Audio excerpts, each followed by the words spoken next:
that GCCs are the backbone of global reporting integrity, and as CAs, we are in an excellent position of diversifying our practice into GCCs. So with this, once again, thank you, and thanks to all of you for registering and participating in this 2-day GCC event. I wish you a very happy learning over the next 2 days. Thank you very much.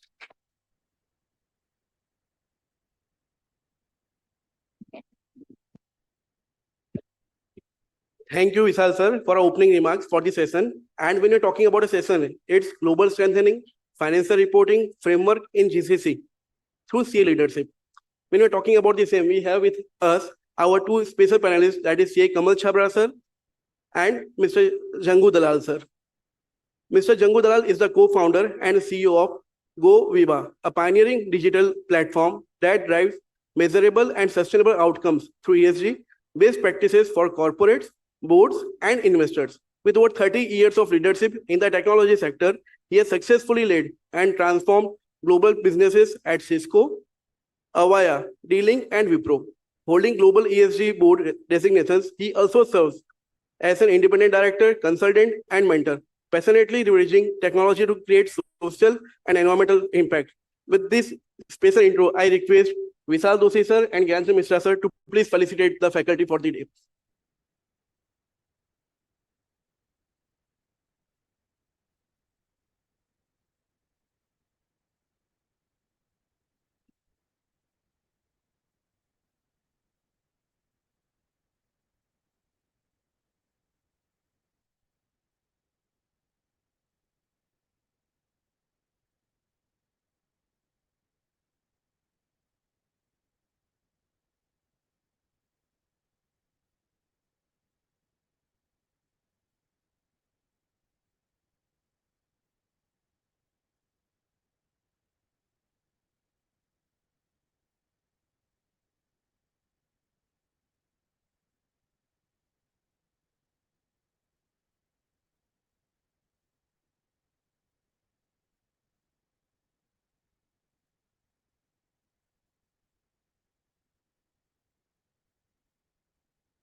It is my honor to even introduce another faculty for the day, CA Kamal Chhabra sir, founder and CEO of KC Global,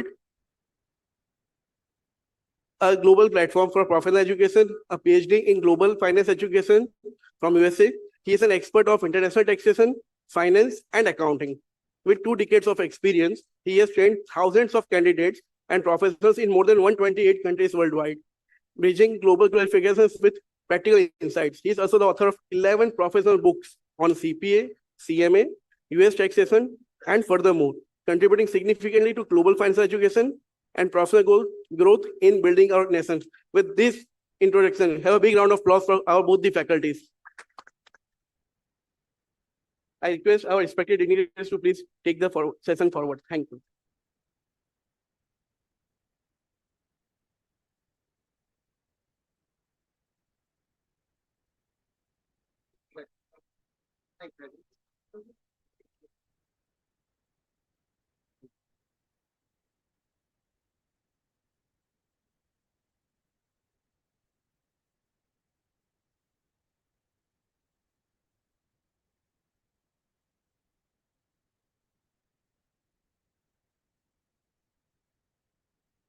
Good morning, everybody. Namaskar. Welcome to this wonderful session. First and foremost, a big thank you to the organizing committee and all the senior chartered accountant community which has brought this together. It's indeed a pleasure and a privilege for me to be among the opening speakers this morning. And before I start my formal presentation, which will take about 15 minutes, I will just tell you what ran through my mind when I was coming into GIFT City today morning. I flew in from Mumbai, where I stay for the last 10 years. I've been around different parts of the world.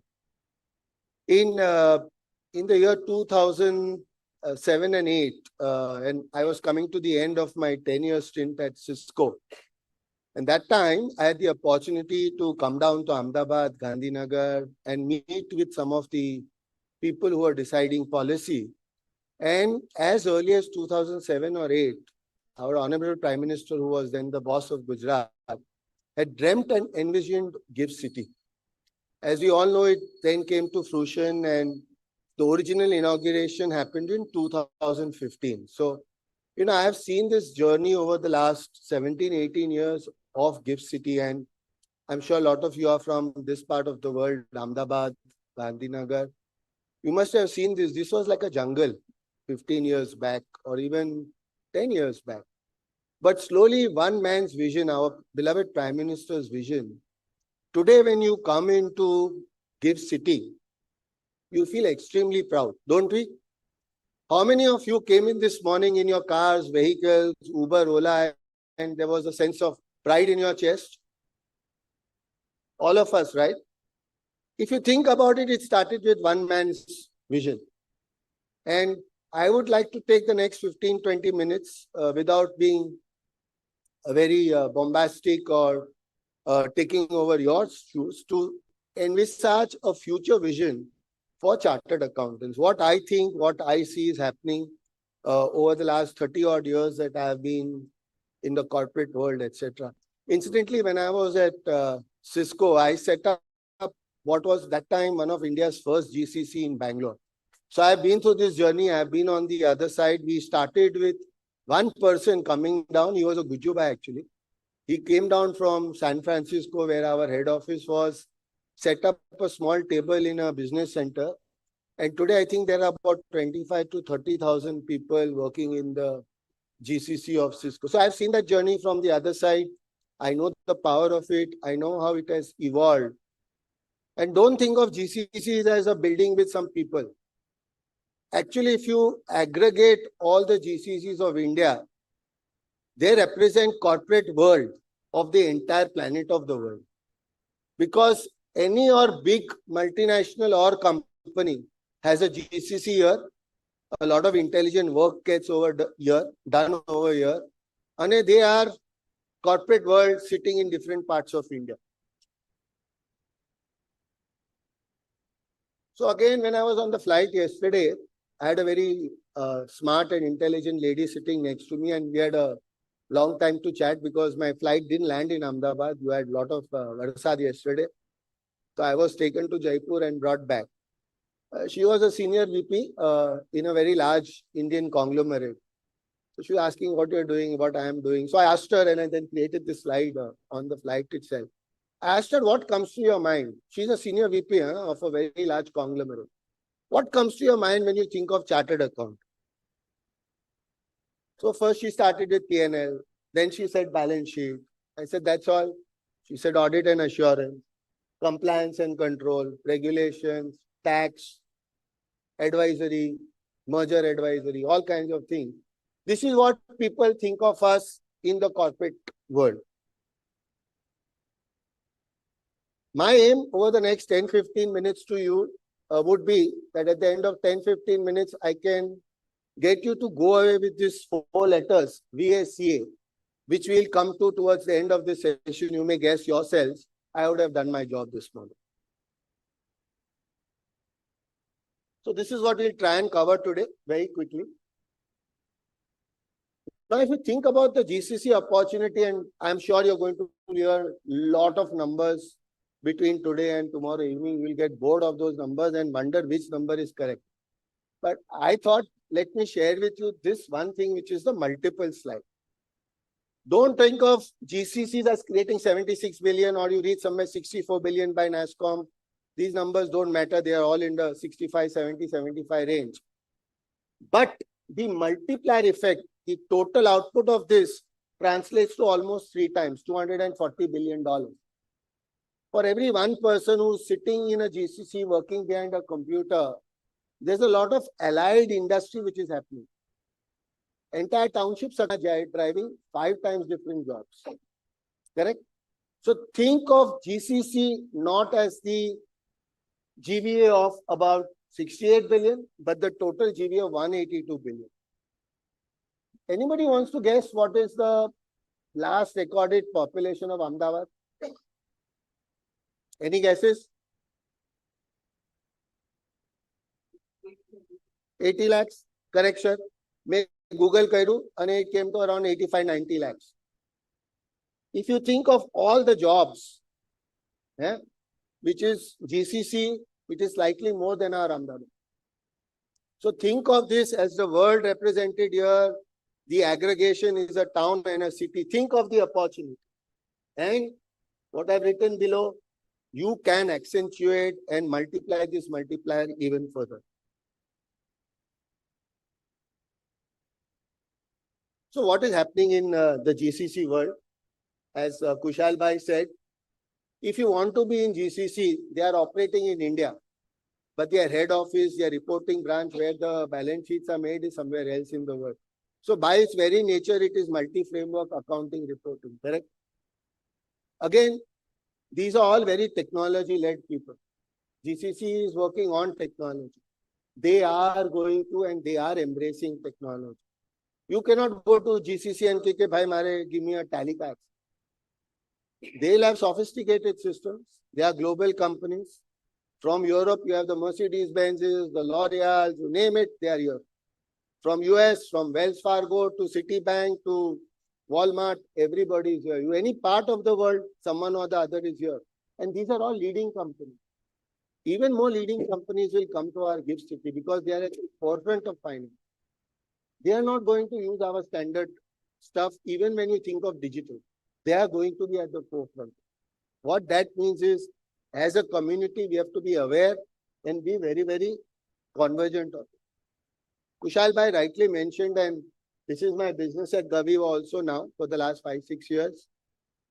Reporting is gone beyond financial metrics. We are seeing repeatedly many of our clients when they are raising funds, whether it is debt or equity, or if they are global companies, or if they are part of global supply chain, they are today getting evaluated on much more than financial metrics. If you look at one of our largest PSU banks, State Bank of India, not one of the largest PSU banks. Today I was speaking, not today, about a couple weeks back to one of the MDs, and SBI has many MDs, you know. He was telling me that now from April 1, 2025 onwards, any corporate loan about 200 crores, the evaluation is not done on just the original parameters. Project feasibility, ROI, ROE, ROEC. No. There is a team and there is almost 30% weightage given to ESG metrics. Think of it. PSU bank giving loans to corporate India and it 200 crores from a corporate India point of view is a pretty low bar actually.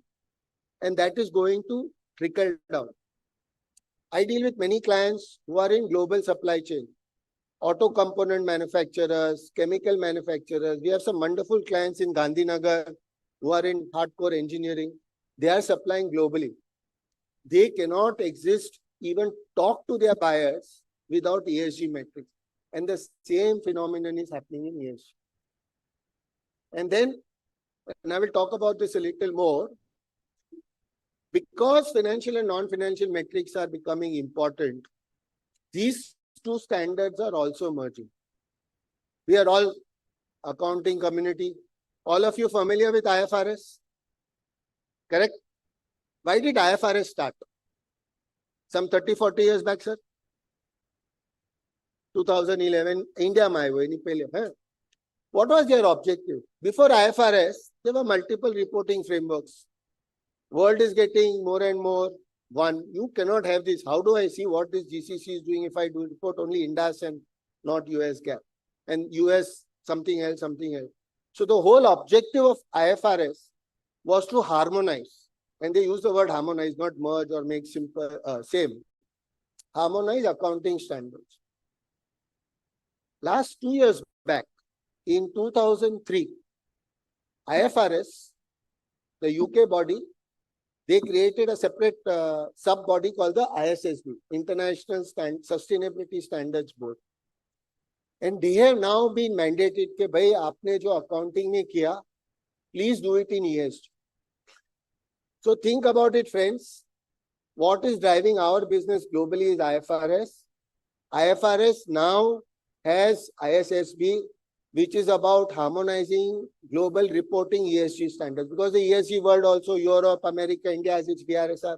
Many standards are there. They're all coming together.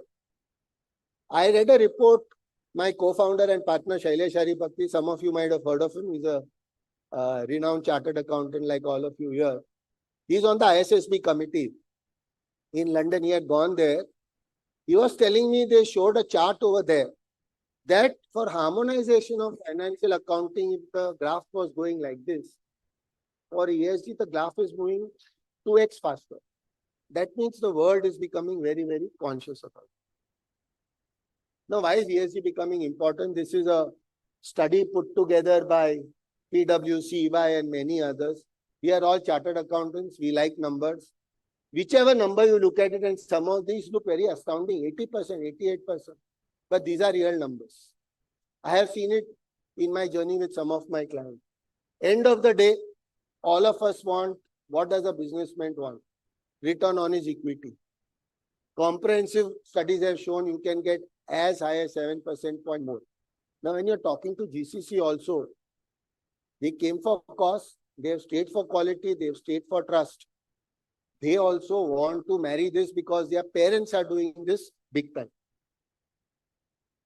So when it comes to ESG, for our space, which we are talking today and tomorrow, GCCs, Global Capability Center, what does it mean?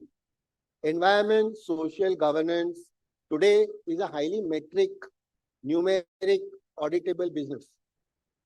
All of you are aware, SEBI wants our top 1,000 companies to do the BRSR. For year ending March 25, they have to not only report their numbers, but they have to report 30 important metrics for their value chain downstream and upstream. So people are still figuring out what is my carbon footprint. Now, if I'm Mahindra, the people who are supplying me tire, brake, alloy, steel, I have to figure what they are also doing. Put it in my BRSR, which goes in my annual report. And by the way, if I'm part of the top 250, my BRSR now has to be audited and assured. Isn't there an opportunity for all of us? Who knows audit and assurance better than me? Correct? You speak to people at SEBI. My other co-founder is a gentleman called Mr. G.N. Bajpai. He used to be the chairman of SEBI for a very long time. We speak to them often. Ministry of Corporate Affairs through SEBI is very clear. ESG, BRSR journey is not going slow or backward. Forget backward, not going to slow down. They want all listed companies, including the BSE list, not just the NSE list, to be doing this. Some of you are interested. There was a parliamentary committee on finance which just came out with a report last month. That report, across members from both Lok Sabha and Rajya Sabha, runs into about 30 pages. It's about everything to do with finance. You can lay your hands. I'm sure all of you must have already seen it. You are professionals in this field. Out of that 30 pages, 6 pages are on ESG, and now government is going to put monitoring agency, mandatory agency. Monitoring, mandating, where do great opportunity for people like us. So what is our role as CAs? If we are going beyond financials and just only financials to ESG and sustainability, we have to start being aware. And as the world wants this integrated reporting, this is our opportunity. A lot of what we are doing today in terms of the basic job, if all of you have started using ChatGPT, which I'm sure you have, you think of it when it is applied to our profession, some of the basic work is going to grow. But judgment, ethics, overall reporting is still something which we as CAs have to do. Last but not the least, when it comes to GCCs, as Kushal Bhai said, they came for cost, they stayed for quality. But most important, if I'm a Wall Street company, Wells Fargo, Citibank, Mercedes-Benz, name the brand. If I'm getting work done in India, one of the things I want is that I should be able to trust. If I don't have trust, which is then being stamped by an assurer, auditor, it is a big problem. So this again is a big opportunity for us in GCC. So I'll just quickly wind up. These are some of the things we have to start thinking about. There are multi-frameworks, not just for financial numbers, but also ESG, multi-jurisdictions. It is our job to harmonize and create a single version of truth, which the bosses of GCC sitting everywhere in the world can trust. In this world where everything is getting very digital, so many risks are there, controls and processes, lot of IP is residing in this GCC. People want us to put this in place. This is of course a given. And finally, governance, risk management, assurance, readiness, not just financial, but beyond. And last but not least, technology. My humble appeal to all of you, I'm sure all of you are using ChatGPT. You have seen its power from even silly things like creating birthday cards to complex financial statements now. I have seen a lot of this year's annual reports, etc., where people who are doing a big job, 10 lakh, 5 lakh, 15 lakh, 20 lakh to create all these speeches in annual report. It's all getting done in AI ChatGPT, is writing very beautifully. So let us embrace it.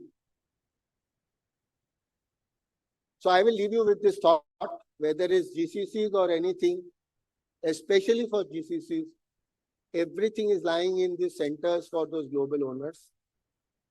And then what is important is trust. What does CA bring to the table is trust. So then I will just end my session with what I started off. Modi ji's vision, created Gift City. I hope I have kindled some interest in you to start thinking of yourselves as value-added, value-accretive chartered accountants by embracing much more than our regular work, which that co-passenger of mine last night was talking about. I'll just take a minute to talk about the company which I represent. That's myself. That's Shailesh Bhai. A lot of you might be familiar with him. And then there's Mr. Bajpai. So thank you very much. I hope I've kindled some interest and wish you a good 2 days ahead. Thank you.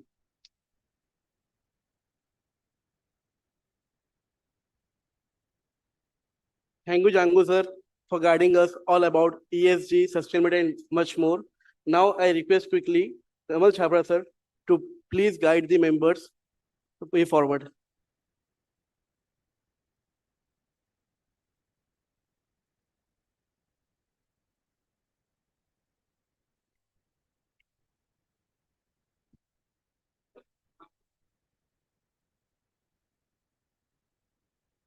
Good morning, everyone. Yeah. Thanks for inviting me all the way from Delhi to here to set the context of very first session. And really thanks to CA Charanjot Singh Nanda sir, who has invited me here. And special thanks to Jan sir and Sanjeev Singhal sir for inviting me over here to share my thoughts on this GCC conclave or summit, which we are planning to do. And nicely, Vishal sir has already, Dalal sir has already shared or set the expectation, or you can say tone. So the key responsibility on the first panelist, we all of us have to set the tone for this summit. And we'll make sure like we are doing justice to it, and it's being an informative session for each one of us over here. You know, like I see the world quite differently, being a creator, being an innovator, being a, looking the way differently to create the things which is being required for the future of finance. And I'm sure this session, next 10, 15, 20 minutes, which we are going to invest together would be an informative for each one of us to see what are the more possibilities in future for us for the GCC, in addition to strengthening the GCC framework overall, what we are thinking about. So what I have done, I have not created any PPT, to be very honest with you. So created small notes to set up my context and share my thoughts in 4-dimensional, or I would say in the 4-pointer in a simple word. First, how the GCC has evolved over the period of time. Back in 2000, I would say the initially, many of the Western world companies or the bigger organization have came over here, like Mr. Dalal said, to save the cost for the cost arbitrage, right? And then they stay for the quality. If you see back in 2000, initially they come up with a lot of call centers, a lot of BPOs, a lot of, slowly, gradually, a couple of KPO have started. Then after, if you see, this new GCC in finance domain has started emerging back in 2005, when I think Deloitte has set up first USI, right? And a couple of other big MNC have set up their offshore accounting and a couple of payroll and a couple of other processes over here. And that has helped engage a lot of chartered accountant, have catch the eye of a lot of chartered accountant to start working in that direction. Now, after that, if you see back in 2010 or in the era of 2005 to 10, so initially, it was more of tick and tie factory, more of basic accounting, more of, basic work on the financial statement or, the audit and assurance side of it. But slowly and gradually, if you see in the era of 2010 to 15, it has been further evolved as a center of excellence. A lot of companies have set up their center of excellence, especially when new accounting standards were emerging. A lot of new IFRS were coming, a lot of new US GAAP were coming, like ASC 606, ASC 842, ASC 326. A lot of companies have set up their center of excellence over here in India. And we all, like most of the chartered accountant, has taken the solid responsibility in implementation of whether the IFRS, whether the implementation of US GAAP. And parallelly, we have also strengthened our framework coming up with the new NDS kind of thing, right? We stand alone with the world, how the world is overall evolving, and we have also evolved our financial accounting framework to meet those expectations. So that's great kudos and the great support or great thanks to Institute of Chartered Accountant, all the governing member and the council member who has taken that a great step at the right time, so that nowadays, if you see, the overall transparency, consistency, which we maintain in financial statement is at par with the world. And slowly, gradually, like we were discussing earlier, a lot of, the organization or, how this IFRS or US GAAP committees or AICP or, UK CCA as well as Indian account in ICI is all slowly and gradually have started working together to making a single reporting framework over the period of time. So I'm sure in this domain or in this region, also we'll see a lot of traction and a lot of improvements and a lot of new works would be coming in this transition phase to all of us. That can be the future, which we can think about it. That can be the future where we can play a critical role about it.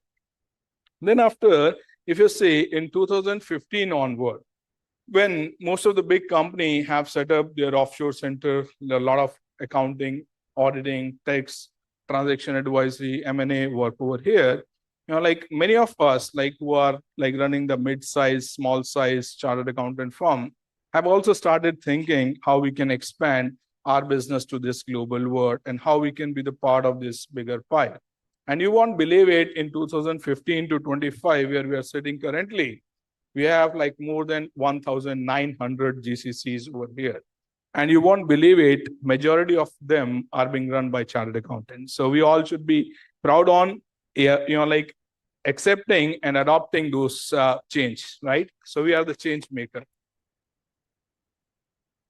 Right now, the thing is how, we take the things to forward in future, right? Future is going to be very different because with the new technologies which are coming into the place or with the new era which is emerging, especially in Trump 2.0, right? I just wanted to bring that also in our attention, it's an alarming stage. To be very honest with you, if you see how you start your day, in morning, like when I wake up, I just start looking at my phone, right? It may be an iOS phone, it may be an Android phone, right? But we look at our phone. What we look at in phone, either the WhatsApp, right? Or the Facebook, or the Instagram, or the LinkedIn, right? What all chats we have throughout the night, and we start responding to it. Then after, most of us will start for the office, right? In office, we have all the laptops, whether it's HP, Lenovo, Dell, Apple, Acer, right? And all the laptops throughout the day, what all things we are working on? We are using Google, right? I'm sure all of you are using Google. All of us have started using ChatGPT, right? All of us, like be on LinkedIn. Some of you are like people like me who has to be on the ground, so use Instagram also, right? For the marketing, branding, and all the stuff. And we use, like the YouTube, we use Amazon, we use Amazon Prime, Flipkart, and all such services which we are using, they all are US-based company, right? Have you ever thought about it? How much we are being dependent on them? But that's not the right state where we should be as a country, right? That is the next change. Probably I wanted to bring into your attention that we all need to think about it, like why we cannot be a creator. Why the world should always think chartered accountant to be a compliance metrics. Why the world always think about chartered accountant, about the numbers, profit and loss, balance sheet, compliance, taxes. Like start thinking about unconventional route. That's the future.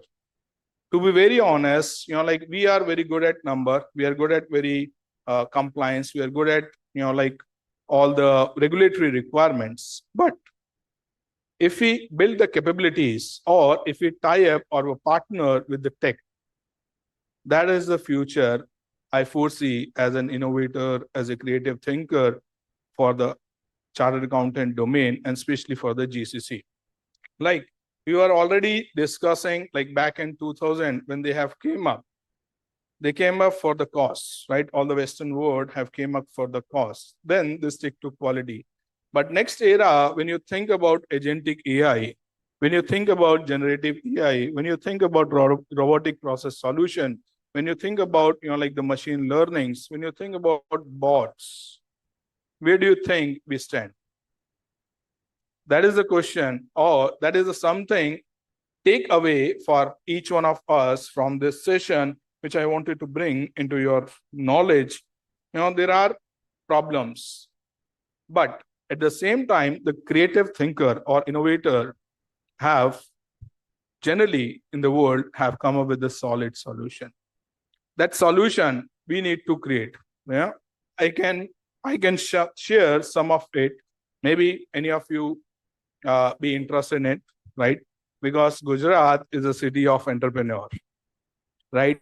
So I can foresee, like a couple of you may think about in this direction to create something differently, something innovative, something new to the GCC world, right? It can be the usage of generative AI in accounting.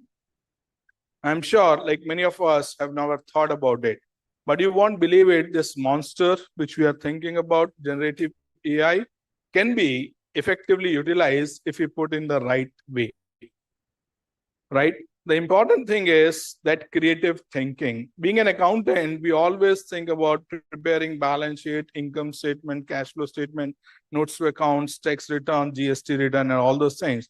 Now it's a time to think beyond. The think beyond how we can use this monster to save the time, to save the energy, to create the wealth, right?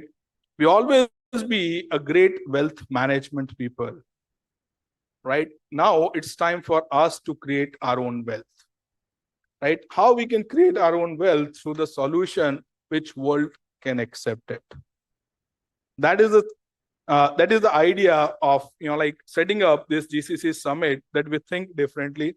We come up with some solution which can be accepted by the world. Why all the Google, why all the Microsoft, why all the, big techs which we are thinking about, which we are using about, is always coming from West. Now it's time for us to create something.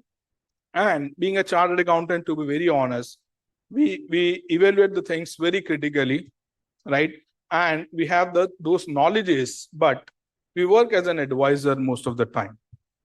If we utilize those advices and start thinking differently and start working in something of creating our own, that is the real GCC summit outcome, I believe so. Right. So I'll share some of my thoughts. You can think about in that direction. If you would love to create something in that direction, I'll be the first partner with you, or I'll be the first investor working with you. Like I think about, like AI for accounting, like how accounting can be automated. Just think about the bigger or larger picture from the worldwide. How many big companies or big organizations are using accounting? They all are, majority of them are using SAP, Oracle, NetSuite, QuickBook, right? They all are coming from the West, right? We created Tele, but you won't believe it, most of the, or majority of the investor is again from West, right? At the end, they are controlling in it.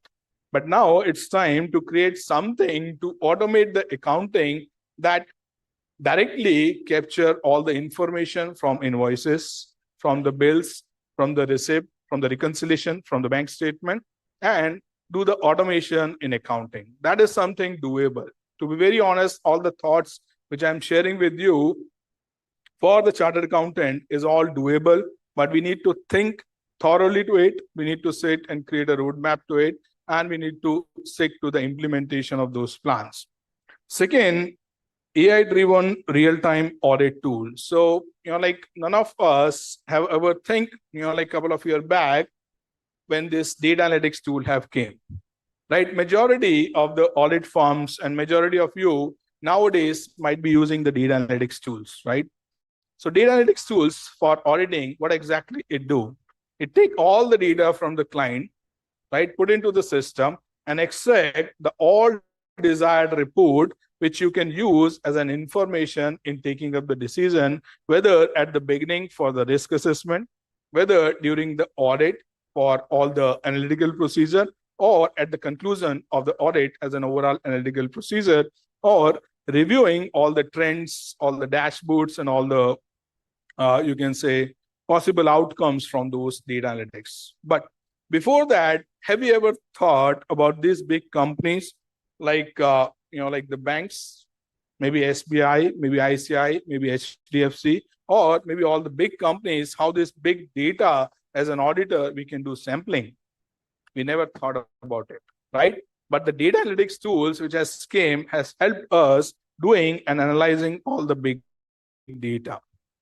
Same way, I would say, if we can create something that AI-driven audit tool that helps in sanitize and evaluating the entire data, or it can be a real-time audit. So that may be a great time saver for the world. That may be a great time saver for the organization. That may give the early warnings to the companies for any non-compliance or potential non-compliance. And we can add predictive analysis to it. We can add recommendation engine to it, right? Next thing which is coming in my mind is generative AI based on global tax compliance. Like most of the countries have double tax avoidance agreement, the tax treaties, but there is no single framework which have all the treaties into it. That's a bigger area if you think about, and a big billion areas which you think about how we can consolidate all the treaty and create a one generative AI-based tax compliance platform, right? And another thing which came in my mind is more about AI-powered dispute resolution system, right? Recently, Institute of Chartered Accountants has come up with this dispute resolution, like the programs and committee as well, right? If you think about income tax, how many cases are being there? How we can create a tool that can simplify those dispute resolution? How we can create agentic AI to resolve those issues? How we can use this generative AI along with agentic AI and LLM with NLPs to create a dispute resolution mechanism. Those are the certain areas which are the big things we can create. And people have started using agentic AI in sales. People have started using agentic AI in customer care. Have you ever thought of creating any AI advisor? Right? That is something, an area which can change the entire dynamic of GCC. If any one of you have created an AI advisor and provided services to all the GCCs out there, right? It's not only for creating a GCC. We can be the enabler for the GCC. We can create some tools that can be plugged in to the GCC and can provide a great value addition to the GCC. And then, one more thought which is coming in my mind is the smart gap translator. Like sir was earlier thinking, we have Ind AS, we have IFRS, we have US GAAP, and a couple of other accounting standards, codifications, and the accounting standard. Right? How we as a chartered accountant can create a smart gap translator. That means then a click of button, you can think about creating a complete financial statement in US GAAP from the same accounts, creating a complete financial statement of IFRS compliance, or creating the same financial statement from the Ind AS perspective just by click of button. So those are the area I just thought to bring into your notice. Those are the real change or the transformative change. Being, again, I sum up my discussion or sum up my thought. Being a creator, being an innovator, I think of creating something for the betterment of profession and the betterment of the world. And my request to each one of you to just think in that direction. Being in Gujarat, it's being, I feel it's one of the best place. And I'm glad the Institute of Chartered Accountant has invited me to share my thoughts in this direction. And I'm really excited, and I'm really thoughtful and known that some of you might be giving a thought in that direction and create something new in this new era of technology and commercial. We all are solid in commercial. We need to join the hands with the technology, coming up with this all new technology, whether it's AI, generative AI, agentic AI, robotic process solution, LLM, NLP, and all those things. It's not difficult, to be very honest. We all can learn.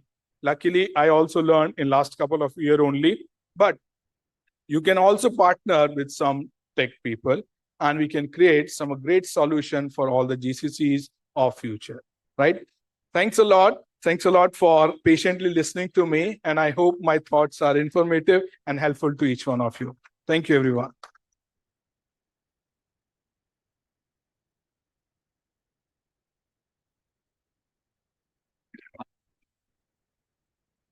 Thank you, Kamal sir, for touching upon various aspects on technology and GCC future. Now, I request respected CA Gyanchand Misra sir, CCM from Central Region, to please give a vote of thanks. Have a big round of applause for Gyanchand Misra sir.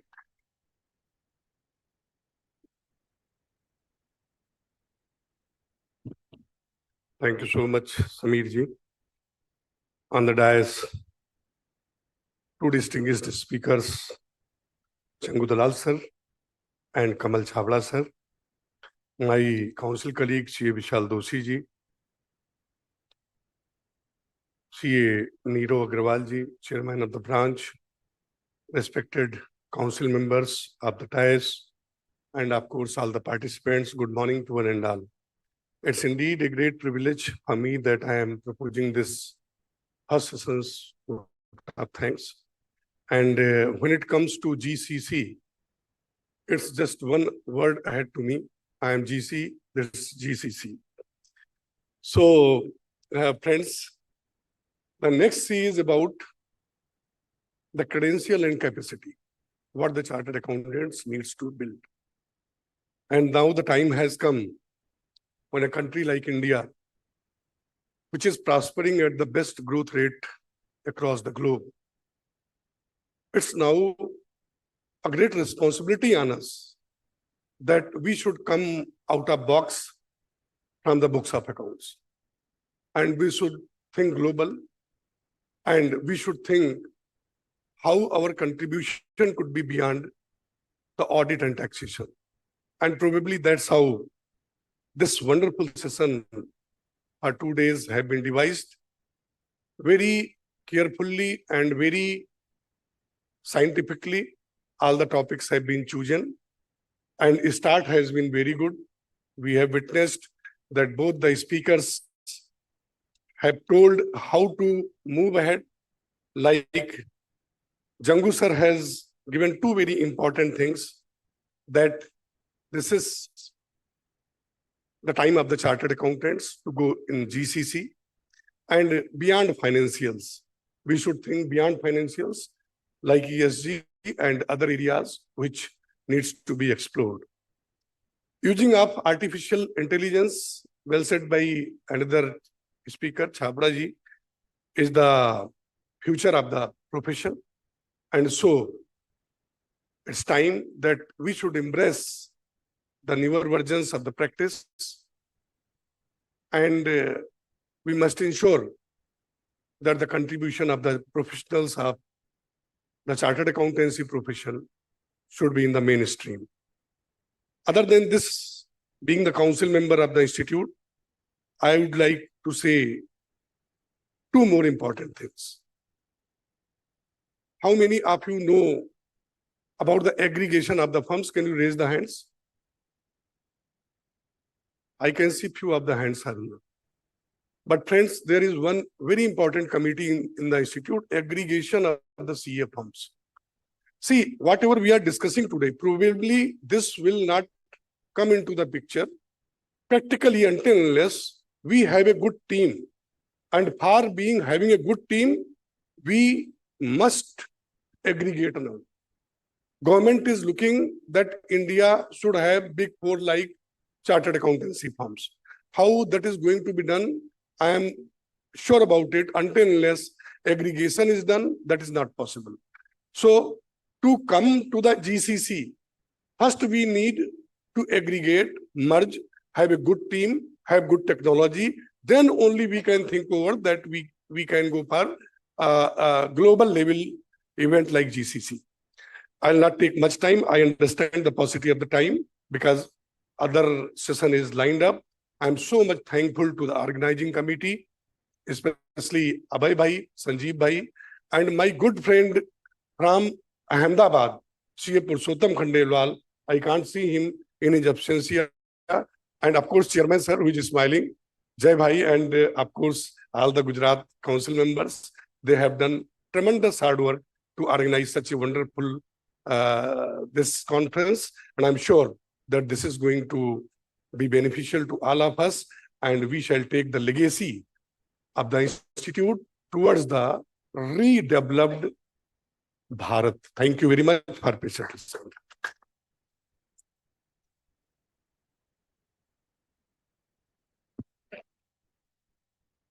Thank you so much, sir. What an excellent start of the session. Now I request C. Sahil Gala to take forward the next session. Have a big round of applause for the first session. Thanks a lot, friends.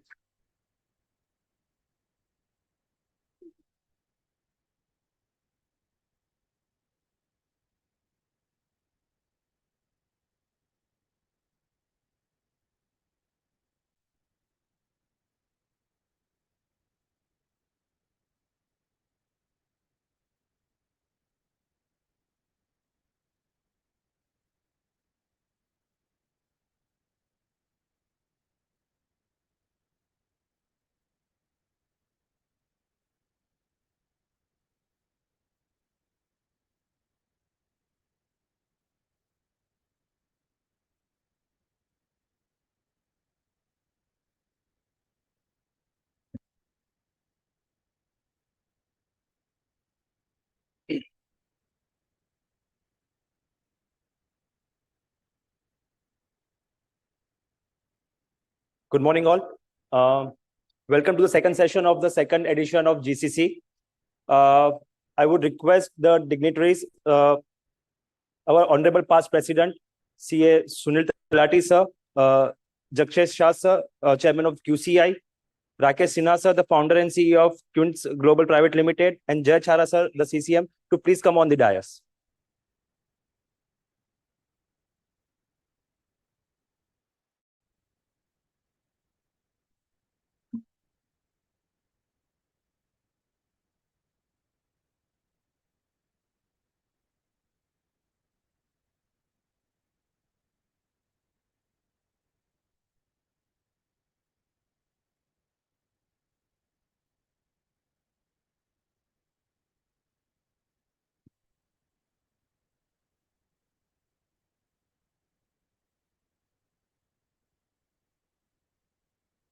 It is my absolute privilege to introduce the Honorable Past President of ICI, Sunil Talati sir. Sunil Talati sir has over 30 years of corporate leadership experience in project management, business development, and engineering designs. He has worked over many projects in many countries, including USA, UAE, Ireland, India. And he has been the past president from Gujarat, Ahmedabad. With this warm introduction, I would request Jai Chaira sir and Vishal Doshi sir, please give a memento and bouquet.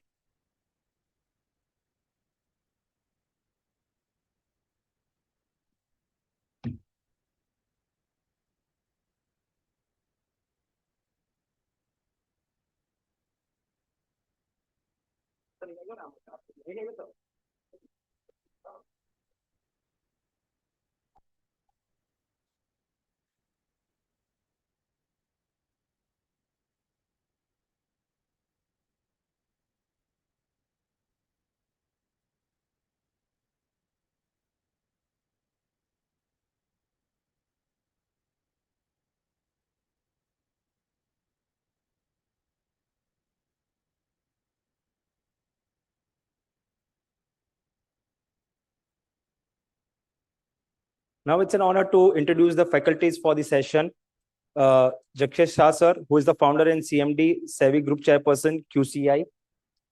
He is the chairperson, and it's an autonomous body of Ministry of Commerce and Industry. He is the founder and chairperson of Managing Director of Savvy Group of Companies, a professional construction conglomerate.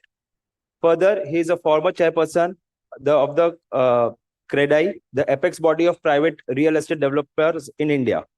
As a chairperson of QCI, he is working towards improving the quality of goods and services to help improve the quality of life of India's 140 crore citizens.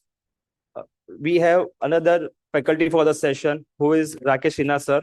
He is the founder and CEO of Quince Global Private Limited.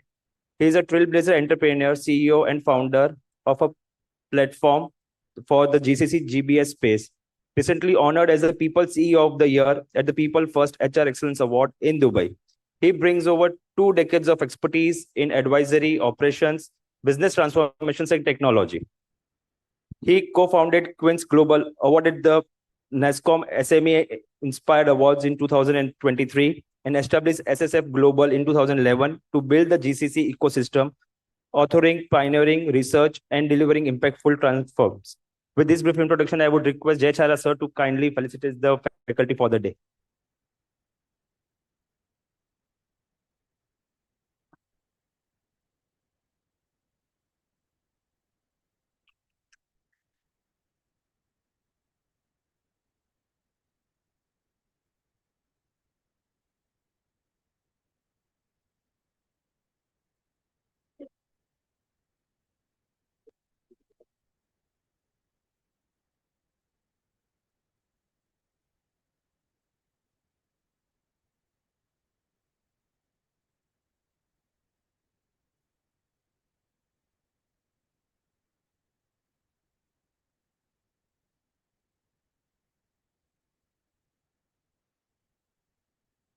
With this, I would request Mr. Sunil Talati sir to please have the keynote address.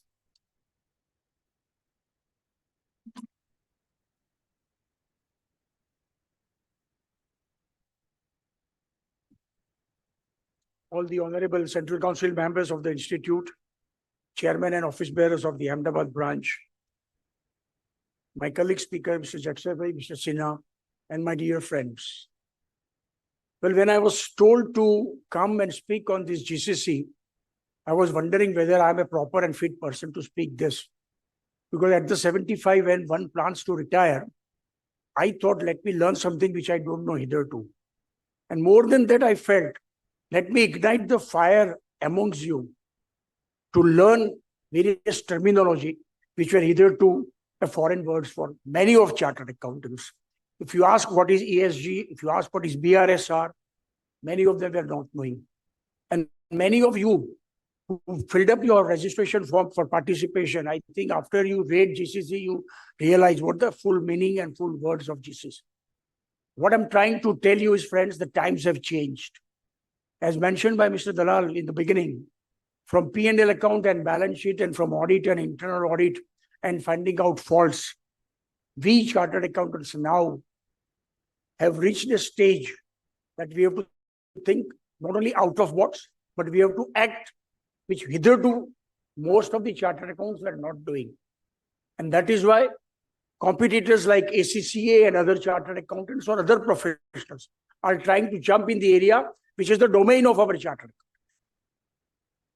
Let me tell you, friends, this India is now no longer a hub for the purpose of cost cutting, transferring the data from USA, Australia, UK, and try to see that routine accounting work is done.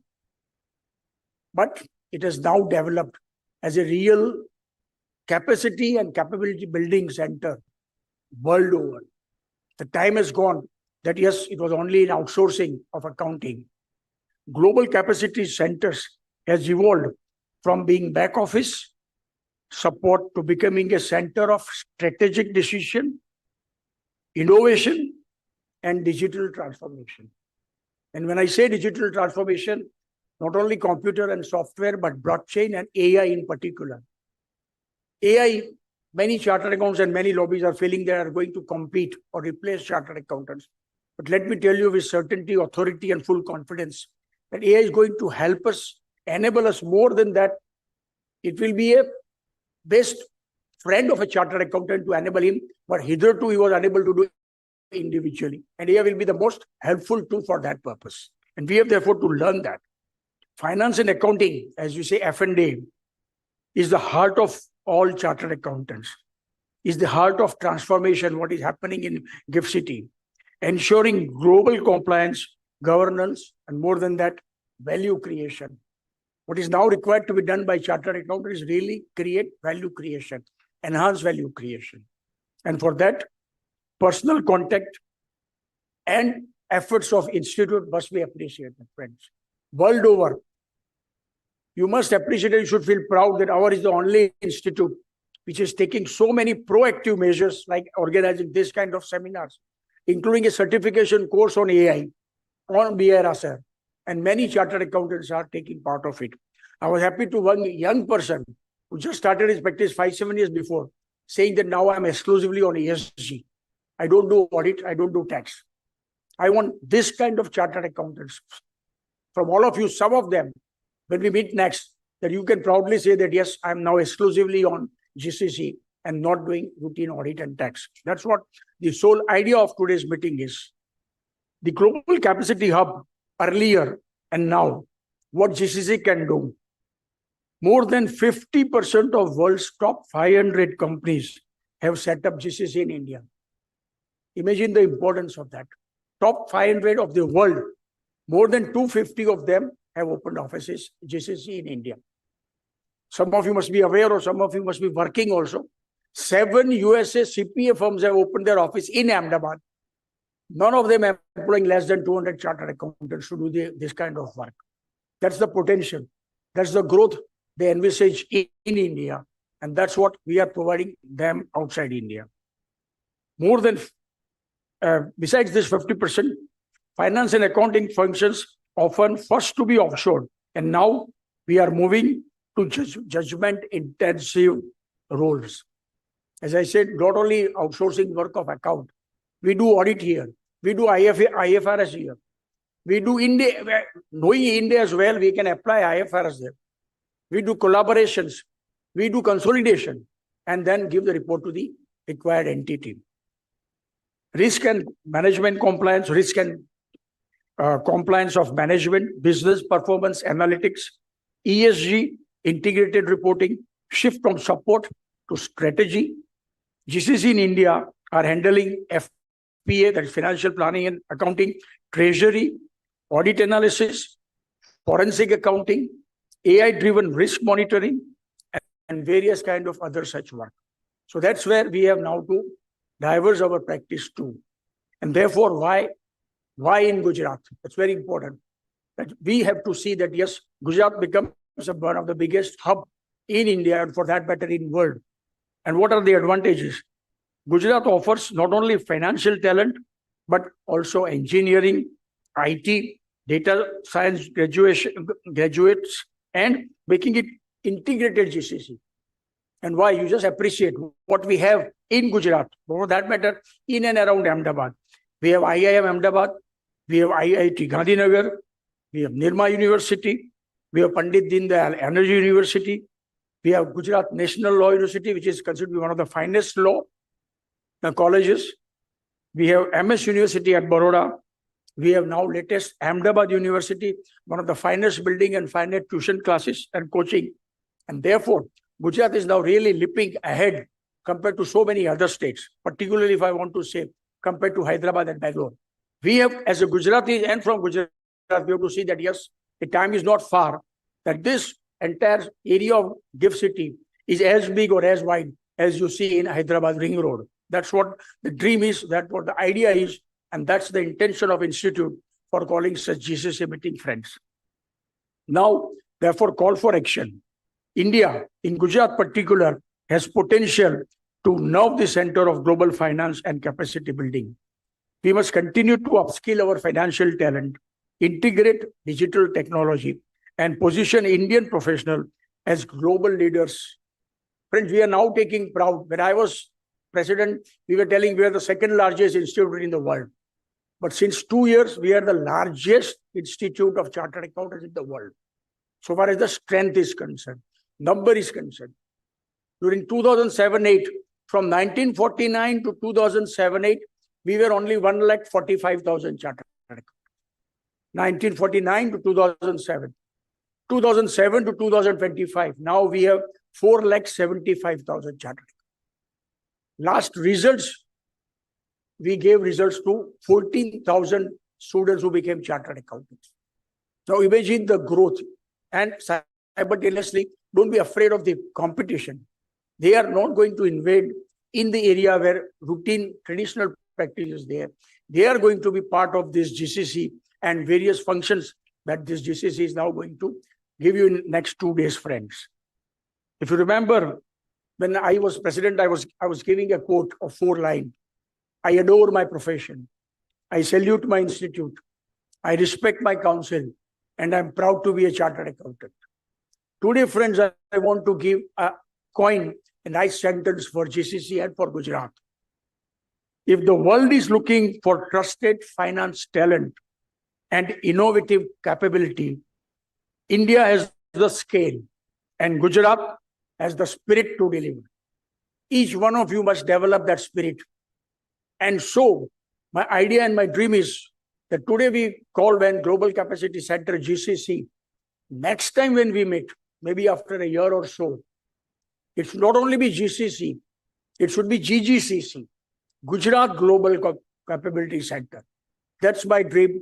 And for that, I request all of you to involve in that. Thank you, friends. Thank you so much.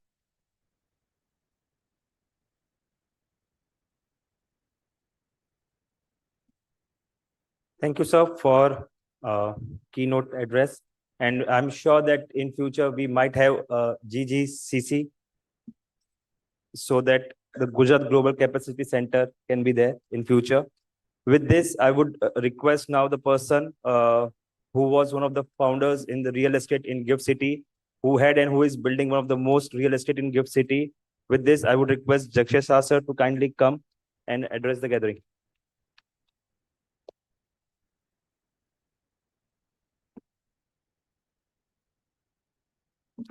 Good morning, everyone. So we have a great relation because I am from the real estate infrastructure background. I was president, Credit National, and then chairman. And you are from the chartered accountant side. So हमारा आपका रिश्ता बरसों से मियाँ बीवी का जो भी आप बोलो रिश्ता. But you work on arithmetic side, we work from chemistry side, and you work from paper and 4 walls of corner, and we work outside the 4 walls of corner. You work from head and we work from heart. But nevertheless, welcome to the city of the only one first city, heritage world, heritage city of India and land of Gandhi, Sardar and Modi. And a first operational, sustainable smart city since last 15-year gift. And you will never see, not in India, but in the world also. You may have seen the IFSC, Hong Kong, Singapore, but this is a truly operational sustainable smart city in India. And thanks to the Chartered Accountant Association of India, thanks to my friend, philosopher, guide, and advisor, Aniket, to invite me to deliver some points, my experience to you, and dignitaries on the stage, my respected Sunilji and all office bearer. So here we are. I want to take you to some of the synopsis, some of the logical arithmetics of the gift city. How many of you are from Ahmedabad and how many are from outside Ahmedabad? Ahmedabad? Acha, kafi, bahut log ko Ahmedabad. And outside Ahmedabad? Wow. So I hope you must have visited gift city. सब लोगों ने किया है, खाली रात को party सीधा गया आप सेशन के बाद. Anybody have visited the tunnel infrastructure? Great. The waste management? Excellent. So let me tell you, जो लोग नहीं गए, so we have almost close to 900-acre campus here. Out of that, almost 70% open and green. We have a tap water is a potable water. We have a district cooling here and a complete solid waste management without any human interference. So I'll come to gift afterwards, but let me start with the overall GCC, what is happening today in a geopolitical turmoil in world today, where India and what we aspire as Indian, as a government. So friends, when I look today, I see a nation has traveled extraordinary journey, friends. A nation that was one called a world's back office has today become the world's capability capital. And what makes this journey so special, friends, that is not just about numbers, it is about the trust. The trust that the world has placed in Indian talent, Indian innovation, and above all, the Indian quality. As of the last year, India is home for more than 1,800 global capacity centers already, operating across nearly 3,000 centers and employing close to 2 million professionals and generating revenue of around $65 billion already. And more than 55% of the world's GCC are here in India. So what is this? This is the proof that India has become the preferred hub, the world's leading corporations, and the momentum is only rising. So what we the government has put the target and an achievable target by 2030. We are looking at 5,000 GCCs, 25 million jobs, and nearly $600 billion in value creation. I think this is not an incremental growth, friends. This is a transformation on a civilizational scale, huge leap. And mind well, the government is already prepared, doing ecosystem, and you will see a lot of reforms coming months also. But let us remember where the story has begun. In the mid-80s, 1980s, the Texas Instruments brought satellite equipment to the Bangalore on a bullock carts. आप सब लोगों ने देखा होगा, and कई newspaper, leading newspaper New York ने उसकी मजाक भी उड़ाई थी. It was a humble beginning then. We started with the cost efficiency, basic IT support, call centers, and data entry. यही सब कर रहे थे हम. But now the Indian talent consistently exceeded all the expectation. Slowly, corporations started entrusting Indian teams with analytics, R&D, and product engineering. And today, over half of the GCC in India are no longer just support offices. They are driving global digital transformation, developing core products, and even influencing boardroom strategy, friends. So, iska success story, what is a success story? What are 4-5 main pillars of the story and whatever success we have achieved. Of course, talent.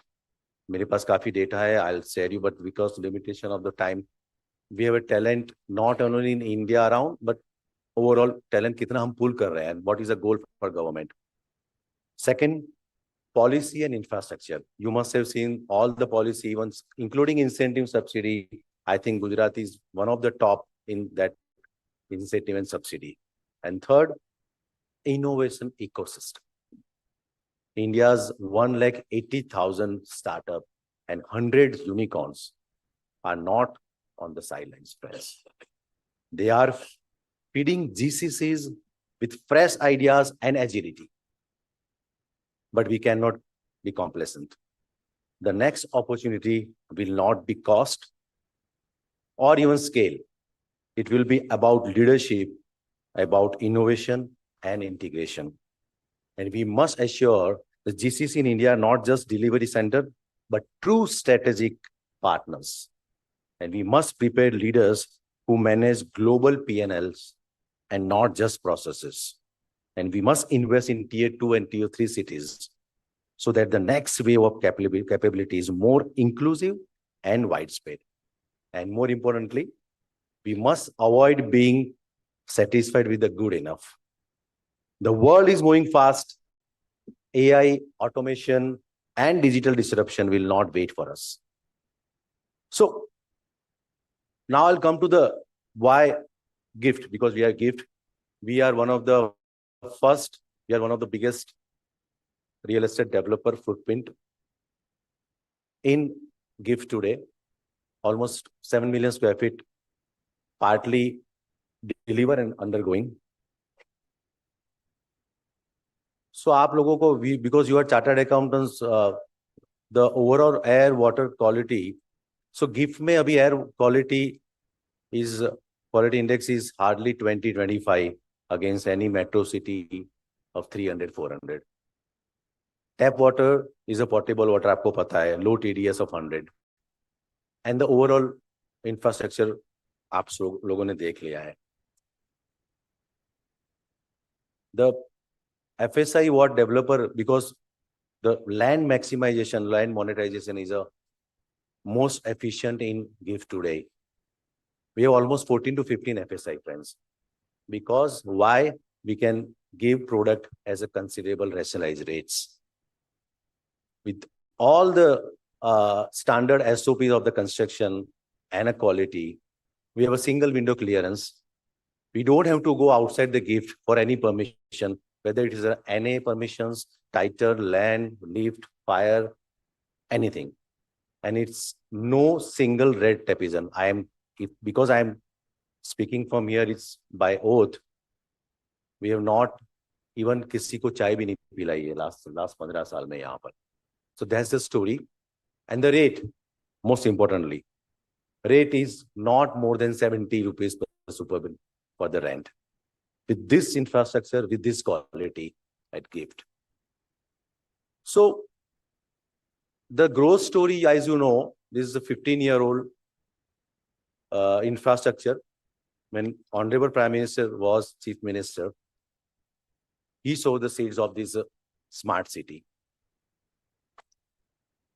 First 5 to 7 years, the employment was 5,000 to 5,500. Next 5 to 7 years, it was more 10,000. And another 3-4 years, it was 20,000. And this year only will include another 7,000 employees in this campus today.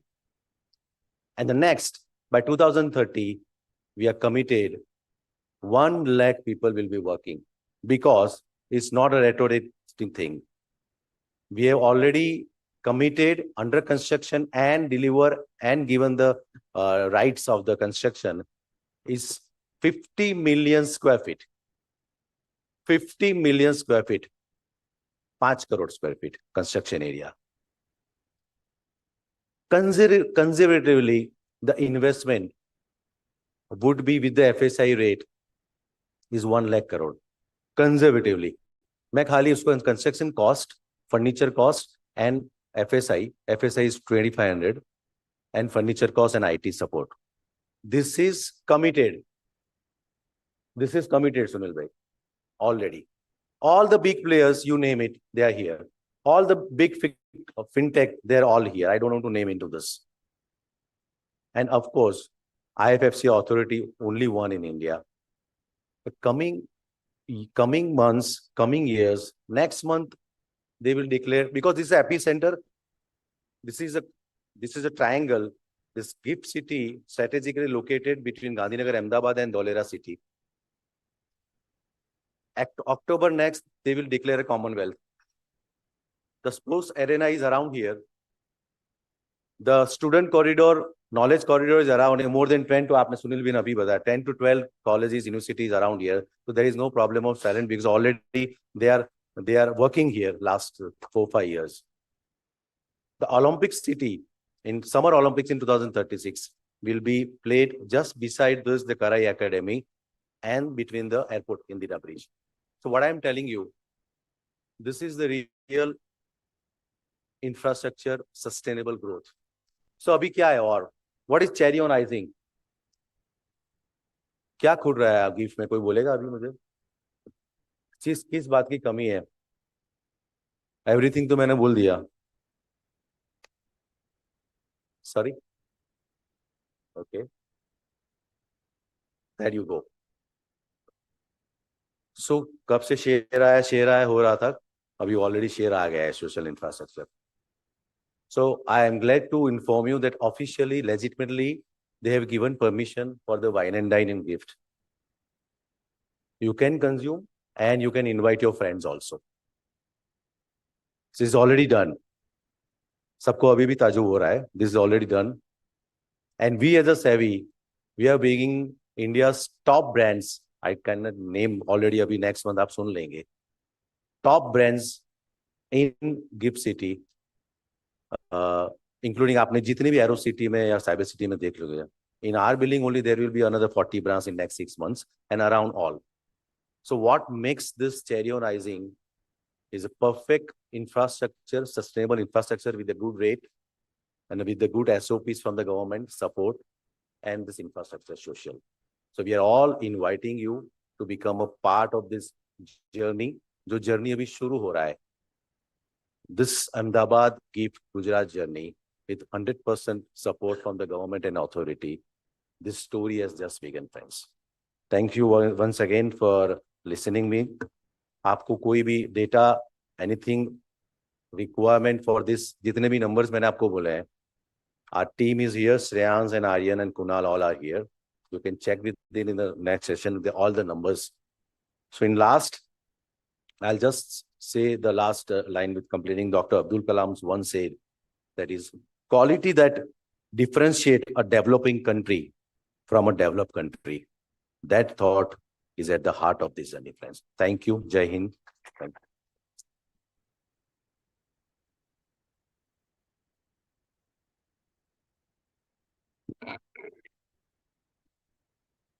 Thank you, Dikshish sir, for telling how GIFT has grown and how it is going to grow in future also.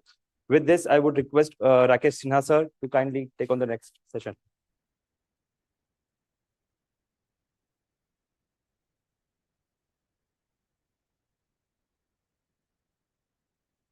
Slides.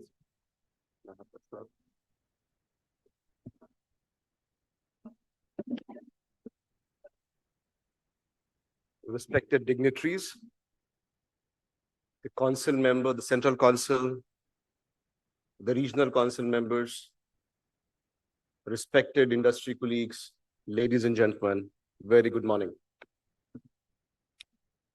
It's a pleasure to be here and standing in front of you to share some thoughts on how personally I have experienced the rise of GCCs over the last 3 decades.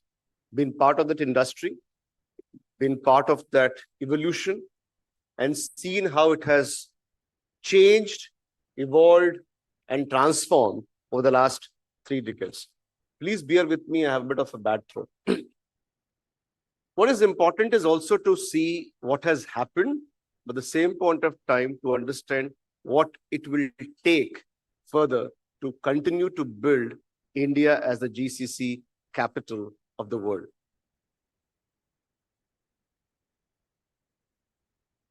I think in the next 10, 15 minutes, I would like to share with you three things. And if it makes sense, I think it will be helpful. If it is not, it's informative. Sharing a bit of 3 decades of this GCC industry. As I talked about building India as a GCC hub, but most important, I think how we as a community, how you all as a industry leaders, maybe many of you representing different kind of firms, CA firms, advisory firms, can play a very vital role in the next leap of the GCCs in India. A quick question with a show of hands, if you can just tell me, and I'll just go 1 to 6. Actually, I thought I'll do a Menti, which is like an online poll, but in interest of the time, I'm just doing a show of hands.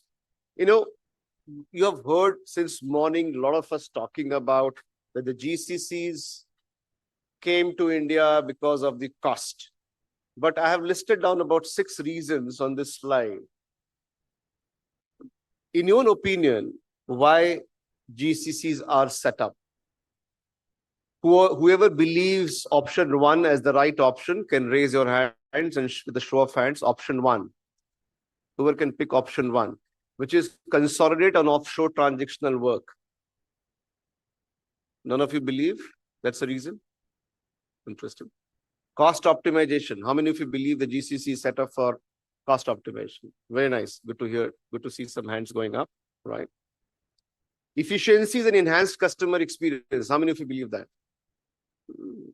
Few hands. Okay. Access to talent pipeline and specialized skills. More hands going up. More hands going up. Innovation continuum and strategic decision making. Few hands. Not bad. Market expansion and competitive edge. A few hands.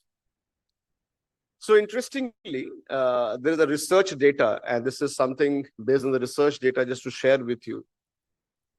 Predominantly, and the majority of the GCCs which came in the past or coming now, they're all coming for all these reasons, but starting with something which is interesting is the option 2. Still, they want to drive cost optimization. Whatever said and done, we'll say, I think they come to India for cost optimization. Now, the difference of cost optimization is earlier it was all about cost arbitrage.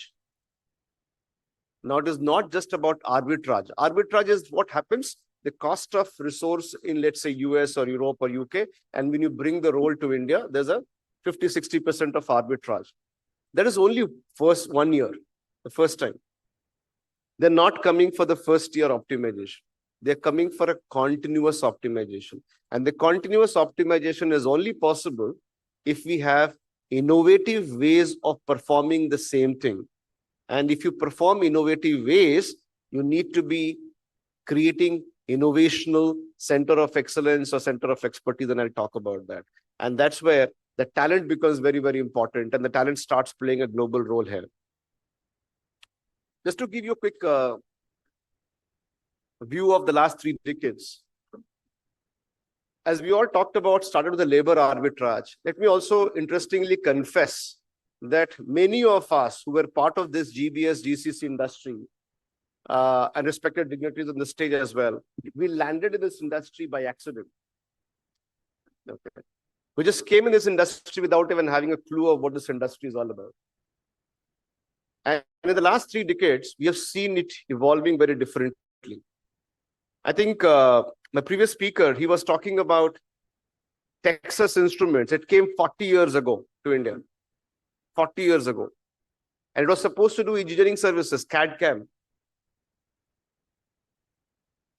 I can share with you, there are many companies today, they're still in US struggling to figure out what they can bring to India because of multiple reasons. Just to share with you an interesting experience, how this happened. I mean, our legacy and genesis goes back to American Express, which was the first ever business services and a finance and accounting center of excellence in India 3 decades ago, mid-90s. And American Express actually went up to a level where the risk management was or is part of the India operations. In fact, India is the second largest location for American Express outside US.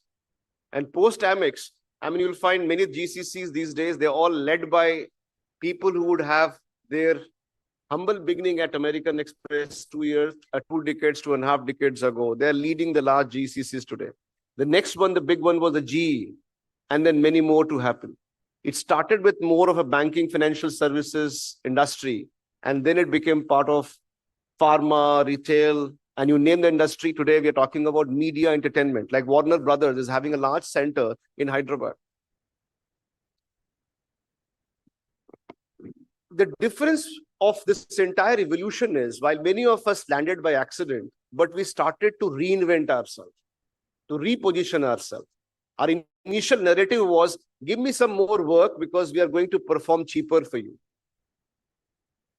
And that narrative, we realized that if you continue with the narrative for long, you will become by design a transactional hub and by design a cost center. So there was a need to change that narrative. And that is where we started repositioning ourselves by saying, hey, look, it is just not about cost. That is given first year. But what is important is now you will also get the talent arbitrage. They're not able to find that talent. They're struggling. You go to Japan, for instance, Japan is struggling for talent. And they're looking for that talent, and you can find that talent augmentation here. You want value, and people here can think of business impact, business outcomes. And that is what they're finding the difference, and now really looking at innovation. So that's the journey of repositioning, reinvention, which happened over the last 3 decades. Now, everybody has talked about there are 1,900 GCCs. It's a $46 billion industry, etc. It's going to become $100 billion and so on and so forth. It's all good promises. There's a lot of growth which is going to happen. But are you part of that is important. And how significantly you are part of it, and not just as a professional CES, because as I mentioned to you, and I'll talk about it, there are, the CES have been the foundation of the GCC, GBS, thanks to many of these financial shared services, GBS, which started for last 20 years. But there's an opportunity for us, the next leap in terms of a lot of advisory areas, advisory firms, the CA firms. I think somebody was talking about aggregation of advisory firms, how we can bring an impact in this entire GCC space.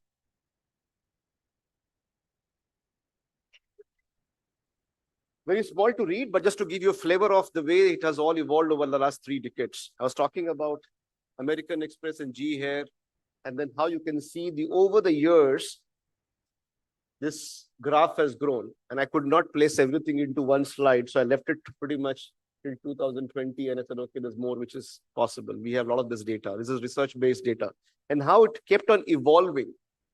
Industry-wise, multiple industries, process-wise, multiple processes, location-wise in India, multiple locations started becoming very popular. While Bengaluru and Hyderabad is talked about, Pune, Chennai, etc., started becoming popular.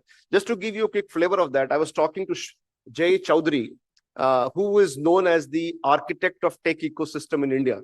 The guy actually, he was the founder of STPI, and he worked with the government of Andhra Pradesh as the chief secretary, special chief secretary, to create Hyderabad and the high-tech city and the T-Hub and so on and so forth. And he was very fondly talking about how the evolution has happened in terms of the tech transformation and the talent transformation over the years. And that's something which we see pretty much as a part of this entire thing. So analytics, R&D is nothing new. This is all being delivered for the last 20 years. The difference is, are we aware of it and are we part of it? I want just to clarify that, because I heard a lot of people talking about, oh, this is going to happen, or this is happening. This is happening for 20 plus years. The numbers are going up, more and more companies are becoming part of it, and there's an opportunity for all of us to play a role here. In fact, just to give you another example, I was having a chat with BVR Mohan Reddy last week. He was the past chairman of NASCOM, and he's a founder, director and board member for Scient, and also the T-Hub director.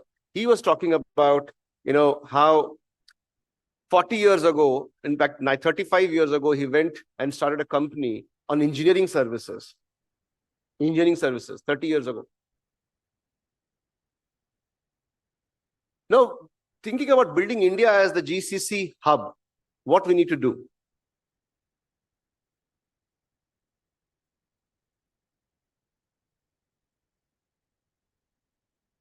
I'll just quickly, in the interest of time, I'll just flow with it. I think this GCC, many of you will hear people talking about the full form of GCC as Global Capacity Center, Global Capability Center, etc., etc. Being part of this industry for 3 decades, I have a big problem with the third letter of this GCC, the C in this entire GCC, which is center. It restricts your capability. It restricts your mindset. And as a chartered accountant, we always believe that we should be able to see the transaction to finally the balance sheet. And that is where we are talking about, if you really want to build India as the GCC capital of the world, we need to see the 2 C's as capability and collaboration. We need to promote collaboration, and collaboration here, which is of course within the GCCs or with the enterprise, but most important here with the ecosystem. Like the previous speaker was talking about the infrastructure. But how about the specialized skills? Many of you will have a specialized skills, the talent to offer. The smaller setups, why it has to be always a large organization or a large GCC enablers only to do that, but working with large IT BPO companies as well. So we being a GCC enablers, we work with ecosystem, academia, very important academia, industry forums. And I think I would like to compliment and thank ICI and all the members of the ICI and the team which has worked to set up a conference like this, because it is very important to bring, thank you, Sin. It is very important to bring this community together to tell you and to tell all of us and to tell the world that we are there to support you. And it is not only going to be some big names and big GCC enablers or IT firms which is only going to do that. We all can do it. And that's why ecosystem becomes very important. So in this GCC, I will say it's about global capability and collaboration hub. It should not be global capability center. Actually, I would like to give a name called GCCH, which is Global Capability and Collaboration, not center. And we need to become a capability catalysts to drive that change for many global enterprises.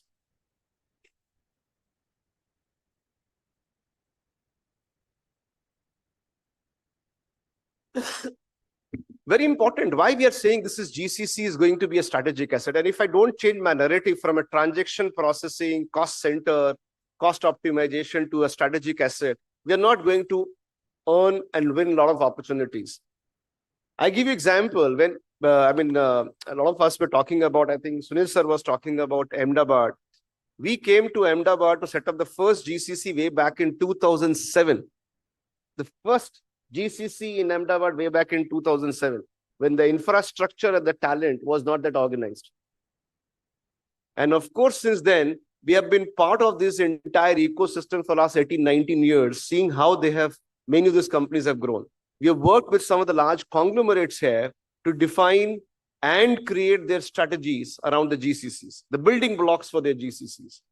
And we take a lot of pride, sir, to say that over the last 20 years, we have created 150,000 jobs in India by our strategies.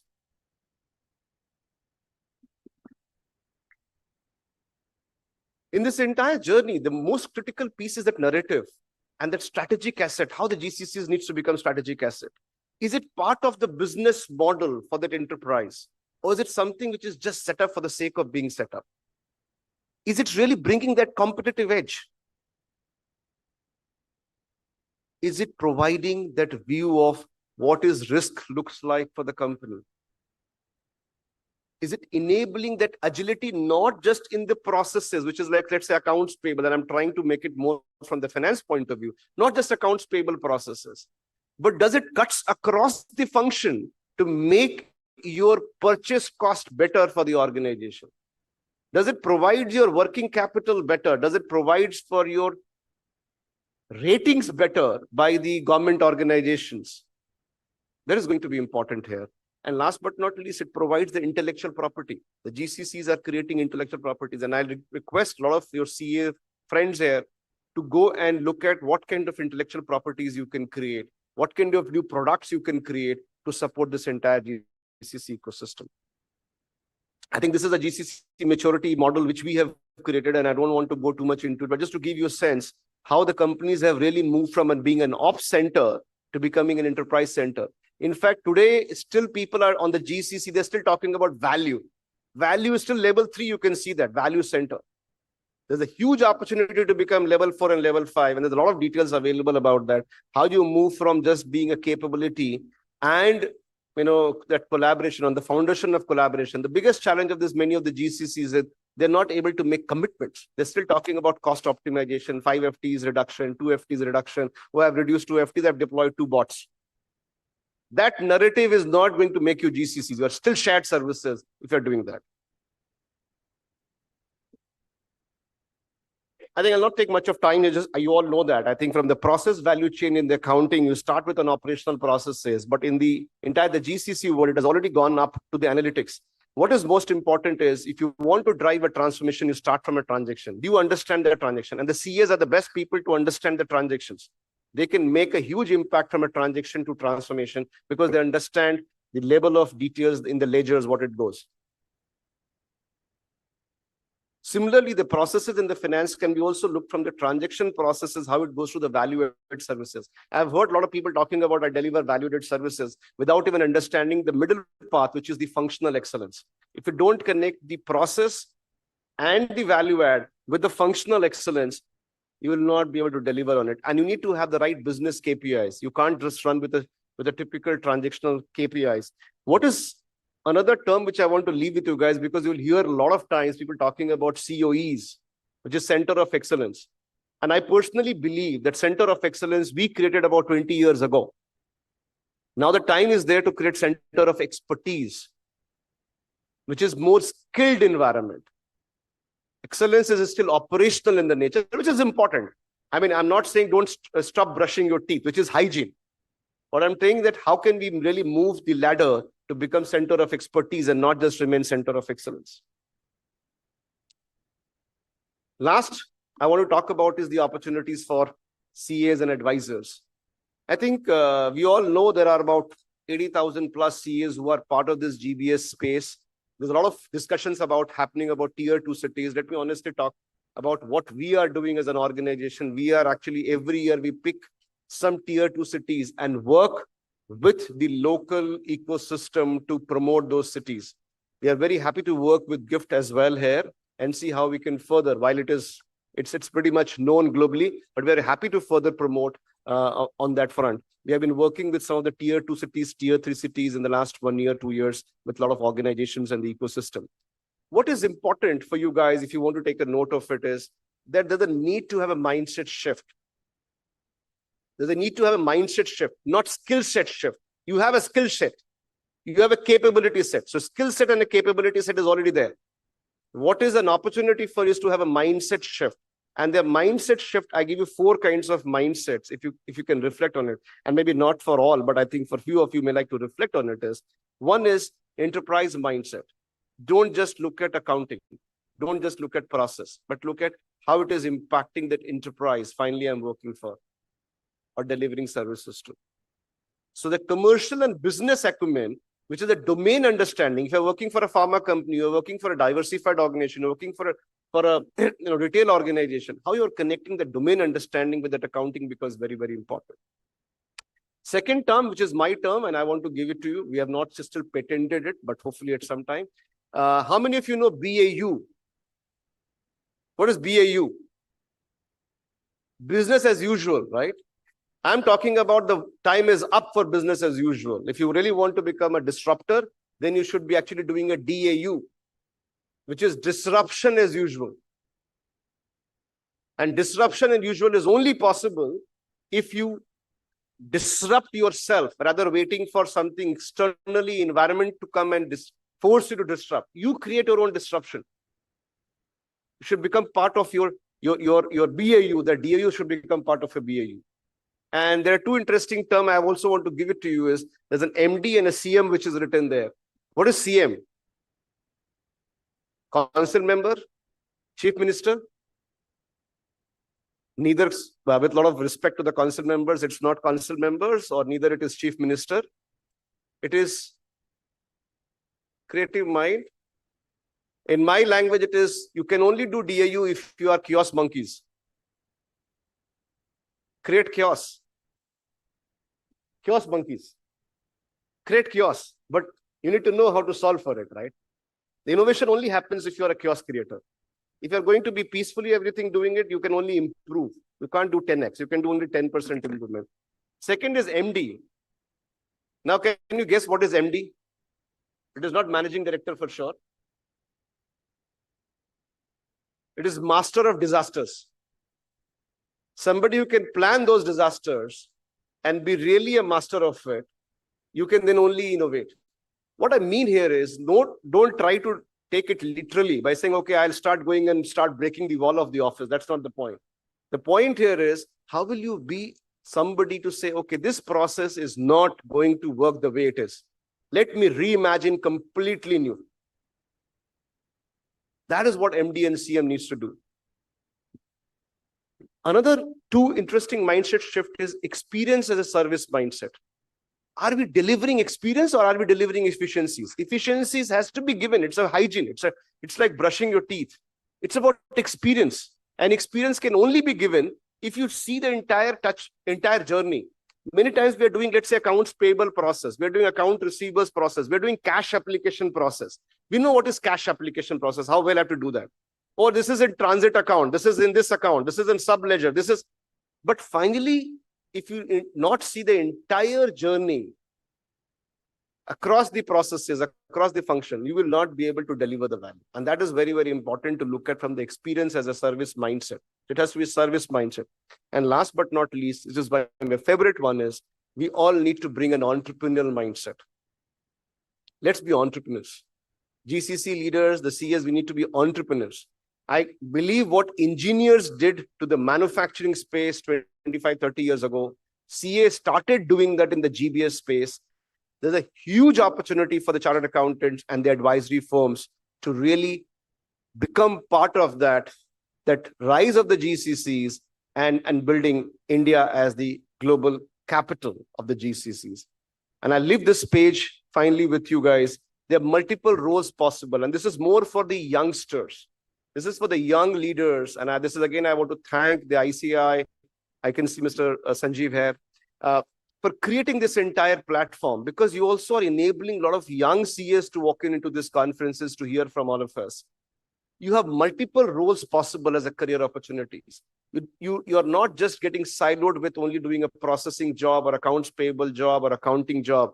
I've seen leaders really becoming part of being digital champions, also becoming business leaders. There are many business leaders, they actually work with me. I've seen they started typically as an accounting.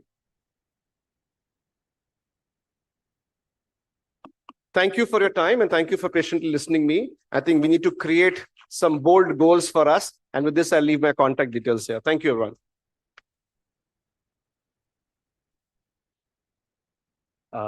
Thank you, sir. Thank you so much. Before I request Judge Haira, sir, to give the vote of thanks, I would request Sunit sir wants to add something.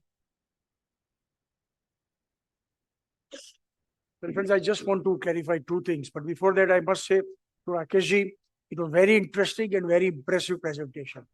And I'm sure most of your eyes only would not be wide open, but even the mind would be wide open. Where in your terminology, Rakeshji, let me tell you, you were JF. Just fantastic. Two things I wanted to clarify. Jakshai's surname is not Jakshay Patel, he is Jakshay Shah.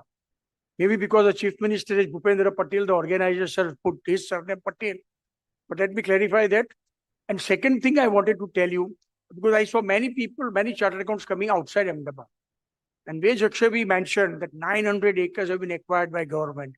Out of that, 250 acres of land is purely for GIFT City SEZ, where you will have tax-free income. Institute is now coming out with the guidelines for opening office by chartered accountants in GIFT City SEZ, because you can't do the existing practice at GIFT City SEZ. It has to be a different entity. And therefore, to all of you, I would request in the evening or whenever you have time, please visit the new buildings which have come up. Jakshay has left because he has to meet Prime Minister today in the afternoon, Revenue Secretary in the afternoon, but his son is here. I would request you all to catch hold of him and please see the buildings. You will not believe, let me tell you, I'm not for his building only, Pragya, but when my friend, Hiranandani Tower. Niranjan Hiranandani and me did CA together. He became builder. I'm still a CA. But you must see that Hiranandani building and Pragya building and other building. Let me tell you, you will not believe this kind of buildings can be made, constructed and given in India. No building in Amli Bhopal Road or SGI or even for that matter in Rajkot can come near to this. And with full infrastructure facility. So if you want to shift, they will give you furniture, fixtures, tables, everything that you need. And it is on lease. So there is no big investment also. You can start from 200, 500 square feet or a table space and then over a period of time, increase that. So a lot of opportunity. Please, when you have come all the way to GIFT City, take this benefit, learn what really GIFT City is, and then only the real purpose of GCC will be served. Thank you so much.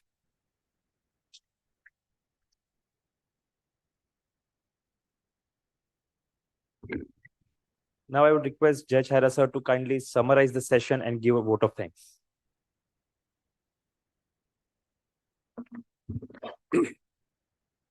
Thank you, Sahil. A very good morning to all of you. Well, it was definitely a very fantastic session. Sunil sir, let me start with you. Of course, you know, I have a very pleasant task of thanking you all of. Sir started with this particular thing at the age of 75. If he can start learning, I think, sir, about PM also said 75 is the Amrit Kal. And the next 25 years, very great. So I'm sure next 25 will be very great for you also. And for all of us, sir, thank you very much for motivating. If at 75 and after achieving so much, if somebody would like to be a student, तो आपके और मेरे पास तो कोई choice ही नहीं है, right? We have a long way to go.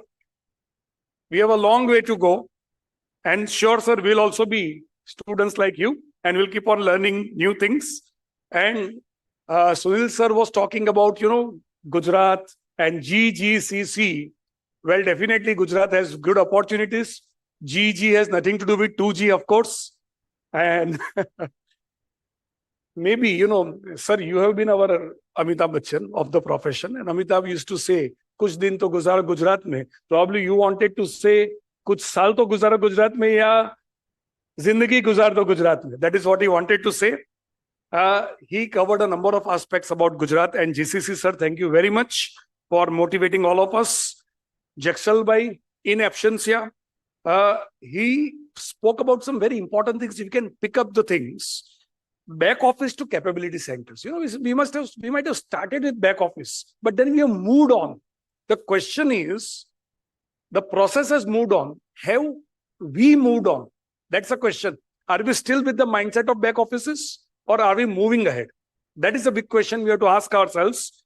And when he said 2/3 of the GCCs are in India, why 2/3 you want all the 100% GCCs in India? And I'm sure it is we all, we have to work together to ensure that it happens. And he talked about some very important aspects. Leadership. See, words. एक words को अगर हम उसको digest कर पाए, हम अपने उसमें लेके आए, we can change the world, our world and the entire world. Leadership, innovation and integration. That is what he focused upon. Now, this is very crucial. What am I doing? Am I just a practitioner or am I a leader? Do I visualize an organization? Do I lead a team? Is it what I am actually doing? Leadership, innovation. Am I okay with what is going on for many years or am I innovating? That is the question. That is what he pointed out. Strategic partnership, that is what he pointed out. And important is, Sunil sir, when he was talking about 14 FSI. So I was just imagining, up till now, it used to be like, you know, you would go to Hong Kong, to Victoria Pick, right? Or maybe Shanghai Financial District. But maybe over a period of time, somebody will come and say, I'm here at Gandhinagar, right? And maybe an evening in Paris turns out to be evening in Gandhinagar also, 14 FSI. And he was talking, sir, as Indian citizens, why we should be so very happy? Jakshal bhai was talking about one very important thing. चाय भी नहीं पिलाई, चाय भी नहीं पिलाई, और अगर इतना अच्छा काम हो रहा है, इसमें चाय वाले का हाथ तो है, हाथ तो है. See, our India is changing, our country is changing, right? And now it is our role. We have to ensure that we take this country much forward. So, sir, when you are talking about Gujarat, we require thanking Sanjeev bhai also, because when the GCC concept came up, we started with Delhi. And then we are planning only 3 programs. When only 3 programs were there, Purushottam Bhai immediately grabbed the opportunity. He told Sanjeev Bhai ke, sir, second to Gujarat mein hi hona chahiye aur yahin pe hona chahiye. Sir, thank you for providing Gujarat this wonderful opportunity. Single window permission and all these things, you know, these are some fantastic things that, of course, he mentioned. Ek point mein detail mein nahi ja raha hu. And Rakesh ji also came up with some beautiful concepts, very, very beautiful concepts. He talked about the 6 reasons. Somehow, you know what happens? Many of us still on the back of our mind have that one reason, cost optimization. But you have to move ahead. You have to move ahead. He gave 6 important aspects. Along with cost optimization, he talked about efficiency and enhanced customer experience. Now, each and every word is very, very crucial. You know, access to talent pool. That is also very important for us. Innovation continuum and strategic decision making. Well, what he talked about, एक बहुत important और beautiful concept इन्होंने कहा, cost arbitrage to talent arbitrage. Friends, this is very important. Cost arbitrage can be temporary. Maybe some other nations might tomorrow take the advantage of that. See, as more and more things come up, maybe in terms of cost will also rise. Maybe that arbitrage is not to that extent as it should be. But talent arbitrage, that is always up to us. For next 100 years, at least, we can have the talent arbitrage in India. And that is what we all collectively have to ensure. It was a beautiful concept. And one more thing, he talked very importantly, very, very importantly, growth is bound to happen in GCC. Growth is bound to happen in this nation. Growth is there. Are you a part of it? Sir, ये आपको और मुझे हिला देना चाहिए. ये बहुत important है. आज पूरे दिन में सिर्फ इतनी बात करें ना. Are you a part of it?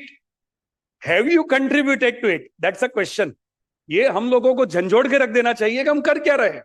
And when he talked about mindset, I think Sanjeev Bhai always kept on telling he is the person responsible for this GCC concept, magnifying it, bringing us to us, and particularly here.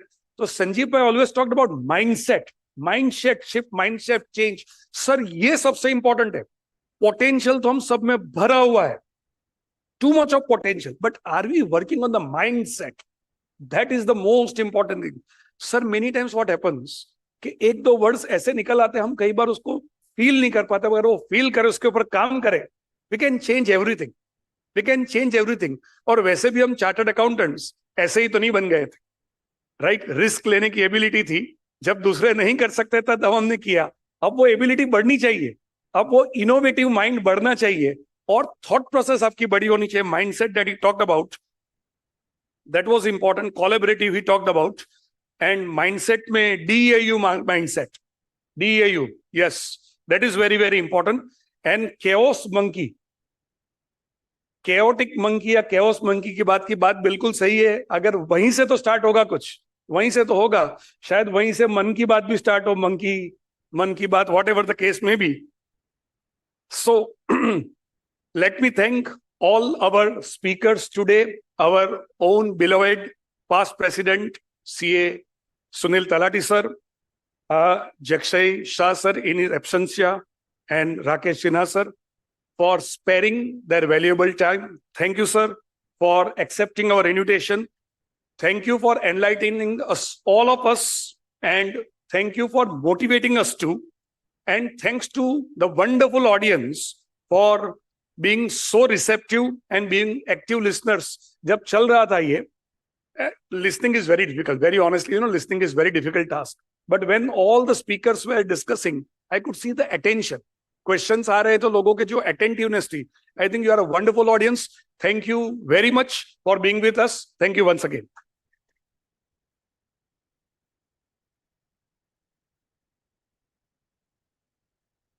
Would request Abhinav Bhai now to start with the third session.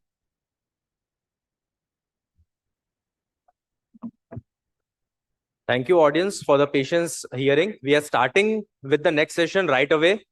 The inaugural session has been postponed, so requesting everyone to please be seated. We are starting with the third session, which is upon the funding growth in GCCs, capital infrastructure and incentives. After this power pack session on the topic of rising of GCC, by the learned speakers and eminent faculties. I think you would have been much enriched after this session. And likewise, with this session, the fourth session of the day has been preponed. And yes, I would like to repeat, it is upon the funding growth in GCC's capital, infrastructure, and incentives. And for that, by the time the dais is getting ready, I would request the respected Central Council member, CA Dayaneva Sharma sir, and respected Central Council member, CA Arpit Kabra sir, to please escort the learned faculties for the session. CA Naresh Kella ji, if he has arrived.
So once again, welcoming all to this third session after the power pack session of the day for the first day, and the second session, I think it was very enlightening. And for the third session, it is upon funding growth in GCCs, capital infrastructure and incentives.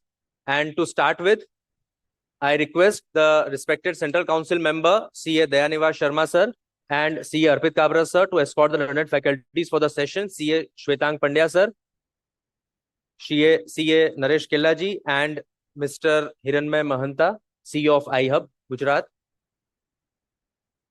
Okay, so other two learned speakers would be joining the session in a while.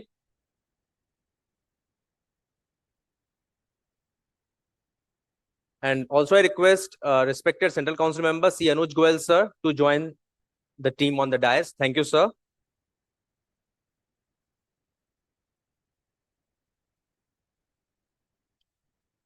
It's my honor to introduce the faculties for the session. I think they are not just the eminent speakers of the day. They are living that life, what they are doing, they are enjoying, and that's how they are delivering to their best. So it is the first CA Shwetang Pandya. He is Chief Executive Officer of Shweta Consultancy Services Private Limited. He is also the chairman of the Shwetar Group, which is a highly experienced professional with over 25 years in the field, having mentored more than 350 chartered accountants, Recognizing the potential of IFSCA in Gift City in 2020, he established the Shwetak Group of companies in Gift IFSC, a global financial services platform. This platform, comprised of over 40 chartered accountants, many of whom are his former students, integrates wealth management, consultancy, and business solutions, all under the guidance of expert chartered accountants. The company core philosophy is encapsulated in the Sanskrit phrase, Kritsnam Vishwam Vyapunhi, which translates to the world is our canvas. So with big round of applause, Shwetang sir, we welcome you. And I request respected Central Council member Arpit Kapra sir, Anuj Goel sir, and Dayanivas Sharma sir to please welcome the faculty. First, we would welcome with the bouquet and then with the memento. Okay. Yes. No worries. As the speakers arrive, we would be doing this felicitation post this. And now I request CA Dayanivas Sharma sir to please come forward and deliver his opening remarks for the session. Dayanivas sir.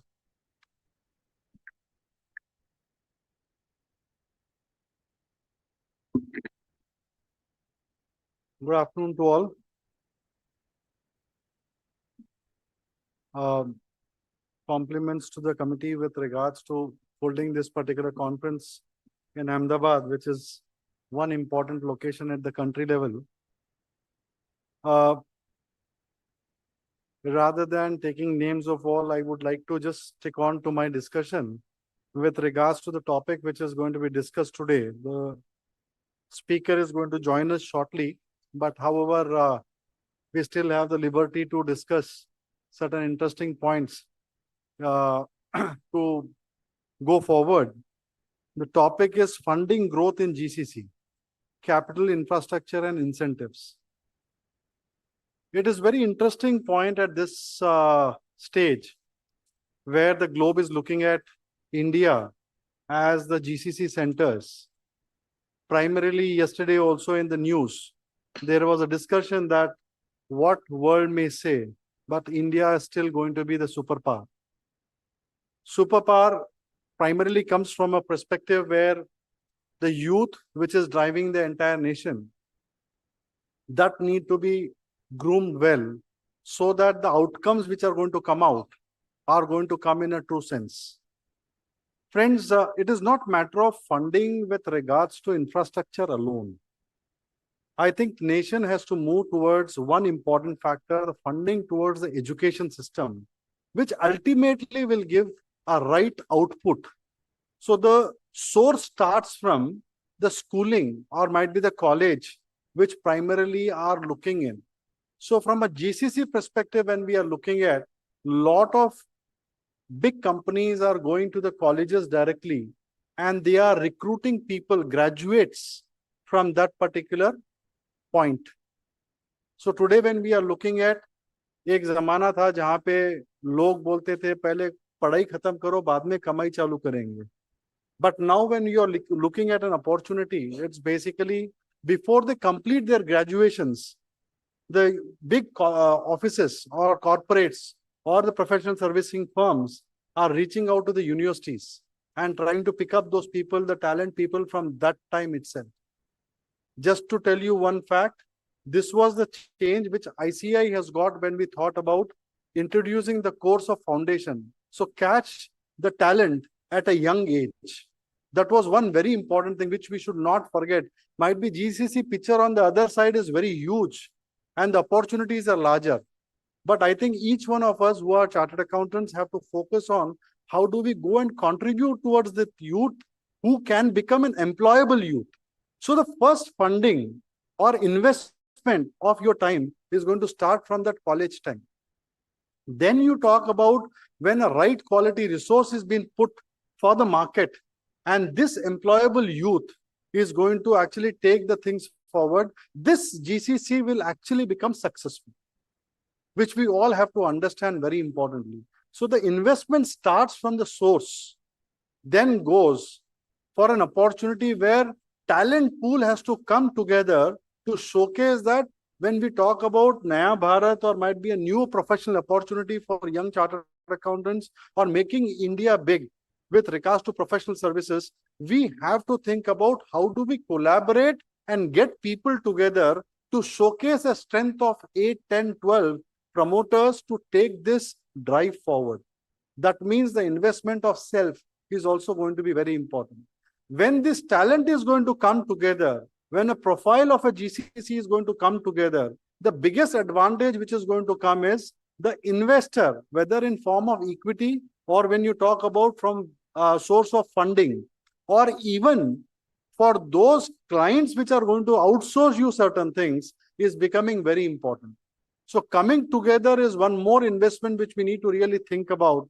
Then comes when the profiling of an organization goes well, what will happen it showcase that the right talent pool is together, and this talent pool can be actually given that kind of funding, whether in form of equity or in form of a debt. You all agree, right?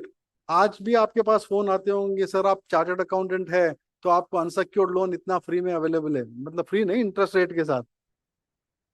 So the point is that is been accepted fact that at this stage when we are looking at the funding is available, but I think the portfolio of people when we are going to create is going to be very important. Please understand, one is sourcing the capital or a debt is one part. Second is the international funding which is coming in to set up their GCCs is also there. But the challenge out of it is the quality of resources which is going to be available is going to get scarce, because GCCs have a multiple advantage. Multiple is multiple of 85, right? Multiple of 100, multiple of 30, multiple of 40. That means my rupee is there 30 rupees, right? So what I'm trying to put forward is there is going to be a huge amount of competition which is going to come with the influx of this kind of capital, where the talent is going to be sucked into the system by paying whatever price it is. The critical factor which we all have to understand is how effectively the GCCs come together to ensure that this disruption doesn't become a negative disruption, but it becomes a positive disruption in sense where people are employed not at unexpected prices. Because this ecosystem today is very supportive, but if it is going to get disturbed, again the cost parameters and the revenue parameters are going to change. The projections which we are doing today will not be relevant tomorrow and day after. The basis, the promises on which we are actually raising this capital today is not going to be relevant for tomorrow. Please understand, this gap will actually take a spike up, but again it is going to take us down. So the important part which we all have to understand is how this funding is going to be taken up in time to come, whether it is again equity or debt, whether it is Indian or foreign, doesn't matter. Please understand the importance of GCC is going across the globe, and particularly in India very high. Earlier, it was only the foreign companies which were coming into India. I don't know how many of you are aware, in Hyderabad, Wells Fargo has come from the day when I am associated. Just to tell you a fact, today, that day, there were only 10 people who have been employed. And today, Wells Fargo alone, which is the largest bank of US, has employed 30,000 chartered accountants. Not chartered accountants, sorry, the entire employee base. Similar are the cases which are coming in a big way. Now, this is primarily we are looking from foreign services. Take it from me, the Indian corporates are also focusing on that side. Now, not only that, public sector undertakings are also looking at this as one of the options because of non-availability of talent.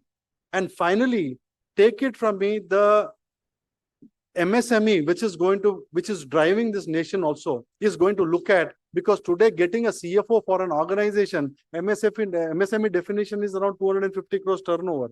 And even 500 crore turnover or 1000 crore turnover, companies do not have CFOs operating effectively. So at this stage, when the standardization processes are going to take place, how qualitatively we all have to get engaged, collaborate together, and think about, rather than thinking independent as an individual, I think it is a collaborative approach which is going to actually not only give a credibility in the market, but most importantly, feasibility of investment in your corporates which you are going to create over a period of time. there is a different world shortly which is going to be seen. One side, technology disruption is actually making lot of processes automate where people eliminations are very high. Second side, a talent pool is always going to be always on demand at the grassroots level. So we need to wait and watch how this transformation is going to come in. I am telling you one fact with my little experience, the investments made today within 3 years will not be relevant in the GCC sector. So that means how dynamic and organizations have to be. Think from that perspective. It is time to change, and it is not the time where 10 years the generation is going to change. It is every alternate year you are going to see a lot of change which is happening in the mindsets of people, in the mindsets of organization. That means that amount of funding you need to sit with so that this transformation is effectively addressed at all times. And let us hope that discussions today with regards to the kind of speakers we have, we get all these insights to make us think little wider and wilder in the entire process of setting up a GCC. I welcome you all and thank you very much for giving me an opportunity. Thank you very much. Thank you very much. Friends, to all of you, let me give you a perspective. You heard the person. So, आप लोग ने वो scheme सुनी होगी ना, buy one get two free types. So, आज buy one में मतलब, so we are hosting this session, but today you have two free people, not people who are free, but the people who are making a huge impact in the overall ecosystem of chartered accountancy. Ahmedabad Sharma who just spoke, is the chairman of one of the most promising committee today, one of the committee which is into super action, digital accounting and assurance board. After having rolled out forensic accounting investigation standards with 18 countries already in MOU, and now these standards will be adopted for their reporting purposes. There'll be a huge impact on our chartered accountancy because only we know FAIs. I don't want to ask how many of you know FAIs today, but people, please understand, today is the moment that you are looking at a person who has actually rolled out the FAIs under DAB. I'm the vice chairman of the DAB, and the kind of work that is being doing. And now, post the success of globally adoption of FAIs, we are now coming with information system audit standards, the first again in the world. Let's have a huge round of applause for Ahmedabad Sharma.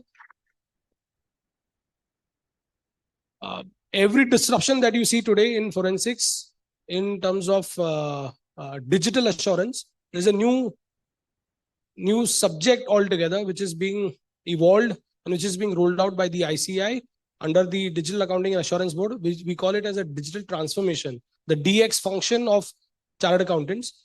And that is being led by DAB. And very soon you'll, of course, see, just you've seen the GCC imprints here in Gujarat. Very soon you will have an imprint of digital transformation very soon. Two very important models are RRU and NFSU who are helping us drive that.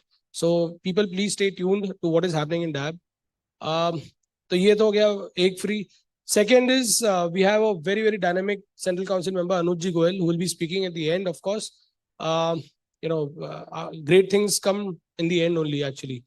He is handling the CMIB and he'll be apprising you about the various paradigm shift that the chartered accountancy as a course is seeing when it comes to industry as a perspective. So, and I'm sure to all of you who are looking at opportunities in GCC, you will have something to hear about. You, of course, you heard Ahmedabad right on various elements of how trainings and how digital evolution is going to help our fraternity come better. You'll have another aspect or perspective from Anujji. Please have a huge round of applause for Anujji Goel, who's handling the entire CMIB function and is doing something revolutionary work there. So, Abhinav, you want to? Yes, very rightly said, Arpit sir. I think Ahmedabad Sharma sir has set the correct tone for the session where he highlighted what is the importance of collaborative professional work from all of us, how IFSC and GIFT can be most made out of. And sir, I would request by the time support staff to request delegates who are standing outside to come inside, because this session is one of the most crucial, because it will be talking all around the funding, which is the backbone, which is the oxygen for any economy. So requesting all the delegates to come inside. And it's my now honor to introduce the learned faculty, CA Naresh Dhanraj Kellaji, who is by qualification BCom, LLB, and FC, of course. He is presently serving as independent director at PFC, Power Finance Corporation Limited, Maharatna PSU of Government of India. He is member of Gujarat State Fee Revision Committee, an appellate authority formed by the Government of Gujarat to regulate school fees charged by self-financed schools. He is also convener of Gujarat State BJP CSL. He is president of Zalawad Federation of Trade and Industries. His past responsibilities include being independent director at the State Trading Corporation of India Limited and director at Rajkot Nagarik Sahakari Bank Limited, a multi-state scheduled cooperative bank. So with big round of applause, sir, we welcome you to this discussion, this forum. Thank you, sir. And now I request... We'll set it up now. We'll wait for Hiranbhai sir also. When he'll join in, we'll bring him on dais. Yes, by the time you can, sir. Correct. All right. Yes. Okay, so thank you, everyone. First of all, let me first thank both the wonderful personalities that we have today. Naresh Bhai Kela, chartered accountant in business, known for his, Gujarat is known for having sweet in everything, almost everything that they consume, right? The maximum 90% of sugar comes from Naresh Bhai's office. So he's a sugar entrepreneur, very, very fond and a very, very popular name from this part of the country. And also becomes an independent director in PFC. PFC मतलब पैसा. आज हम उसी के बारे में बात करने वाले हैं. So thank you Naresh Bhai for joining us here. Next to me I have Shwetang Bhai. Rajkot जो लोग राजकोट से हैं वो इनको जानते होंगे बहुत अच्छे से because आप faculty रहे हैं. He's been speaking, he's been training, he's been coaching so many people. And so much has he trained them that 49 of them out of I think 3,000 people that he has made CAs, 49 of them have joined him. और ये लोग जब आप सोचे नहीं होंगे, जब आपने सुना नहीं होगा गिफ्ट सिटी के बारे में, तब से गिफ्ट सिटी में है. So let's welcome Shwetang Bhai with a round of applause. So what I'll do is today clear है. I would first request that hygiene के लिए थोड़ा सा please no one moves in the front of the camera over here क्योंकि they want this for production. दूसरा we'll be talking absolutely jargon free, ठीक है? No nothing. GCC भी हम बात नहीं करेंगे. हम बात करेंगे पैसे की कि इधर आके कैसे पैसा बनेगा. सिंपल सी बात है क्योंकि दो बहुत सही है, भले एक कंसल्टेंट है और एक है, और फिर हिरन भाई आएंगे, वो एक आई हब स्टार्टअप का अलग ही कम्युनिटी है, तो मॉडल पूछेंगे उनसे कि यार कैसे सक्सेसफुल करें. आज गवर्नमेंट पीछे लगी हुई है, इसको सक्सेसफुल बनाना है हमको, ठीक है? तो मान के चलेंगे कि कैसा हो सकता है, पर हमारे लिए क्या है, for you and me what all is there here, वो करते हैं. तो जय श्री कृष्णा, गणपति बापा मोरिया और जय जिनेंद्र बोलते हुए शुरू करते हैं इस सेशन को, क्योंकि पोजीशन अभी शुरू हो रहा है, जिनका हो गया है और अब होने वाला है, उनकी तपस्या को बहुत बहुत नमन करते हुए आगे बढ़ते हैं. तो सबसे पहले श्वेतांग भाई, I want to ask you a question. Sir 21 साल से आप यहाँ पे हैं, यानी 2021 में आप यहाँ पर आ गए थे, 21 से आप इधर हो. सर कर क्या रहे हो यहाँ पर? मतलब ये तो पूरा रेगिस्तान था, मतलब जितना मुझे था, और अभी भी है. हर जगह कंस्ट्रक्शन है, एक तरफ से ऑफ कोर्स बहुत अच्छी ग्रीनरी है. AQI पता नहीं क्या होगा, हम लोग मुंबई और दिल्ली वाले लोग हैं तो AQI बहुत ज्यादा हमारे लिए इंपॉर्टेंट रखता है. तो आप लोग ये कंस्ट्रक्शन इतना जो मेहम चल रहा है उसको कैसे बेयर कर रहे हैं? And so what is your idea and what made you come here in the start? Thank you अर्पित जी. पहले तो मैं नीरव भाई को थैंक्स कहना चाहूंगा, अहमदाबाद ब्रांच से, गांधीनगर ब्रांच से हमारे चेयरमैन सर को थैंक यू कहना चाहूंगा, और परसोत्तम खंडेलवाल सर जी को जिन्होंने रिफर किया और मुझे ये स्टेज मिला, और सेंट्रल काउंसिल मेंबर को भी, और खास साजिब सर जो कि ये हैपन किए. अब जब भी कोई ये पूछता है कि भाई GCC एक्चुअली क्या है और वो फायदा क्या है, जब तक सामने वाले को धंधा अगर चाहिए और उसको फायदा नहीं समझा सकते, धंधा नहीं होता. और परसों ही साजिब सर जी से हम शाम को ऐसे ही कन्वर्सेशन चल रहा था, तो एक डिस्कशन हुआ कि एक मेंबर मुझे पूछ रहा था कि यार 2,000 रुपये मेंबर से ये ये सेमिनार की फीस है, तो भरूं या नहीं भरूं, तो और कुछ काम का है कि नहीं. तो साजिब सर ने बहुत अच्छा आंसर दिया, क्योंकि वो भी एंटरप्रेन्योर है. ये आंसर है प्रैक्टिशनर नहीं दे सकता है, ये आंसर एंटरप्रेन्योर ही दे सकता है. क्या दिया मैं बताता हूँ भाई. तुम 400 लोग मिलके 8 लाख दे रहे हो, इंस्टीट्यूट 50 लाख खर्च कर रहा है, तो 8,000 का फायदा उठाना हो तो तुम भरो, नहीं उठाना है तो नहीं भरो.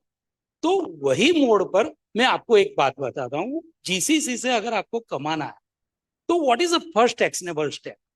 आप 1, 2, 5 CA से नहीं कर पाओ, आपको 25 CA को बाहर जाके इकट्ठा होना पड़ेगा. पहली बात, वो 25 CA के पास 5 सेट ऑफ स्किल्स चाहिए. अगर वो 5 सेट ऑफ स्किल आपके पास नहीं है तो धंधा नहीं आएगा। यस, अब मैं वो 5 सेट ऑफ स्किल बोलने से पहले आपका फायदा क्या हो सकता है वो बोलता हूं, तभी वो जो 5 बोलूंगा ना स्किल, वो जिंदगी भर याद रखोगे आप, वरना नहीं रखोगे। तो देखिए, अगर आप 25 लोग इकट्ठा हो गए, जो मैं 5 सेट ऑफ स्किल बोलने वाला हूं, वो अगर आप 25 लोगों में से ग्रुप्स में है अलग अलग, तो आप अगले 6 साल में पर पर्सन 30 करोड़ रुपया वैल्यू क्रिएशन कर पाएंगे। मैं ये चीज आपको प्रूव करके बताऊंगा। तालियां होनी चाहिए जोरदार। आप 25 लोग, इतना बड़ा नंबर सुन के थोड़ी तो जागे होंगे आप लोग, है ना? और मैं जो भी बोलूंगा चार्टर्ड अकाउंटेंट्स के सामने बोल रहा हूँ, मैं खुद सीए हूं, तो मैं प्रूव कर सकूंगा, वही बात बोलूंगा। पहली बात, अगर आप 6 साल का 30 करोड़ इंडिविजुअली कमाने वाले हो तो पर ईयर 5 करोड़ कमा रहे हो। अब आपको दिमाग में घुसा लेना है कि मुझे पर ईयर 5 करोड़ कमाना है, तो अब जो मैं बोलने जा रहा हूं वो 25 लोगों में क्रिएट है। अगर खुद में नहीं है तो ऐसे बंदे को पकड़ो जिसके पास वो स्किल है। दूसरा, आप जिस क्लाइंट को सर्व करने वाले हो वो क्लाइंट की भी प्री कंडीशन है, उसका 5,000 करोड़ टर्नओवर चाहिए। अब आप जानते हैं दुनिया भर में, इंडिया में ऐसे बहुत सारे ऑर्गेनाइजेशन है जिसका 5,000 करोड़ टर्नओवर होगा। अब आप 25 लोगों को इकट्ठा होकर पूरा 1 साल मेहनत करके ऐसा एक क्लाइंट को ऑनबोर्ड करना है for GCC service. Second thing, उसकी दूसरी कंडीशन है कि उसका 20%, 5,000 करोड़ का 1,000 करोड़ जीसीसी थ्रू मैनेज होने वाला हो, यानी जो हम रिप्लेस करेंगे सर्विसेज, जीसीसी को आउटसोर्स करेंगे, उसका वो 1,000 करोड़ का खर्च होना चाहिए। अगर इतनी कंडीशन सेटिस्फाइड होती है तो उसका 6 साल का वैल्यू क्रिएशन क्लाइंट का 1,250 करोड़ होगा। मैं ये, क्योंकि अब मैं फिगर्स भी एक्सप्लेन कर पाऊंगा, तो उसको 1,250 करोड़ का वैल्यू ग्रोथ मिलेगा 6 साल में। हमें एज अ जीसीसी मैनेज करने वाले टीम को 30 करोड़ रुपया मिलेगा। अब मैं बोल रहा हूं कि ये कैसे होगा, वो तो टाइम से हम आगे आगे बढ़ेंगे। ये 5 सेट ऑफ स्किल बोलता हूँ। सबसे पहली स्किल टीचिंग स्किल, क्योंकि यही ब्रह्मा जो धंधा ला सकता है। इंडिया में धंधा लाना ही की है, काम करने वालों की इंडिया में कोई कमी नहीं है। तो पहला आपको पिचिंग टीम चाहिए, पिचिंग मेंबर चाहिए, जिसका डेमो में अगले इस सेशन में आपको दे पाऊंगा कि भाई कैसे हम ये चीज कर सकते हैं। दूसरा, हमें चाहिए स्ट्रक्चरिंग टीम, क्योंकि जीसीसी 3 स्ट्रक्चर से हो सकता है। एक कि आप प्राइवेट लिमिटेड करो, एलएलपी करो, और तीसरा आप हाइब्रिड एक है, और लेकिन मैं इसी 2 में इंटरेस्टेड हूं तो याद नहीं है, लेकिन तीसरा भी एक स्ट्रक्चर है। तो एक स्ट्रक्चरिंग टीम चाहिए। स्ट्रक्चरिंग टीम का भी फंडिंग जो होता है उसका भी अलग अलग होता है। स्ट्रक्चरिंग मतलब अपनी खुद की? नहीं नहीं, जीसीसी का। हाँ, अपना जीसीसी। नहीं, मैं अभी सीए लोगों को साइड में रख रहा हूँ। उसकी टीम में जो हम जीसीसी बनाने वाले हैं उसकी स्ट्रक्चरिंग स्किल चाहिए कि भाई तुम्हें प्राइवेट लिमिटेड होना चाहिए, तुम्हें एलएलपी होना चाहिए, या तुम्हें पार्टनरशिप या ब्रांच मॉडल में जाना चाहिए। तो ये स्ट्रक्चरिंग हो गया। तीसरा, आपको टीम चाहिए कॉम्प्लायंस टीम। कॉम्प्लायंस टीम का काम है सब चीजों को आपको ऑनबोर्ड करना पड़ेगा, और ऑनबोर्ड करने के लिए आपको 7 लॉज अप्लाई होते हैं other than company law and all this things. 7 law. Okay. तो वो कॉम्प्लायंस के एक्सपर्ट्स चाहिए, वरना ये चीज नहीं हो पाएगी। अब आप एक बात समझिए, वो करोड़ों वाला आदमी है जो आपको धंधा दे रहा है, आपको ये उसको उल्लू नहीं बना सकते। उसको वो रियल में आप कोर कॉम्पिटेंस रखते हो तभी उसको पता चलेगा, तभी आपको धंधा मिलने वाला है। तो हर कोई हम ये सब तो पैदा कर नहीं सकती है, तो 25 लोगों को जो जिसके एक्सपर्ट है उसको लाना पड़ेगा। 4th थिंग आपको चाहिए लीगल टीम, क्योंकि आपको कॉन्ट्रैक्ट वो वेंचर से करना है, विद इन आप 25 लोगों के बीच करना है, वो जीसीसी में जो काम करेंगे उनके साथ करना है। जरा भी आपने गलती कर दी तो आपको सब्सिडीज नहीं मिलेगी जो गुजरात सरकार से मिलने वाली, IFSC मिले। अगर राइटिंग में गलती हो गई तो बात खत्म, आपको पैसा। तो वो भी एक्सपर्ट टीम चाहिए। और चौथी आपको जो टीम चाहिए वो टैक्सेशन टीम चाहिए, क्योंकि अल्टीमेटली ये सब चीजें टैक्सेशन से होती है। अब आप बोलेंगे कि ये कैसे, ये जो 30 करोड़ बोले वो उसका 1,200 करोड़, में सिंपल बता, ये पैसा कमाने के लिए कोई ऑपरेशनल एफिशिएंसी को मैं नहीं गिन रहा, वो तो सरप्लस है। सिर्फ गुजरात गवर्नमेंट जो इंसेंटिव्स दे रही है, वो सिर्फ इंसेंटिव्स से जो उसका पैसा बचेगा जीसीसी के थ्रू एंटिटी का 35 से 40% बचेगा। 35 से 40% उसका बचता है ड्यू टू वो पॉलिसी चलिए हम शेयर कर देंगे, आप सीए लोग पढ़ लेंगे, उसमें घुसना नहीं है, लेकिन 35-40% बचेगा।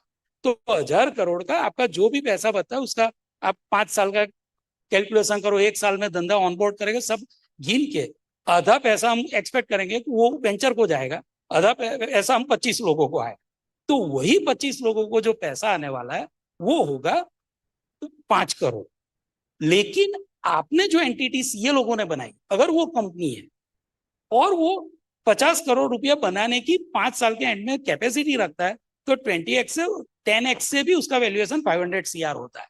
तो वो वैल्यू क्रिएशन भी पॉसिबल है, और वो वैल्यू क्रिएशन ही सही मलाई है। Revenue generation is not the things. तो कहने का मेरा पूरा मतलब है कि पूरा एक इकोलॉजिकल कैलकुलेशन होता है जो ऑलरेडी हम लोग कर चुके हैं। ये आपको ये नहीं मानना है कि नाम की बात कर रहा है, ये प्रोसेस में हम कमा रहे हैं। हमने अपनी वैल्यूएशन को 100 करोड़ क्रॉस करवा दिया है और उसे 22 करोड़ रेस भी कर लिया। तो हम 50 लोग chartered accountant, we are the 50 chartered accountants. तो what I am actually telling कि भाई देखिए, एक जिंदगी में सब स्किल डेवलप करना पॉसिबल नहीं है। तो पहले तो हमें ये सीख लेना है, मैं सब सीखूंगा नहीं। अगर मुझे लीगल टीम चाहिए, मैं उसका बेस्ट बंदे को पकड़ूंगा, उसको कहूंगा भाई आजा, हम नया एप्पल पैदा कर रहा है, 1/5 तुम्हारा। कॉम्प्लायंस को पकड़ूंगा। तो एक्चुअली मैं आपको बोलूं, टैक्सेशन में मैं ये 5 स्किल में एक्सपर्ट नहीं हूं, मैं सिर्फ टीचिंग में एक्सपर्ट। तो मैंने बाकी सबको लाया हूं, वो सब एक्सपर्ट है। अगर आप डीप में जाके पूछेंगे इसका टैक्स कितना, वो तो मैं कहूंगा ठहरिए, मैं अभी इसको बुला लेता हूं, अब उससे बात करिए। करेक्ट। मेन फायदा समझ में आना चाहिए। मैंने पहले आपको फायदा समझाया कि भाई 5 करोड़ साल का कमाना है तो 25 लोगों को इकट्ठा होना है, जो इम्पॉसिबल नहीं है। ये सेट ऑफ स्किल के लोग बाहर ही हमें मिल जाएंगे। और ये तो मैं अपने पेट पर लात मार रहा हूं, लेकिन मैं चाहता हूं कि ये इतना बड़ा दरिया है कि हमारे जैसे 500 लोग खड़े होंगे ना, तो भी हम पूरे समुद्र में 500 मछली होंगे। वाह। तो वाह। कोई हमारा नुकसान होने वाला नहीं है। नहीं है। तो I am here to reveal my secrets, all secrets. अगर आप लोग इंस्पायर्ड होते हो तो 25 लोगों को इकट्ठा करने में मैं ऑलवेज आपके साथ। थैंक्स। वाह, गजब। कहते हैं विद्या और दोस्ती बांटने से ही बढ़ती है। तो आई थिंक ये सबसे बेस्ट उदाहरण है। ये सीक्रेट्स देने नहीं आया है, ये सीक्रेट्स इतना बढ़ा देंगे कि आप में से आज 50 लोग और अगर जुड़ गए तो इनकी वैल्यूएशन जो आज 500 करोड़ है वो 1000 करोड़ होते हुए, मतलब मैं तो वही लालच से आया। वॉल्यूम देखो, सिंपल सी बात है। मैं अब ये अक्सर I don't know for what reason, मतलब अभी हिंदी में भी बात हो गई, गुजराती में भी कर लेंगे, इंग्लिश में भी कर लेंगे, बट ऐसा क्या चीज है जो हमारे चार्टर्ड अकाउंटेंट जी समझ नहीं पा रहे हैं। सो आईसीआई एमडीबी फोर्स कर रहा है, आईसीआई एग्रीगेशन बोल रहा है, उस पर लेक्चर्स ले रहे हैं, इतना प्रोग्राम्स हो रहे हैं, बट फिर भी हम लोग सब छोड़ छाड़ के आ ही नहीं पा रहे हैं। तो मुझे एक लगता है सर, इसमें एक जो आपने कहा सबसे पहला जो है ब्रह्मा चाहिए। जैसे एक आप फैकल्टी हो गए, तो वैसे आप लोग में से जितने लोग यहाँ पर मौजूद हैं, मैं आपको इनवाइट करूंगा कि ब्रह्मा बनने के लिए आपको फैकल्टी बनना पड़ेगा, स्पीकर बने, बातचीत करें, अपनी चीजें बताएं, तो आप हो सकता है 50 एक जन की ऐसी टीम खड़ी कर सके। But believe me, going forward I think it is only size and strength in this country that will attract equivalent size and strength. नहीं तो अदरवाइज तो सब अपने अपने सुबह से 9 बजे से 4 बजे वाली दुकान तो चला ही रहे हैं।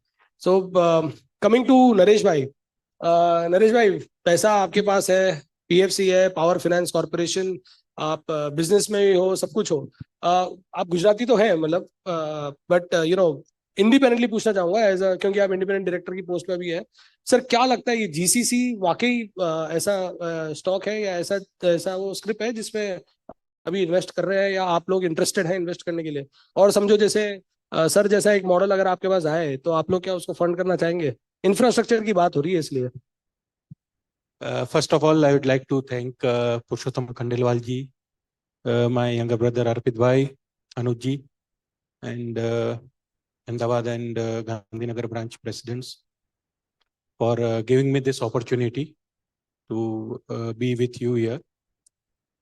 And Arpit Bhai, after 20 years of completing my CA, still the institute doesn't stop giving me surprises. अभी सुबह 10:30 बजे फोन आया कि आपका सेशन प्रीपोन कर दिया है, जल्दी पहुंच जाइए। तो well, coming to your question, PFC, before I can share something about the PFC, I would like to share about the GCC. Currently we have more than around 1600 GCCs in India, employing almost 1.7 million resources. And we look forward for more than 60 billion USD investment in GCC over the next 5 years. And in terms of power, we are not just a lending institution for power sector. Now, we are creating the sustainability models, and we are creating the entire ecosystem for GCCs. We do lend for power, but our priority now has changed. Apart from power, we have also added to our object clause the large scale infra, which includes GCC. So PFC is very much clear in terms of lending operations. We have come up with many innovative financial products, structured finance, and we have lent into very big infra projects, green projects at PFC. And our target for upcoming years is to fund those projects which are encouraging the sustainability. Yeah. So Naresh भाई, GCC में कितना पैसा डालने के लिए ready हैं आप लोग? मतलब as such, there is no limit. No limit. There is no वही सुनना limit. था। We are open for No limit. funding large scale projects. Wonderful. Yeah. Wow, great. Thank you very much. Let's please put your hands together and welcome the CEO of iHub, Hiranbhai Mahanta ji. जैसे नरेश भाई already spilled the beans, मैं थोड़ा diplomatic होना चाह रहा था। तीनों आ जाएं, फिर मैं थैंक्स देना चाह रहा था कि जो 4 बजे का सेशन था वो अभी 11:30 बजे हो रहा है। तो आप सोचो, एक बार जोरदार तालियां तीनों स्पीकर्स के लिए बनती है कि कितनी तैयारी इनको करने का मौका मिला है ये सेशन के लिए। सो एक तरह से समझ लो आप इम्प्रॉम्प्टू सेशन हो रहा है। मेरे पास भले क्वेश्चंस हैं पर हम लोग को डिस्कस करने का टाइम नहीं मिला है, बट आई एम श्योर एक फैकल्टी है, एक सीजन बिजनेसमैन है, और एक इनका काम ही यही है कि कैसे यहाँ वहां से टुकड़ों को इकट्ठा करके उनको एक बहुत बड़ा, मतलब कहते हैं ना, एक बीज बनाओ, उसको ग्रो करो। तो हिरन भाई वेलकम। मानता सर, मैं आपके पास आता हूँ, उससे पहले श्वेतांग सर से एक क्वेश्चन लूंगा। सर सर हमने बात की थी कि यू सेड दैट, आपने टॉप 5 थिंग्स बता दिया है कि सक्सेसफुल होने के लिए क्या है। सर एक कोई केस स्टडी अगर आप बताना चाहें कि जो, क्योंकि आप 2021 से यहाँ पे हैं and people must be, actually people are thinking, structures नहीं समझ में आ रहा है कि कहाँ पर कैसे इन्वेस्ट करें, कहाँ करें।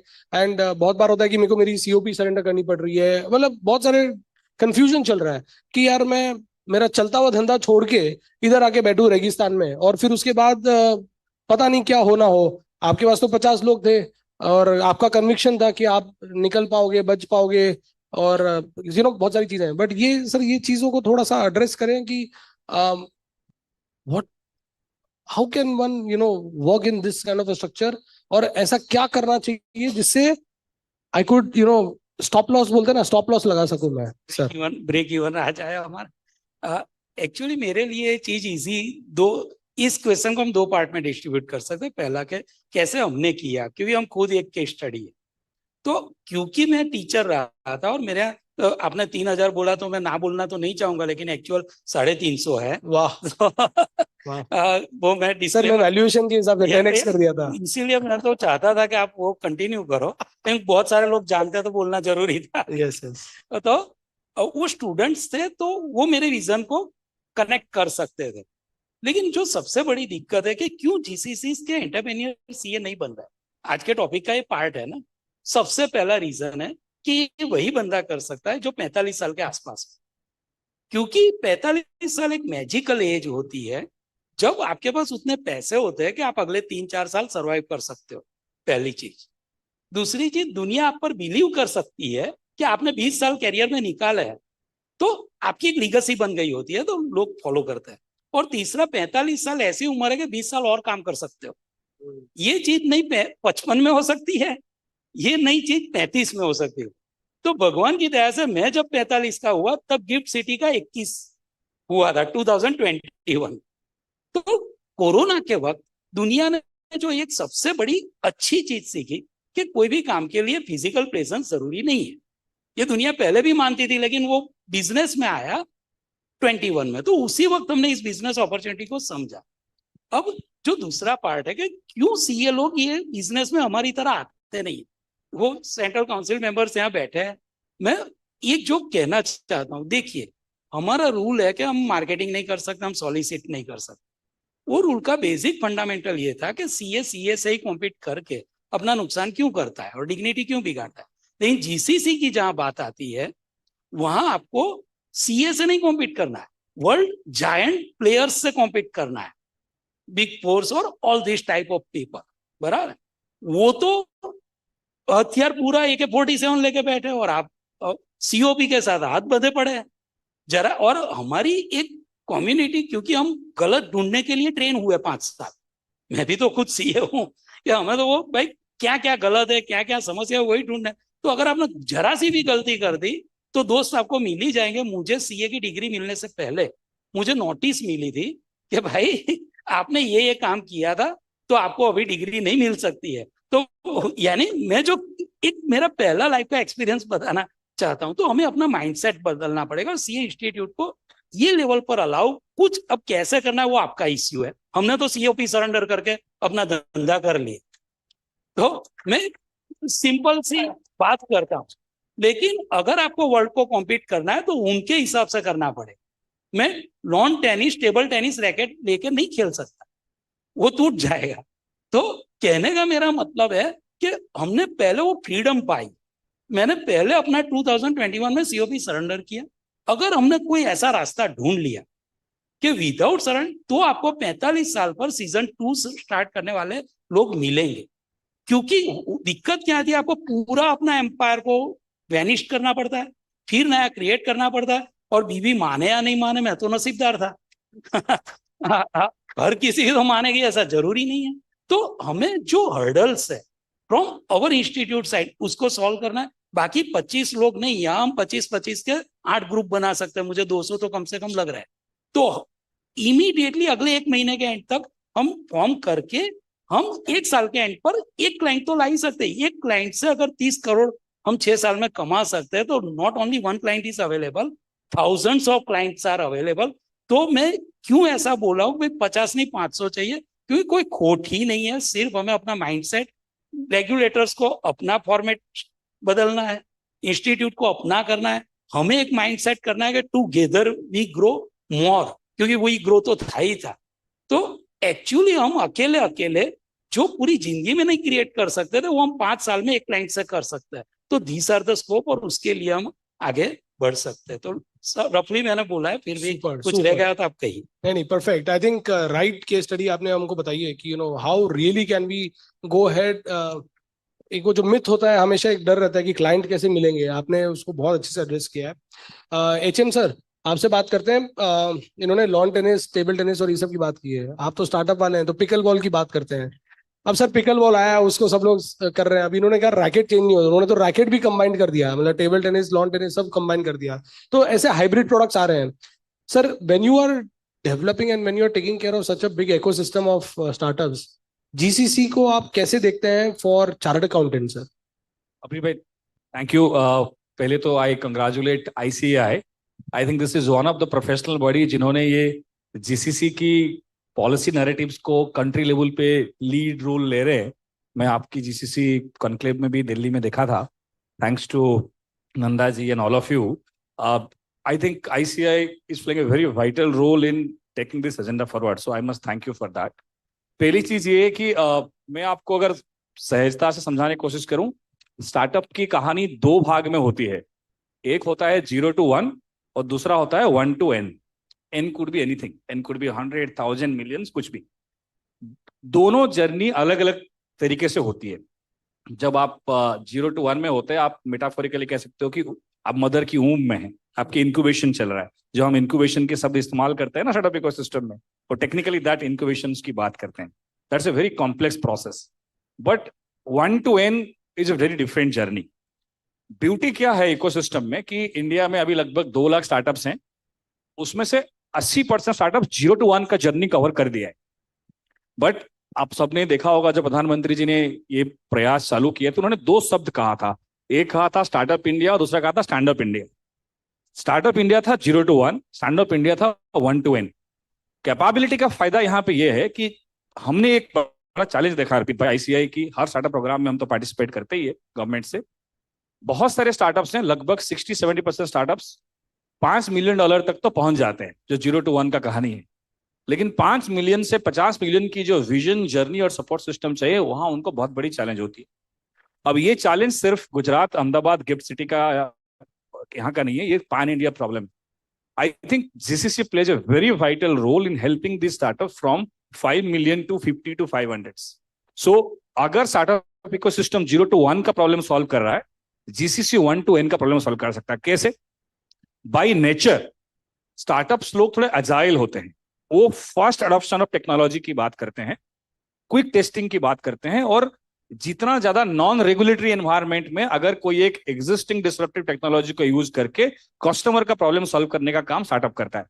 जीसीसी क्या करता है? जीसीसी इमीडिएटली टेक्नोलॉजी यूसेज नहीं करता। जब टेक्नोलॉजी मैच्योर होता है, टेक्नोलॉजी स्केलेबल बनता है, जब उसकी स्टैंडर्ड्स बनते हैं, तो उसको जीसीसी अपना पेरेंट इंडस्ट्री के माध्यम से ग्लोबली स्केल करने की कोशिश करता है।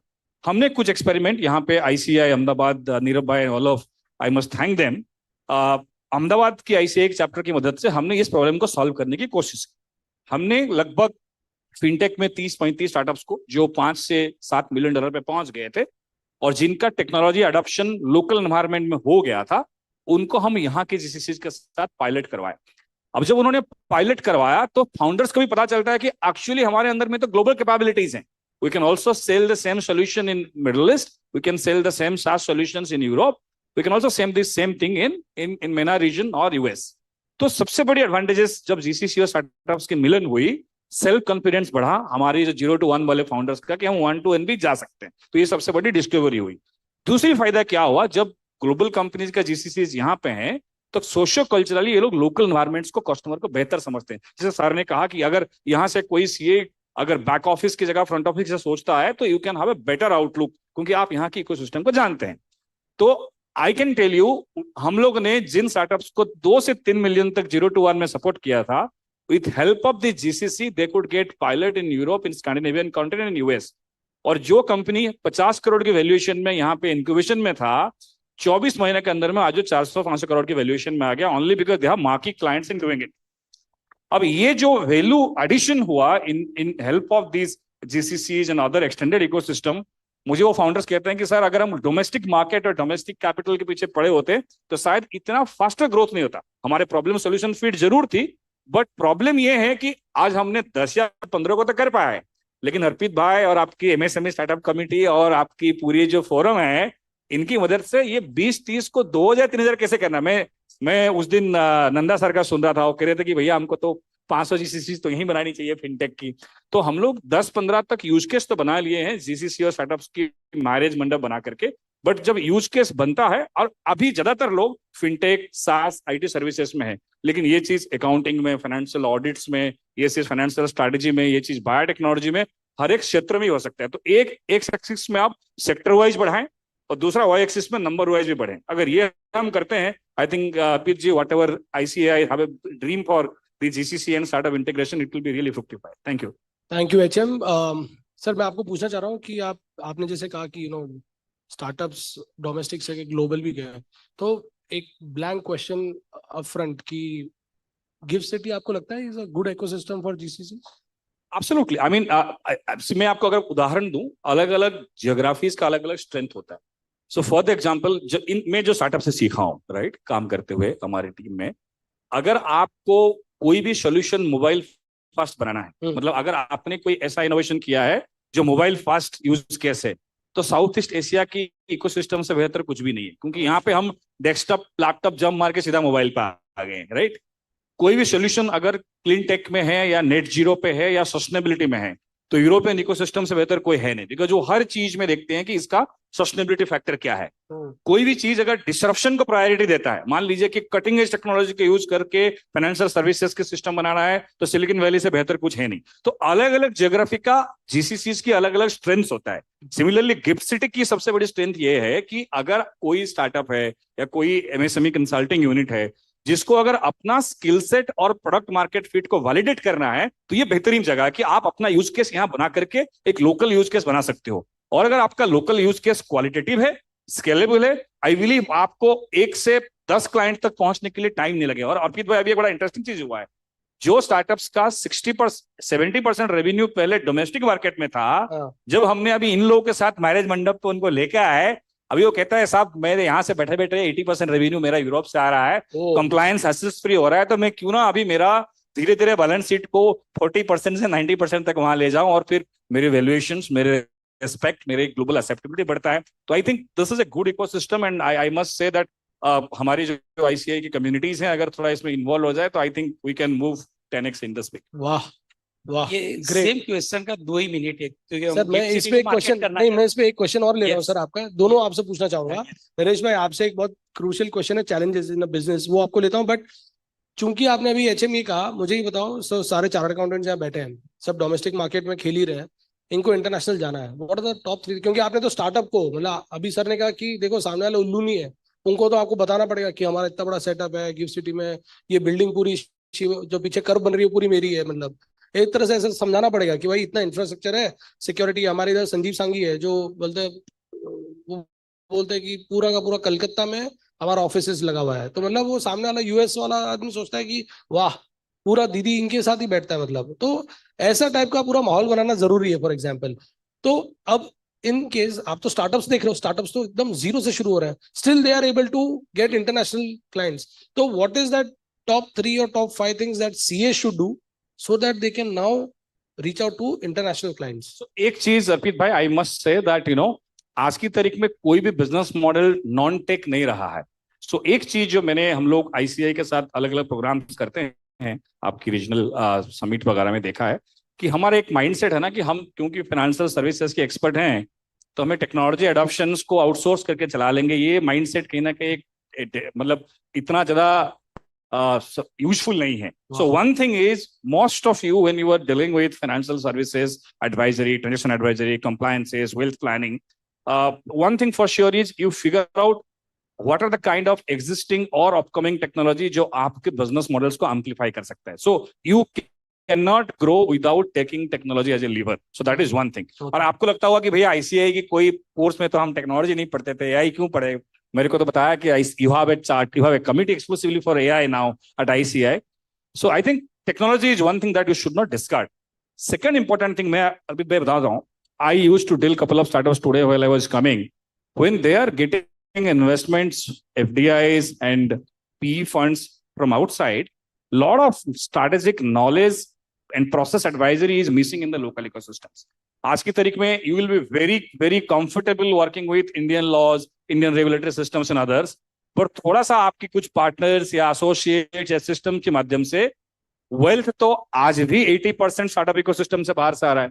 तो अगर जहां से कैपिटल मोबिलाइज हो रहा है वहां की स्टैट्यूटरी इकोसिस्टम्स के बारे में आप थोड़े सेंसिटाइज नहीं होंगे, तो you lose a chunk of money which is coming to transaction advisory in this country, right? तो एक चीज how better you can adopt technology as a tool.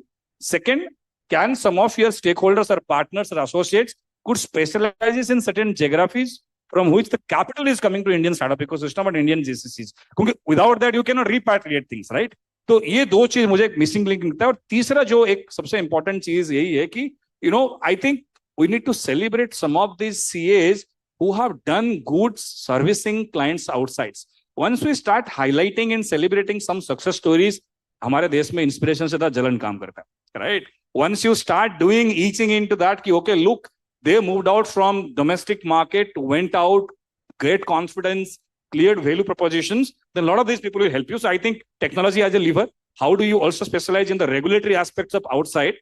And the third important thing is, how do we celebrate the early success? जो sir कह रहे हैं ना कि 45 की उम्र में उन्होंने सरेंडर कर दिया और कहा कि मैं ये कर सकता हूँ. I think we need to celebrate little bit of early success. I think 10 से 100 होने में टाइम नहीं लगेगा.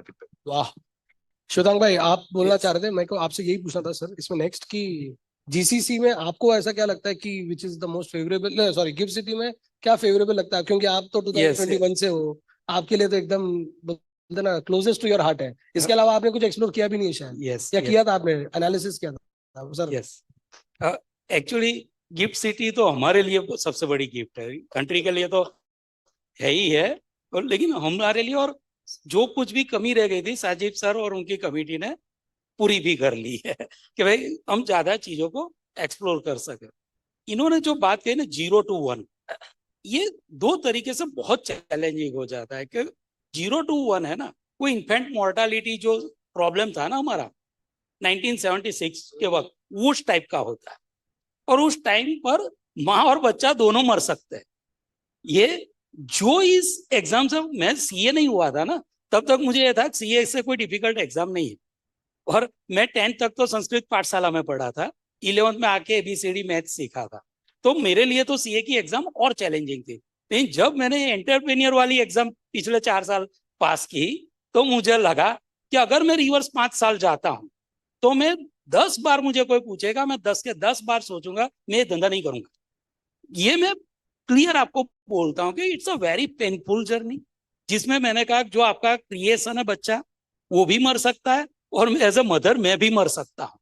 तो ये जो रिस्क है उसको हम कैसे एलिमिनेट करें, क्योंकि मेरे मरने का एक रीजन मैं बताता हूं जिसको सीए इंस्टीट्यूट बचा सकती थी। मैं आपको सीरियसली बोलता हूँ। अब हुआ क्या, कंपनी तो पैसा इकट्ठा करके शुरू कर ली, सब कुछ लगा दिया, फिर सोचा था कि भाई बैंक से भी कुछ मिल जाएगा। अब इश्यू ये हुआ कि बैंक से पैसे लेने गया, I have my assets and everything, bank ने कहा आज तक तो तुम भाई सीओपी थ्रू कमा रहे थे, वो तो तुमने सरेंडर कर दिया, और अब तो तुम खर्चे की फैक्ट्री हो, तो तुम्हें पैसा कौन देगा। तो सबसे बड़ा जो चैलेंजिंग था ना, ये समय था। तो हमें कुछ ऐसा रास्ता जो मैं सजेस्ट कर सकता हूं कि भाई आप अगर 20-25 लोग कुछ करके अदर देन प्रैक्टिस कंटिन्यू करके 75% कुछ भी एक रास्ता ढूंढ के ये चीज अगर कर लेते हैं तो बैंकिंग सपोर्ट सिस्टम तो मिलेगा। मैं जिंदगी में किसी से कुछ नहीं मांगता था, लेकिन मेरे जो स्थिति थी, भगवान ने मुझे ऐसा बना दिया कि मैं मांगता ही फिरता रहता था 4 साल। What I am actually suggesting, तो ये बैरियर को हमें किसी ना किसी तरीके से सॉल्व करना है। और फ्यूचर के लिए तो जैसे मैं अगर पाठशाला से सीए हुआ तो मैंने 350 को सीए किया, अब ये एग्जाम से अगर मैं एंटरप्रेन्योर हुआ हूं तो I am ready to 1000 people कि वो भी ये कर सके। I will be there to support them, और उनको मैं पैसों की कमी नहीं रहना दूंगा। ये मैं आपको बोलता हूं, यानी कहने का मेरा मतलब यह है कि हमें एक एक दिक्कत पर सोचना पड़ेगा। क्योंकि अगर मैं सोचता हूं सक्सेसफुल होने के बाद कि मैं पिछले 5 साल रिवर्स होकर 10 बार ना बोलूंगा, तो इट इज अवर ड्यूटी कि हमारी नेक्स्ट कमिंग कम्युनिटी को क्या करना है। सर आपके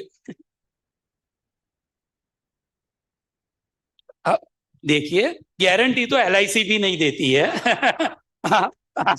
लेकिन I will be there to support, क्योंकि मैं चाहूंगा वो पेन से कोई भी पास नहीं।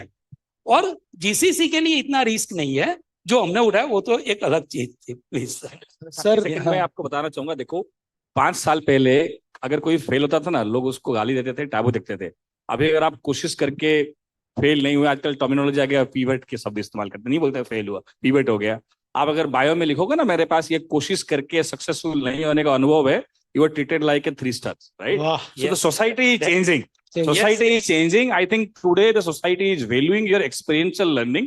सक्सेस का लर्निंग हो या फेलियर का लर्निंग हो, फर्क नहीं पड़ता। हम लोग गवर्नमेंट में भी फाइनेंशियल क्रेडिट के सिस्टम बनाते हैं, तो मैंने अभी रिसेंटली कहा फाइनेंशियल सेक्रेटरीज को कि भैया हम लोग एक गाइडलाइन बनाते हैं कि अगर कोई फाउंडर ट्राई करके फेल होता है, लेकिन अगर अगले बार आता है और बोलता है कि मैंने सीखा ये और मेरे सीख से बाकियों को ये समय बच सकता है, तो हमें उसको प्रायोरिटी फंडिंग करना चाहिए। तो शुरू में तो ऑडिटर बोला था कि ऐसा कभी होता है, but then we succeeded in doing that, you know. So I think अगर आप ट्राई करोगे तो आपको आजकल कोई गाली को नहीं देगा कोई।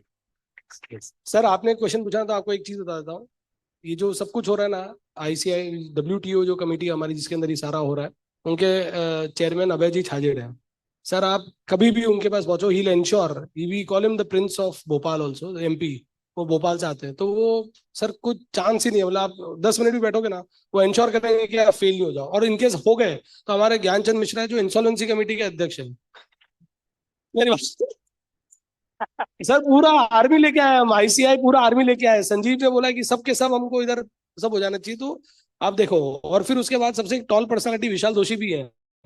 तो जैसे अगर आपको लगे कि कहीं भी कुछ स्लिप हो रहा है, तो audit assurance standards, accounting standards, ऐसी सब चीजें इकोसिस्टम में इतनी उलझने पैदा कर देंगे कि आपका सर्वाइवल पॉसिबल है।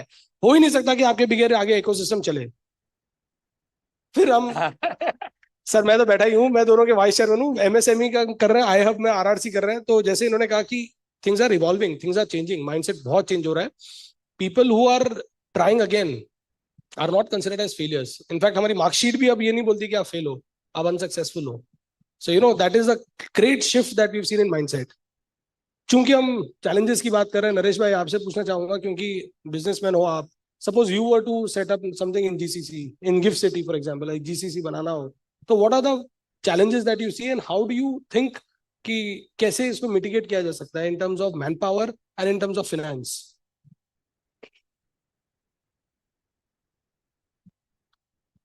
Arvind bhai, financing infra projects like GCC is always full of challenges. क्योंकि अगर हम PFC के एंगल से बात करते हैं तो our assets जो हैं हमारे जो advances हैं they are mostly very long tenure advances of more than 15 to 20 years and our liabilities जो हैं जो हम finance source कर रहे हैं these are mostly having maturities of around 5 to 7 years. तो एक तो ये major risk रहता है always.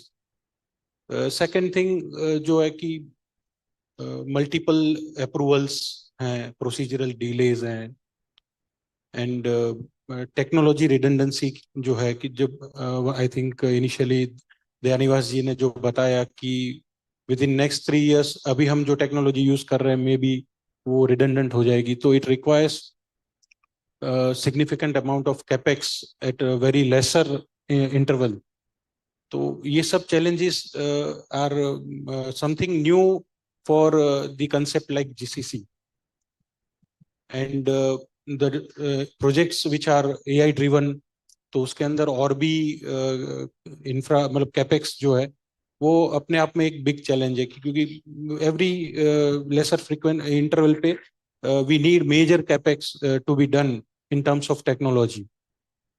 And if we talk about how we mitigate the risk, like ये सब projects जब हम finance करते हैं तो we take into account majorly अभी हम जो product design कर रहे हैं उसके अंदर milestone based disbursement हम लोग कर रहे हैं, DSRA provision रहता है वो हम कर रहे हैं and performance guarantees रहती हैं. तो ये सब चीज़ों को हम we make it the part of the financing agreement to mitigate the risk as much as possible.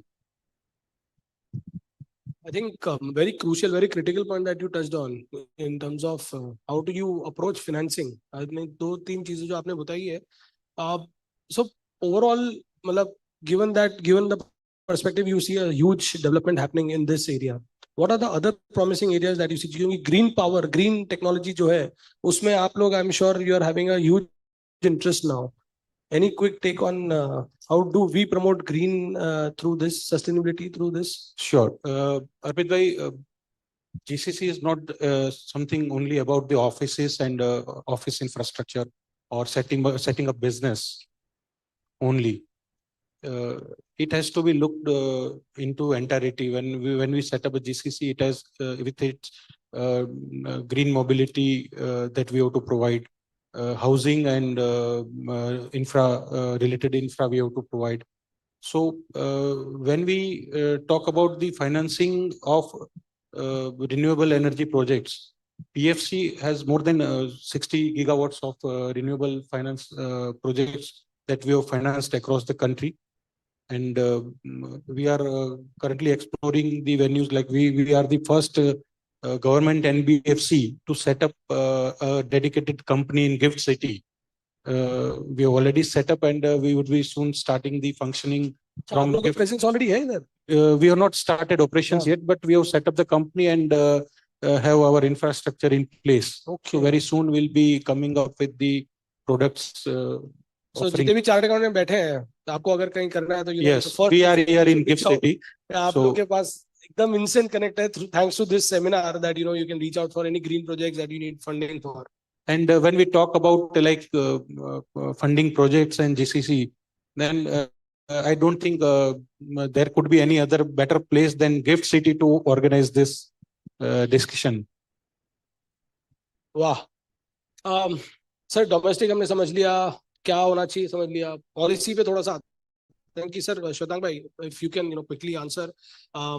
जो मैंने HM को पूछा था कि how can we into domestic market, मतलब what are the things, what are the areas in which we can now tap global market. Abhay भाई हमको हमेशा बोलते हैं कि क्योंकि is from other laws also, जैसे 7 लॉज आपने बोला ना, वो सातों के मालिक ये हैं। तो अभय झाजेड़ जी हमको हर बार बोलते हैं कि US में बहुत रिसेशन है, CPAs हारे जा रहे हैं, ये सब कर रहे हैं। अच्छा, आपको मोमेंटोस भी देना है तो मुझे थोड़ा जल्दी वाइंड अप करना पड़ेगा। तो लास्ट क्वेश्चन लेते हैं अपन। यस यस सर, तो उनका कहना है कि US में इतने सारे लेड बैक हो रहे हैं, सब CPAs रिजाइन कर रहे हैं, प्रैक्टिस नहीं कर रहे हैं, तो बहुत सारी अपॉर्चुनिटीज यहाँ पर आ रही है। तो आपको क्या लगता है कि ऐसी कौन कौन सी एरियाज और how can we tap the global markets? देखिए, ग्लोबल हमारा तो एक मूवमेंट कंपनी का है, गो ग्लोबल विथ गिफ्ट। क्या है? Go global with gift. Go global with gift. हाँ, और मतलब गिफ्ट लेके जाओ बाहर? नहीं, गिफ्ट सिटी को। अच्छा, गिफ्ट सिटी से जाओ। अच्छा, यस, अगर आपको ग्लोबल बनना है तो आप गिफ्ट सिटी थ्रू होते हो। और ये भी आपने अच्छा आइडिया दिया, गिफ्ट लेके जाओ। वो तो ऑलवेज होता है।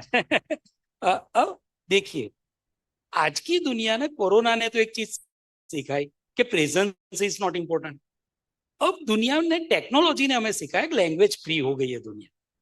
तो हमें सबसे पहला एक माइंडसेट बदलना है कि जो कॉमनवेल्थ कंट्रीज है ना इंग्लिश वाले, उससे बाहर पूरा वैक्यूम खुला पड़ा है। वाह।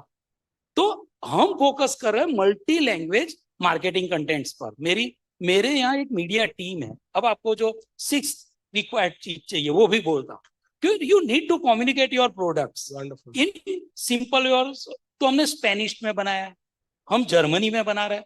तो मजा क्या है, हम इंडियन ही हर जगह जाके कॉम्पिटिट दूसरे को ही करते हैं। मुझे अनिकेत भाई अगर प्रेजेंस ही है, लेकिन वो जापान जाते हैं, वरना जनरली मैंने अगर 10 टूर सुनी हो सीए लोगों की तो कॉमनवेल्थ में ही होगी, मोर देन 90%। तो पहला मैंने अपनी टीम को बोला है कि भाई मुझे अटैक करना है यूरोप पर, रशिया पर। तुम मुझे वो टेक्नोलॉजी सब पहन के सुनते हैं ना वो ला दो। मैं रशियन मूवी देखना शुरू करूंगा, मैं जर्मन मूवी देखना शुरू, मैं अपने आप को यूज टू करूंगा कि वो आदमी जैसे बोलता है मैं उसकी बात समझ लूं और उसको समझाओ। आप मेरी बात समझिए, हम अमेरिका जाके जितना खर्च करते, मेहनत करते हैं ना, उससे कम खर्चे में यहाँ बैठे बैठे मूवी देख के एक्सपर्ट बन जाएंगे। वाह। कहने का मेरा मतलब है, हमें ऑलवेज वहां जाना है जहां कोई नहीं है। और देखिए, व्हाट इज द बिजनेस। मुझे लोगों की दिक्कतें ढूंढनी है, वो धंधा भी हो सकता है, पर्सन भी हो सकता है, और सोचना है ये दिक्कत दूर करने के वो पैसा कितना देगा, कंज्यूमर सरप्लस जो हम इकोनॉमिक्स में बोलते थे। तो हर ऐसी प्रोडक्ट को हम डेवलप करते हैं जो इंडस्ट्री का प्रॉब्लम है। हमें 95 में पता नहीं था कि मोबाइल जिंदगी में काम की चीज है, लेकिन अब पता चला कि वो तो जी नहीं सकते। तो अब हमें इंडस्ट्री को जाके समझाना पड़ेगा कि क्या क्या। मैं सिर्फ एक रियल एग्जांपल देता हूं जो सीए बिजनेस से रिलेटेड। हम ऑडिट रिपोर्ट बनाते हैं, हम P&L बैलेंस शीट बनाते हैं, लेकिन वो कॉम्प्लायंस स्टेटमेंट्स है, उससे कोई मैनेजरियल डिसीजन लिए नहीं जाते और उससे हमें पैसे भी मिलते हैं ऑडिट से। लेकिन हम सिर्फ रेशियो एनालिसिस और वेरिएंस एनालिसिस पर 3 लेयर प्रोडक्ट बनाइए कि भाई business health report card monthly, फिर उसको ये करेंगे तो 10,000 चार्ज करेंगे मंथली, ये करेंगे तो 15,000 चार्ज करेंगे। We are charging 1,85,000 rupees to client and they are paying to us. अब उसको क्या समझा रहा है, तुम्हारा भाई P&L बैलेंस शीट कुछ काम का नहीं, वो इनकम टैक्स के काम का है, बराबर है। लेकिन ये रेशियो एनालिसिस, वेरिएंस एनालिसिस हम सब पढ़े, लेकिन हमने जिंदगी में कमाने के लिए यूज नहीं किया। ये मेरी बात समझिए, इट हैज वैल्यू। और मैं अगले अगर 4 साल बाद साजिद जी या कोई भी मुझे फिर से बुलाएगा, मैं विद फिगर बोलूंगा कि ये प्रोडक्ट से मैंने कितना रुपया बनाया। क्यों पैसा मिलेगा? क्योंकि वो वैल्यू एडिशन क्रिएट करता है बिजनेस के लिए। हम उसको समझाते हैं कि भाई क्या तुम्हें अच्छा है, तुम्हें क्या खराब है, किसको नॉर्मल बनाना है, किसको चेंज करना है, what are internal opportunities, what are external opportunities. तो प्रोडक्ट्स हमें, अब देखिए मैं टीचर रहा हूं, मैंने हर सब्जेक्ट 50 बार पढ़ा है, तो मैं ऑलवेज बोलता था कॉस्टिंग इज द पैसा मेकिंग मशीनरी, लेकिन हम सब पास होने के अलावा यूज ही नहीं करते। वाह।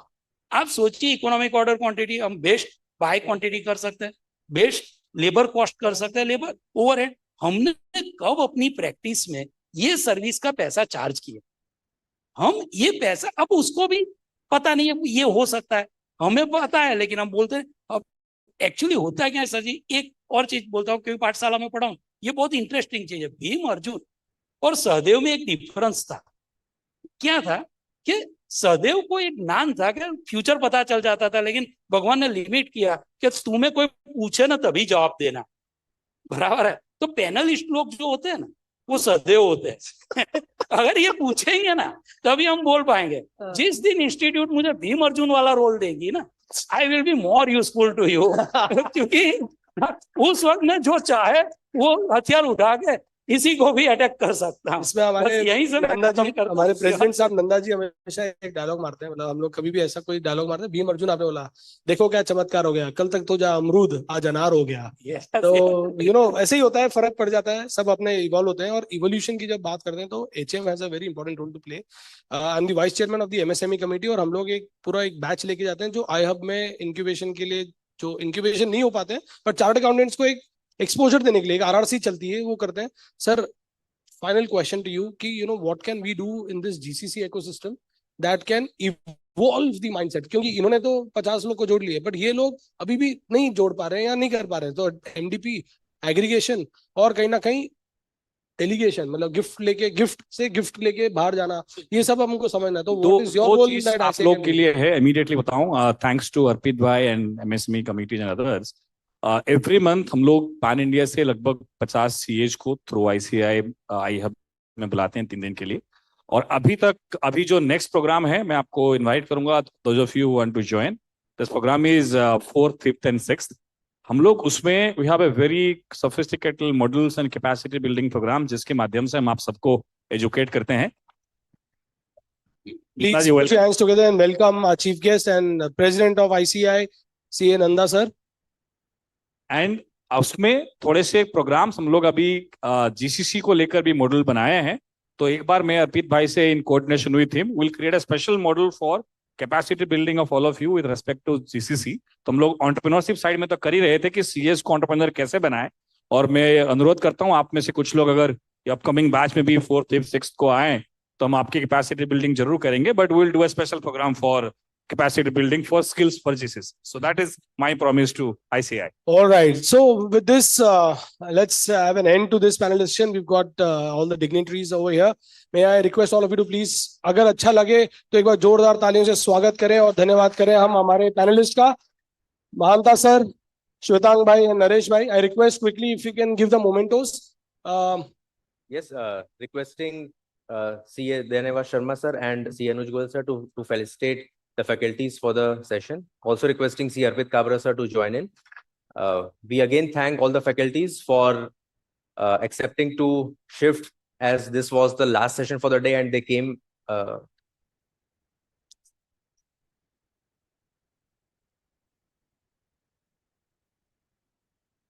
and I also request respected Central Council member CA Anuj Goel sir to please come forward and share his closing remarks very quickly and the formal vote of thanks for the session. Please, sir.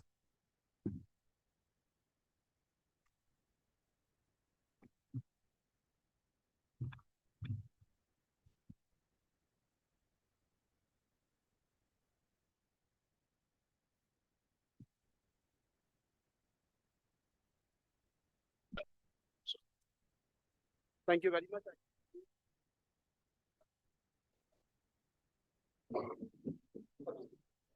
Under the leadership of CGS Nanda sir, our Honorable President sir, we have taken this wonderful initiative to have this group to promote India as accounting GCC.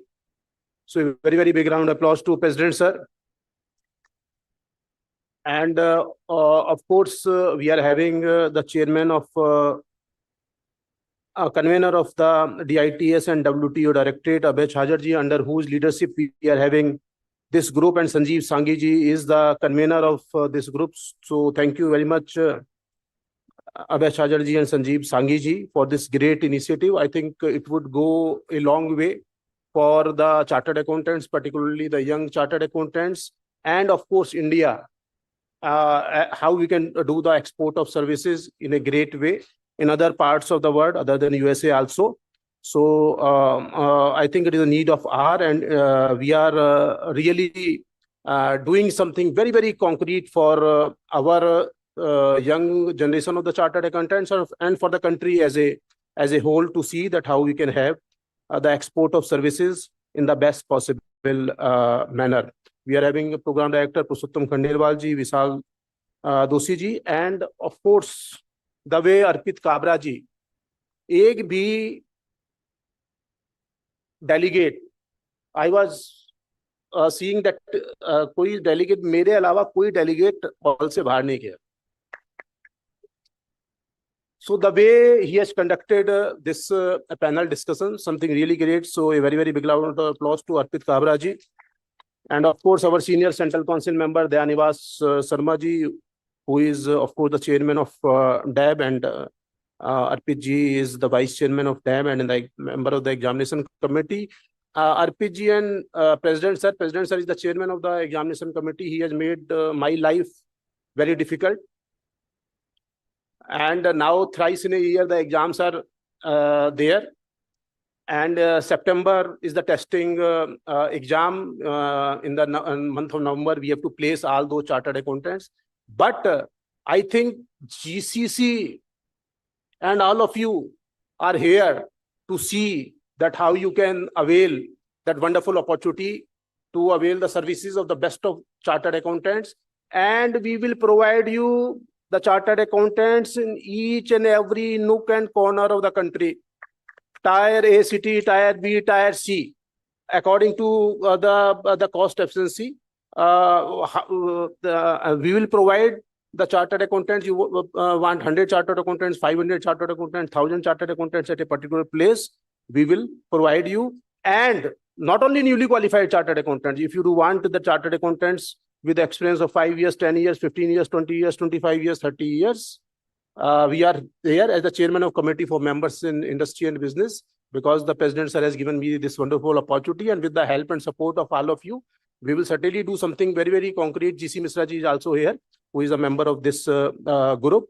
And we in the council are trying our level best to see that how we can really do something very, very concrete for those chartered accountants who want to do something very concrete in GCC. And there is a great myth that if I am in practice, I can't form a GCC. We are very well having a provision that I can be the whole-time director and the chairman and MD of the Management Consultancy Private Limited Company. I think under this ambit also we can do that GCC work. You can see the object clause, Sanghi ji. You can very well communicate to all the chartered accountants. And in addition to that, even if that management consultancy is not coming within that particular framework, you can be director, you can be chairman. If you don't want to surrender your COP, or then you can very well have association there as the director or as the chairman. We are really grateful to our honorable, very, very prominent panelists, Naresh Kelaji, who is the director of the PFC also, and is an entrepreneur also. A very, very big round of applause, friends, to Naresh Kelaji.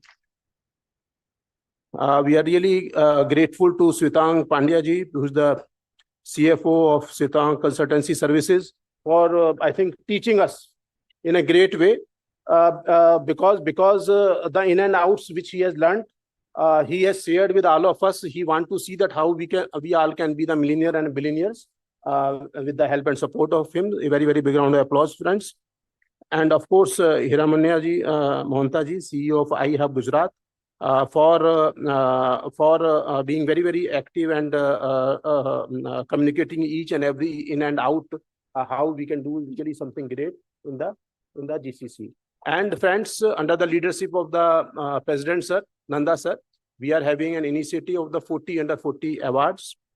And there are a lot number of chartered accountants who are in industry. All of you who are in GCC are members in industry, because either you are the director, whole-time director, or the CMD.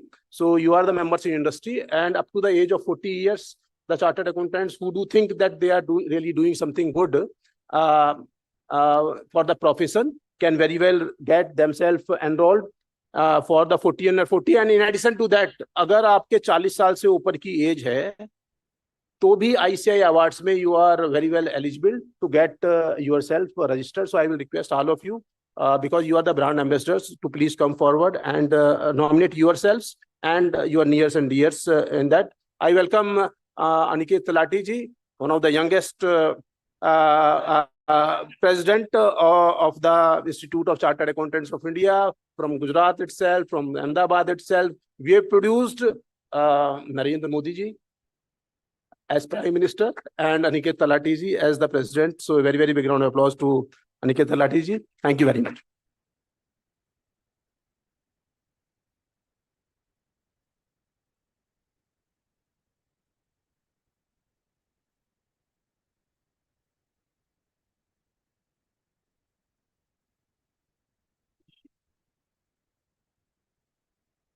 In a world of constant change, a partner that stands firm with deep-rooted values of excellence, independence, and integrity, and embracing the motto, Jai Friends, we are having friends of Sukhi Hiragange also, driving India's who is the member economic of this growth group. is I ICAI, couldn't recognize. the Thank you very much, Institute Madhukar of sir, for Chartered your- Accountants of India. ICAI stands committed to strengthening India's leadership in accounting and finance.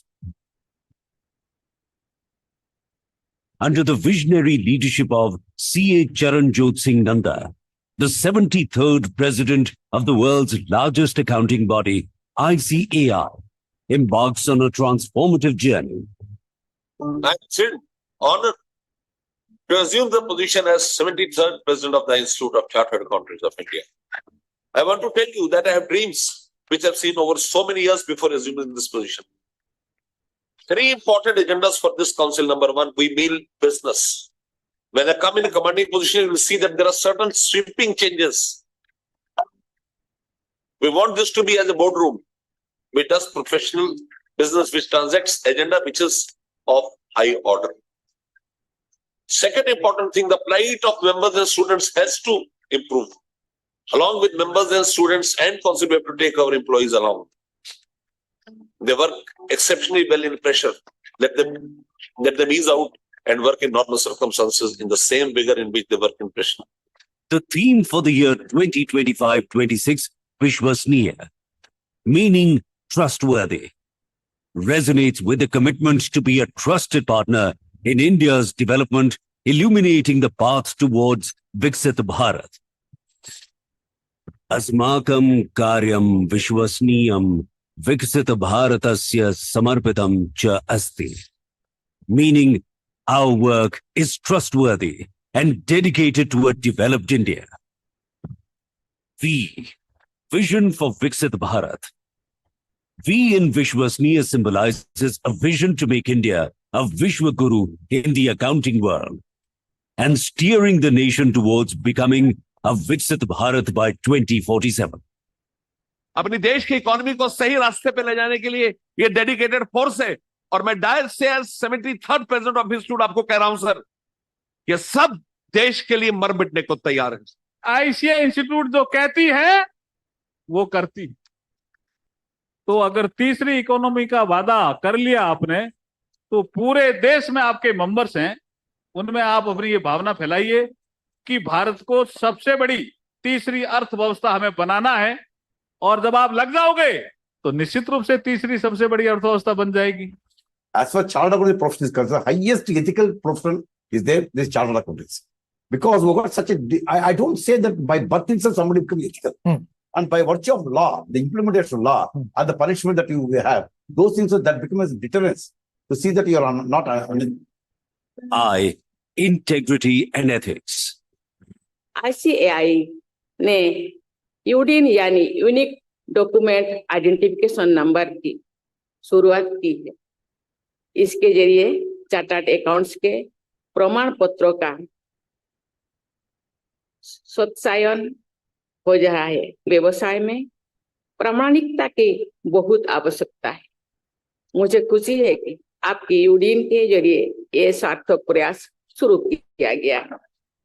In the world of finance, where trust is paramount, ICAI stands tall as a beacon of integrity and ethics, shaping professionals who uphold the highest standards of ethics and accountability.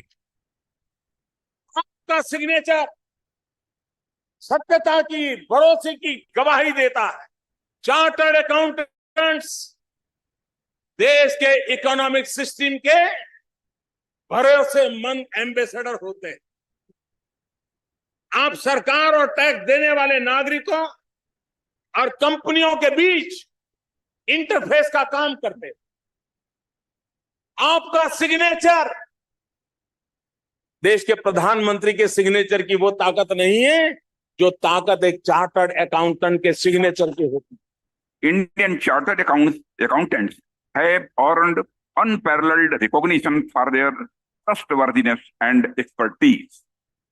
The accounts you sign inspire such immense confidence that the people invest crores of rupees based solely on your word. S stands for sustainability and social impact. That is embedded in ICAI's core and actions. Going ahead this year, ICAI has formed a special group on impact financing that will focus on profit, people, and planet. To inspire eco-conscious living among CA fraternity, a special group on enabling lifestyle for environment or life has been created, promoting sustainability in daily life. H, holistic professional and leadership development. CA Charanjot Singh Nanda is an ardent proponent of holistic professional and leadership development. He believes that a healthy mind and a balanced life are the true foundations of professional success. Bringing the vision to action, a specialized committee on promoting work-life balance has been set up to promote well-being and personal development among members, students, and employees.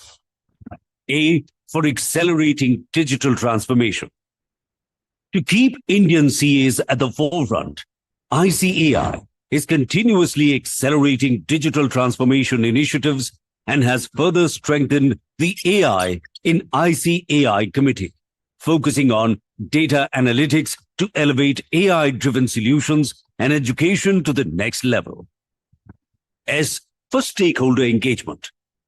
Stakeholder engagement is vital for true progress, and President ICAI strongly advocates public participation, emphasizing Janabhagidari at all levels. ICAI will actively collaborate with stakeholders for knowledge sharing, policy making, educating, and creating awareness and fostering collective growth.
I say salutes our armed forces and every paramilitary force personnel who risk their life for our freedom.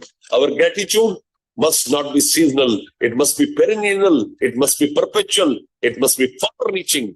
Let us all support their families with respect, opportunity, and care.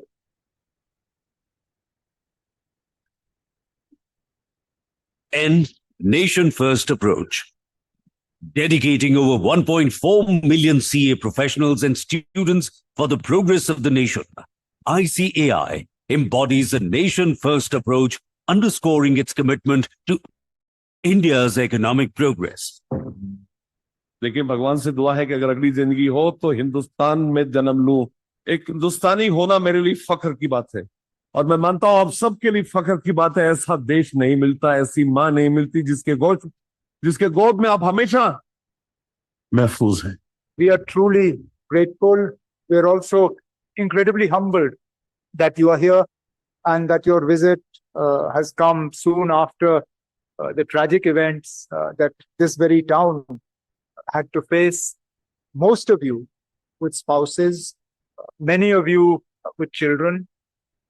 Now, you wouldn't do that if you didn't truly believe in the place. ICI के माननीय सदस्य ने इस देश के अंदर एक ethical practice को लागू किया। विभिन्न फाइनेंशियल सेक्टर्स के अंदर उनकी लेखा परीक्षा में शुचिता लाए, उनकी ऑडिट में शुचिता लाए और उसी के साथ साथ भारत की तेजी से बढ़ती अर्थव्यवस्था के अंदर आपका बहुत बड़ा योगदान के अंदर। हम बड़े रिजिलियंट प्रोफेशन है जी। जैसे जैसे देश को हमारी जरूरत होती है, जैसे जीएसटी इंट्रोड्यूस होना था जी। हम सदैव तत्पर थे। हम सदा कदम से कदम मिलाकर चलते हैं। अगर आप बात करें बजट से पहले, pre budget memorandum, post budget memorandum, direct indirect tax हम देते हैं जी। तो एज ए प्रोफेशन हम स्टैंडर्ड सेट करते हैं। We set up accounting standards, India's auditing standards. तो तमाम दुनिया के साथ हिंदुस्तान साथ चले और अग्रणी भूमिका में रहे, उसके लिए हम कार्यरत हैं। I stands for innovation and entrepreneurship, driving startups and MSMEs. Through initiatives like the ICAI Startup Samvad and MSME Yatra, ICAI provides free advisory services, capacity building programs, and financial empowerment, strengthening MSMEs as the growth engines of the economy. Why? Youth and women-led development. ICAI believes that youth are the architects of change and women-led development is the foundation of a progressive nation. With 67% of its members aged 40 or younger and one-third being women, ICAI is fostering a new era of leadership and inclusivity. It's also heartening to know that the ICAI has started financial and tax literacy campaign. I understand you're doing it all through the country. And this is going to help a lot of people, in spite of all that is available in public domain. A lot of people still get carried away by misinformation campaigns.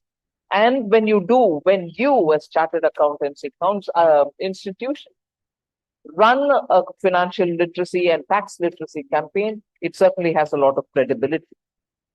A for accountability, trust, and transparency. As the financial soldier of the economy, ICAI marches with accountability, stand firm on trust, and illuminate the path with transparency, safeguarding prosperity, ensuring stability, and strengthening the financial landscape of the country. इस पूरे देश की आर्थिक व्यवस्थाओं के लिए doctor, मैं तो आपको सही में फाइनेंशियल डॉक्टर कहूंगी, देश का जो फाइनेंशियल हेल्थ जो है पूरे देश की ठीक रखे हुए। जैसे डॉक्टर में अपने लोगों को विश्वास होता है कि मेरा डॉक्टर सबसे बढ़िया, ऐसे सीए में विश्वास होता है कि जो मेरे सीए ने कह दिया तो बस वही सबसे बड़ी।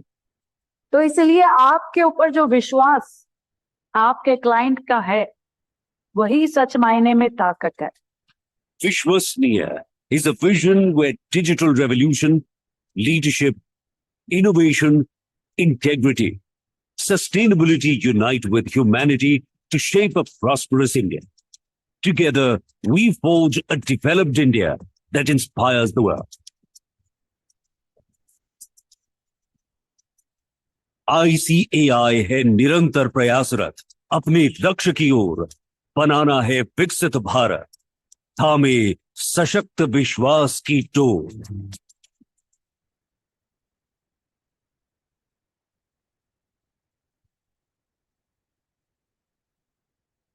Good afternoon, everyone. On behalf of the Institute of Chartered Accountants of India and the host ICAI Gandhinagar and Ahmedabad branch, it is my absolute pleasure to extend warm welcome to all of you and big round of applause for what we have seen right now, ICAI's vision of our CA Nanda Sir, President Sir, ICAI. To officially begin our proceedings, I request CA Romil Shah sir and CA Nirav sir to escort all the dignitaries to the dais. Sri K. Rajaraman sir, IAS Chairperson of IFSC, CA Charanjot Singh Nanda sir, President ICI, CA Sanjeev Sanghi, Conveyor of the Group, Promote India as Accounting GCC, CA Abhay Chhajer, Deputy Conveyor of Group to Promote India as Accounting GCC, CA Purushottam Khandelwal sir, Program Director for the Group to Promote India as Accounting GCC, CA Dr. Jay Kumar Batra, the Secretary of ICI,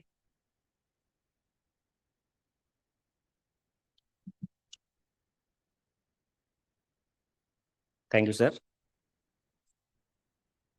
I would also like to extend a special elegant welcome to all the respected members sitting here. Our past President Aniket Talati sir, Dipesh Shah sir from IFSC and Himanshu sir from IFSC, all the Central Council members, all the Regional Council members and all the Managing Committee members for coming here. Thank you all. Your presence adds immense value to this summit and reinforces our shared commitment to excellence. I would like to request everyone to raise for ICI motto.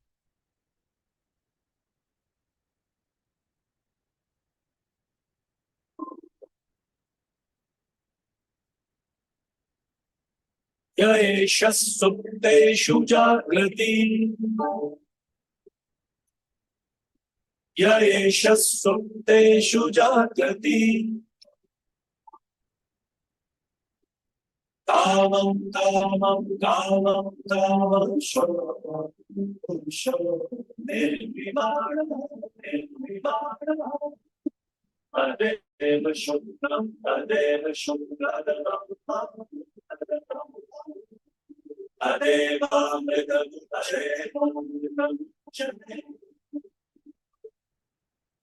asmin lokah asmin loshah shah Sarveta-duna Sarveta-jnanyavitash Etat-dvaita Etat-dvaita Etat-dvaita Etat-dvaita Etat-dvaita Etat-dvaita.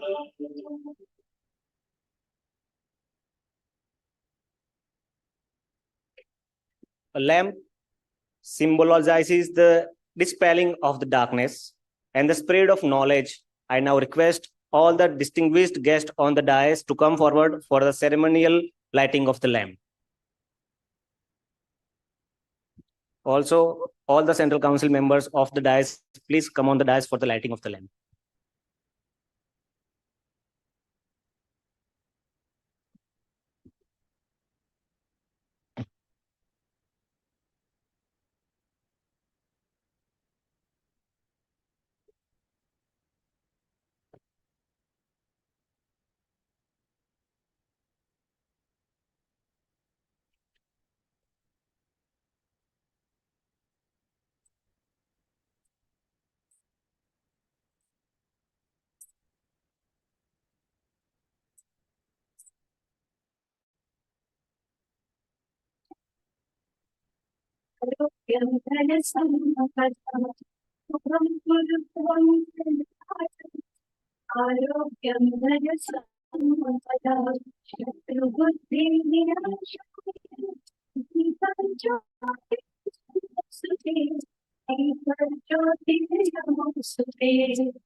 Thank you very much.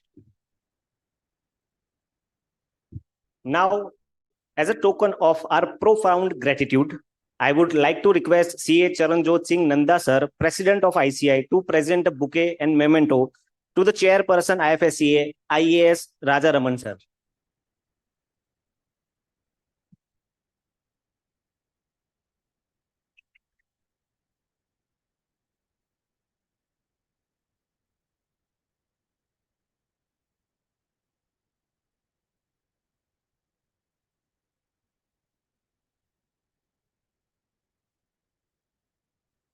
We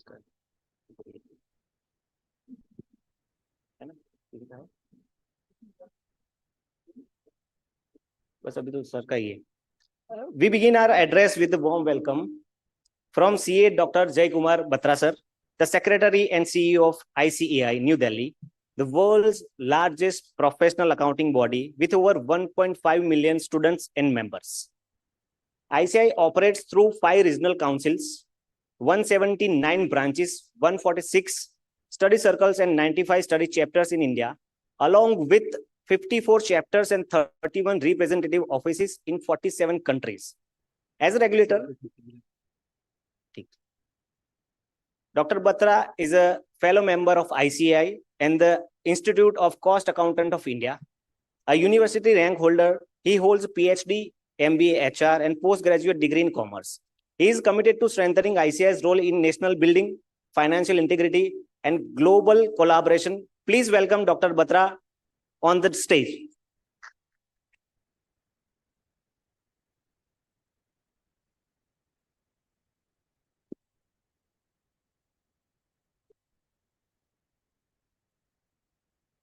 Namaskar and a very warm greetings to all of you present here.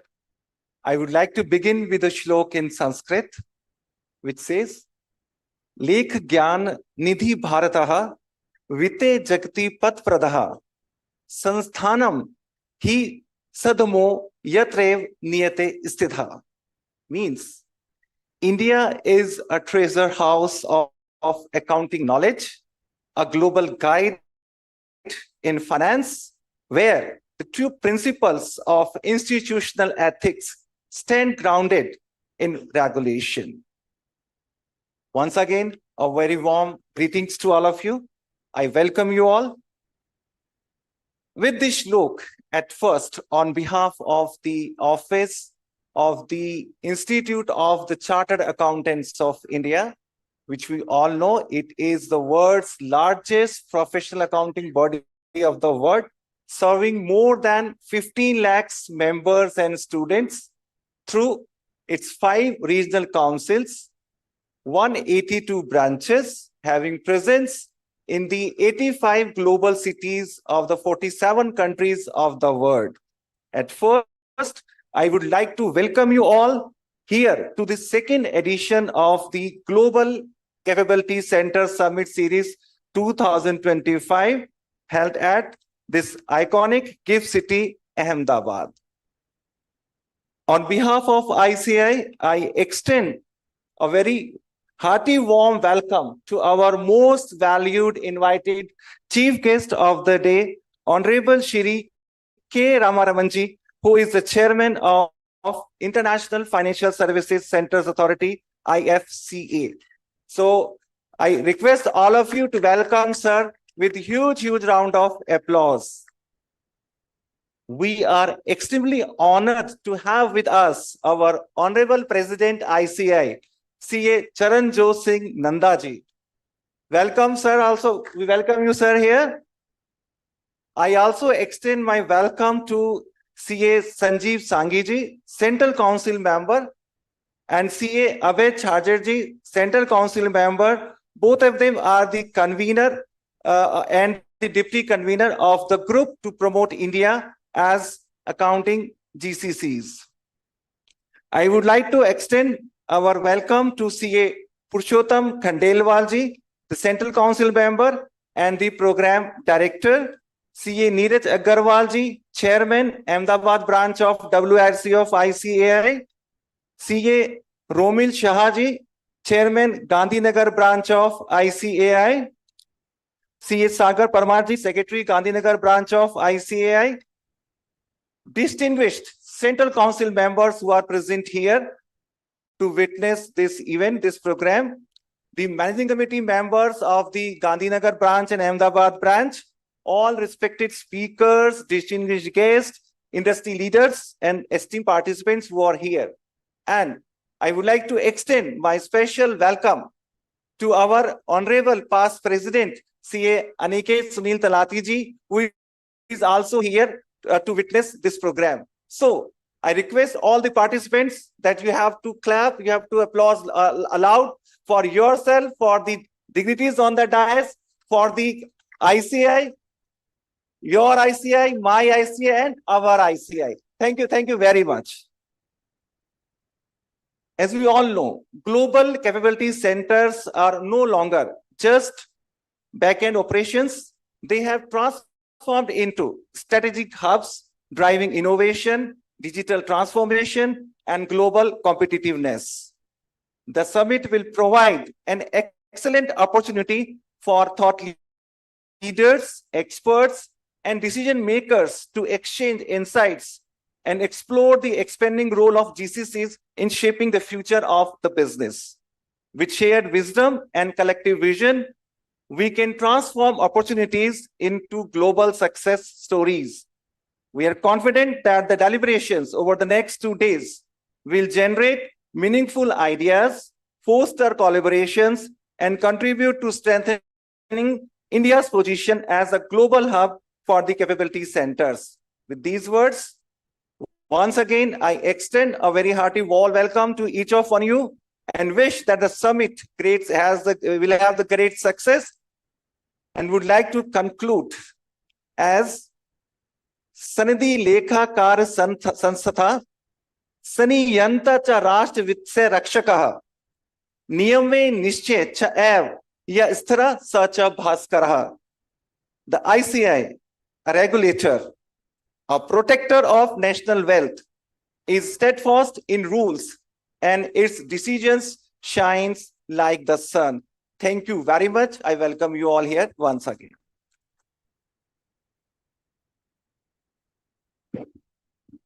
Thank you very much, Batra sir. Before we move forward, I would like to request all the CCM on the dais to felicitate our beloved Charanjot Singh Nanda sir, President ICI, with the memento and bouquet.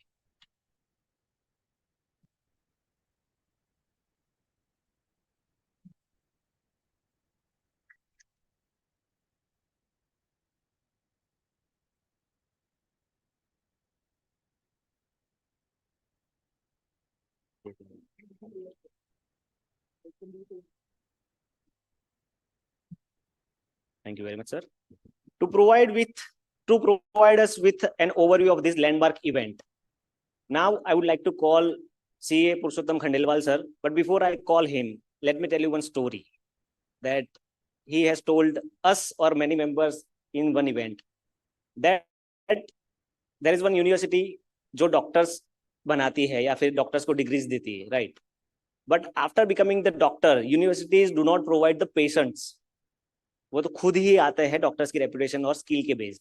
So sir ने यही चीज बताई थी कि CA बन जाओगे, उसके बाद आपकी स्किल से वो आपके क्लाइंट्स बनने वाले हैं. इंस्टीट्यूट से आप क्लाइंट डिमांड करोगे, that is not the correct way.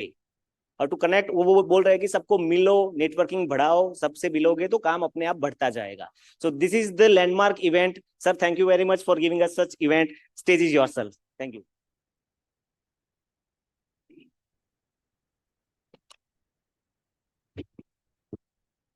Good afternoon, respected chief guest for this today's function, K. Raja Ramanji, Chairman of the IFSC, Honorable President of the ICI, CA Charanjot Singh Ji Nanda. Thank you for coming to Ahmedabad. Sir, it's, I think, your second or third visit to Ahmedabad. It's a love and affection of the people of Ahmedabad. My two Central Council member, Abhay Sajarji, who is the chairman of this committee, chairman of this GCC group, architect of this whole GCC concept, and my dear friend, Sanjeev Sanghi ji, chairman of these two branches, Neerav Agrawal ji, Romil Shah, secretary of the ICI CEO. This is the whole after the president who is looking the affairs of the ICI, Dr. J. Kumar Bhatraji, secretary of the Gandhinagar branch of the dais, my dear friend and past president of ICI, Aniket Talati ji. First time I have seen in the of the dais, sir. It's a privilege to welcome you. Dipesh Shah ji, my Central Council colleague, Gyan Misra ji, Madhukar Hiregange ji, Anuj Goyal ji, Dayan Nivas Sharma ji, Arpit Kabra ji, Vishal Doshi ji, 2 regional council member, Bishan Bhai and Fenil Bhai, managing committee member of Ahmedabad branch, and all dignitaries of the dais, respected my brand ambassador of ICI. It gives me immense pleasure to welcome you all to the second edition of GCC Summit 2025 here in the vibrant GIFT City Club, Gujarat, India's own symbol of the financial and professional excellence. Sir, it is the gift of Prime Minister, the GIFT City in the Gujarat.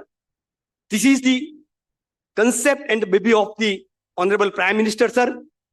Once they visited to Singapore and they meet the delegation of the Singapore, why the Indian people are doing business in Singapore, what facility we cannot provide in India.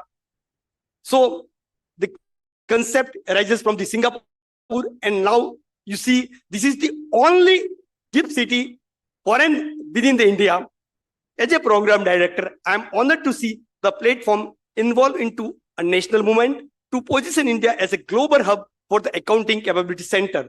This summit is being under the guidance of the committee and directed of the Ahmedabad sir, and I want to begin by expressing our sincere gratitude to continued support from eco-partners and Government of India, especially Ministry of Electronics, Ministry of External Affairs, and the Department of Commerce.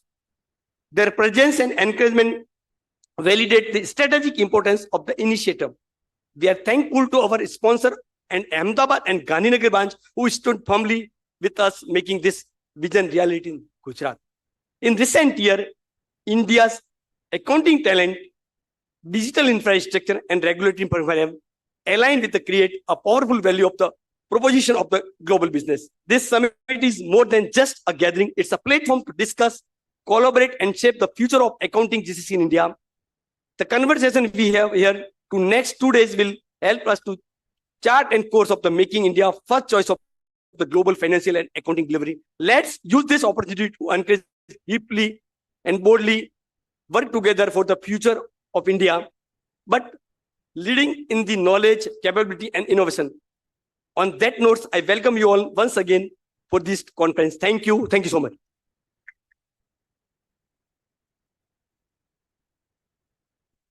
Thank you very much, Purushottam Khandelwal sir. Now, we have the pleasure of hearing from CA Abhay Chhajed sir, Deputy Convener of Group to promote India as an accounting GCC. He is instrumental in driving India's positioning as a global hub for innovation, digital transformation, and cross-border professional collaborations. Over the years, CA Chhajed sir has held several key leadership positions within the ICI, including Chairman of CIRC, Vice Chairman of Accounting Standard Board, and Member of Quality Review Board. Thank you very Yes, much. sir. Thank you, sir.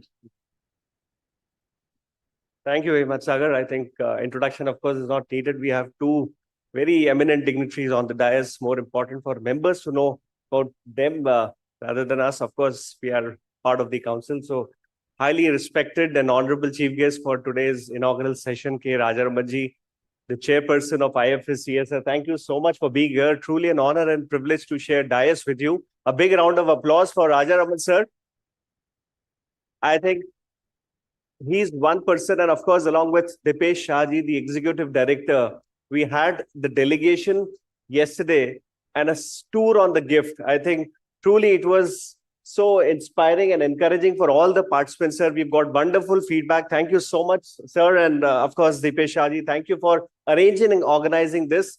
And this was, I think, first delegation which we thought of initially 35 or 40 members, but we could manage 63 members as participants. So big round of applause to all of you for the response and the initiative which this WTO has taken. Our honorable and highly respected President ICI, CA Charanjot Singh Nanda, truly an honor and privilege to work under his guidance. Thank you so much, Nanda sir, for initiating this very important group, the group on India as accounting GCC, promoting all across the globe. It's not just the India, reaching out to every part of the world. I think that is what his vision is. It's not just India, it's the global where ICI and chartered accountants are now contributing. I think that's his vision. And we, along with Sanjeev Sanghi, the convener of this group, we are trying our best that how we can promote India as accounting GCC. And it's just the beginning. We have long journey, which we have decided that we'll have a series of such GCC under the chairman and the convenership of Sanjeev Sanghi from Kolkata. Thank you, Sanjeev, for initiating, ensuring together we'll ensure that we have members, participants, get best out of this discussion, the panel discussions which we have, the experts which we are coming, speaking about the initiatives of GCC, which is now there, the technology change and various other changes. I think this 2 days of learning will be excellent interaction with all the panelists, experts which are here. Our honorable, always beloved past presidency, Aniket Talati from Ahmedabad. Thank you so much for being here, always available.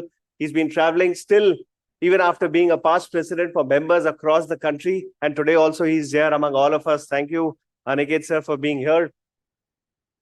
Very hardworking, dedicated CA Purushottam Khandelwal, a council colleague who ensured that we have no registration stopped, whether members physically also present, we ensured that they are registered and they are attending this GCC, and also giving best hospitality which could be available in Gujarat or at Ahmedabad or at Gandhinagar. Thank you, Purushottam bhai. A big round of applause for Purushottam sir. Thank you once again for ensuring a wonderful event. This is the second event of GCCs, which is now there. And next in line is Hyderabad, Bangalore, Pune, Jaipur, Bombay. We have planned already, but I'm sure we'll have more GCCs to come. Jay Batra sir, the secretary, the CEO of ICI, the two chairmen of the committee of the branch, Gandhinagar and Ahmedabad, Neerav, Romil, Sagar, dignitaries of the dais, my council colleague, Gyan Mishra ji, Madhukar, all dignitaries of the dais. I see past chairmen, branch managing committee members, everybody of the dais, ladies and gentlemen. I'll not take much time just to share with you, because Sanjeev Sanghi will discuss about the GCC. But the committee or the directorate which I am heading is the WTO. It is the Directorate of International Trade Services, WTO, which I am heading. And this group is, of course, part of this, but it's separately just working on GCC. From the WTO front, we have started these certificate courses. Whatever we are best trying to give our members is how we can create opportunities, create a vertical within the firm, aggregate, and can create ourselves a new vertical within the firm and create opportunities in global markets, especially the US certificate course. I see a couple of members who have done this certificate course. 8th September, we have launched the UK certificate course and already planned for November. It is Australia, January in Canada and New Zealand. Maybe these are the plans which we have already decided by the WTO Directorate. And surely we'll give you these certificate courses in the next 6 months for you to get opportunity from these jurisdictions. These are most important. These are 5 locations where we see a lot of work, a lot of outsourcing, export of services happening. So this is one area which we are focusing. Also making sure the members know what are the awareness initiatives in the global market. So we started a series. It is called a Global Udan series. We have done 20 such webinars where we are inviting the experts from our chapters which are all over the world, are our representative offices and experts. We have ecosystem partners like Ministry of Commerce, Ministry of External Affairs, Ministry of IT, SCPC, wherever we have MOUs, GIFT, IFSC, we had a session. I think wonderful sessions. We have had members, huge response in Global Udan. And languages, of course, 7 languages we are teaching members. In case you have barriers with respect to languages, that also as part of WTO, we are ensuring if you have opportunity in any jurisdiction, we make you learn the languages so that barrier is not a hassle for you to create opportunities. And many more such initiatives. Of course, the iTech program is there in the month of September with Ministry of External Affairs. We have a global week starting 22nd September till 1st of October, where we'll have sessions just to discuss on opportunities on outsourcing. So there we have also planned a few RRCs and some of the important initiatives with the WTO. So once again, I welcome all of you. Thank you so much as a participants. You are here. That's the response, the encouragement we get to do such events. And I think thanks the dais, all the dignitaries, all the participants of the dais, respected members for being here. I think this 2 days of learning, interaction would be a success for all of us to know real India accounting as GCC. Thank you very much. Thank you so much, Abhay sir. Now, I would like to invite dynamic force behind this initiative, CA Sanjeev Sanghi sir, convener of the group to promote India as accounting GCC. Please, this is yours. Thank you so much, Sagar, for allowing me to speak because we have very short time and lot to deliver by the leadership. Very respected Rajaraman sir, we have been very, very kind for accepting a request and allowing us to do this Gift City tour. Dipesh Shah sir. Our leadership, the president of ICI, CA Charanjit Singh Nanda, let me tell you, we all need to clap loudly for him because, 6 months back, when I was newly elected as a council member, this is the first time ever happened that for the first year council member to be the convener of a group was a landmark decision taken by our president to ensure, and he called me in his room and said, Sanjeev, let's ensure that even if 100 chartered accountants of this country get this opportunity to get their own GCC, I think our job is done. And sir, we are trying our best under your leadership to make sure that not just 100, we are going to ensure that at least 10,000 chartered accountants will get this opportunity within this year. Abhay Chajat sir, the deputy convener who had been working hand in hand with me on this entire initiative, Purushottam bhai, lot can be said about him, a person who can work really 24/7 to make sure that each and one of us get a very, very good experience. Two chairmen of this branch, Nirav and Romil, working day and night. Every time when I call them, sir, ho jayega, all of this done. Monica, the secretary of this entire committee, had been working very hard in this entire team to make sure that each and everything happens. The secretary, Sagar, the past president who had been the guide and mentor to me in this entire GCC, let me tell you, I use this word mentor because he had called me and said, Sanjeev, whatever it takes for you to take this GCC to the next level, that was CA Aniket Talati, the past president of ICI. To all the council members, Vishal sir, Gyan sir, I can see other Madhukar sir and others, let me come straight to the point. What are we trying to do? In 6 months, many chartered accountants, including regional council members and leadership, called me and said, "Ye GCC hota kya hai? What are we getting out of it? How are we going to take this to the next level?" This is a showcase of how we can make a noise. That's the first step of creating that buzz.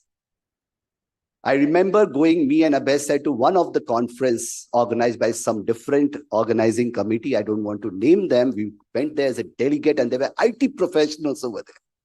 500 IT professionals sitting in a room and talking about GCC. We went to the networking dinner and we were talking and networking with them. And we gave that visiting card to the leadership of that IT organization who was organizing the GCC summit. They looked at our visiting card, sir, and they said, chartered accountant with a question mark. That has really, really created that buzz, that motion, that excitement to say, yes, we are there. We are going to be there. We are going to be the accountants of the world. We know ESG, we know transfer pricing, international taxation, strategic thinking, innovation, change makers, and whatnot. We are talking about from ledgers to global leadership. That's the theme which we are going to do across the year, that we are no more Munimjis. We are playing a leadership role. We all need to learn how we can connect with each other, engage and inspire the work which we do together. We are no more the back office of the world, which has been said throughout the day, but the brain office of the world. There's a huge difference. It's always said, जब हम जूते खरीदने जाते, चप्पल खरीदने जाते, पहले भी गए हैं, तो एक ऊपर में छेद होता था, उसमें एक बंदा रहता था, जो कभी दिखाई नहीं देता था, और हम बोलते थे 10 नंबर जोड़ी फेंक, तो वहां से एक जोड़ी फेंक की जाती थी. We were like back officers. Today we are coming in front, eye to eye, and say, yes, we are change makers, we are strategists, and we are going to drive this country and this profession to the entire world. If yesterday GCC was all about efficiency, today it's about influence.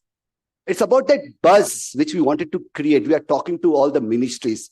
Not a joke where 12 ministries are coming together with Institute of Chartered Accountants of India, joining hands to say, let's work together.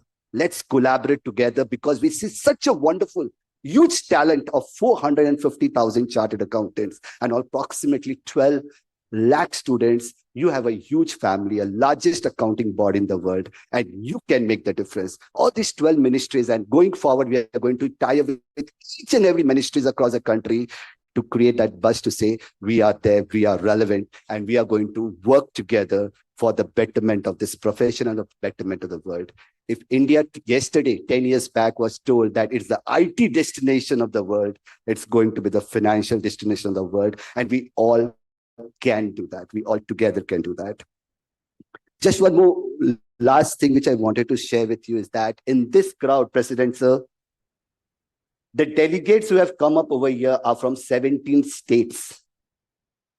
We are very, very sorry that we were not able to accommodate more. We could have taken more than 1,000 plus delegates. That was the response we got.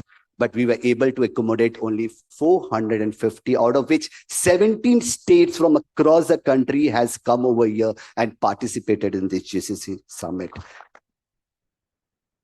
6 महीने पहले हमारे social media में GCC और ICI कुछ नहीं था. आप अपनी मोबाइल उठाओ और गूगल में सिर्फ जीसीसी टाइप करो. Institute of chartered accountants occupies the first position in the GCC social media page of the country.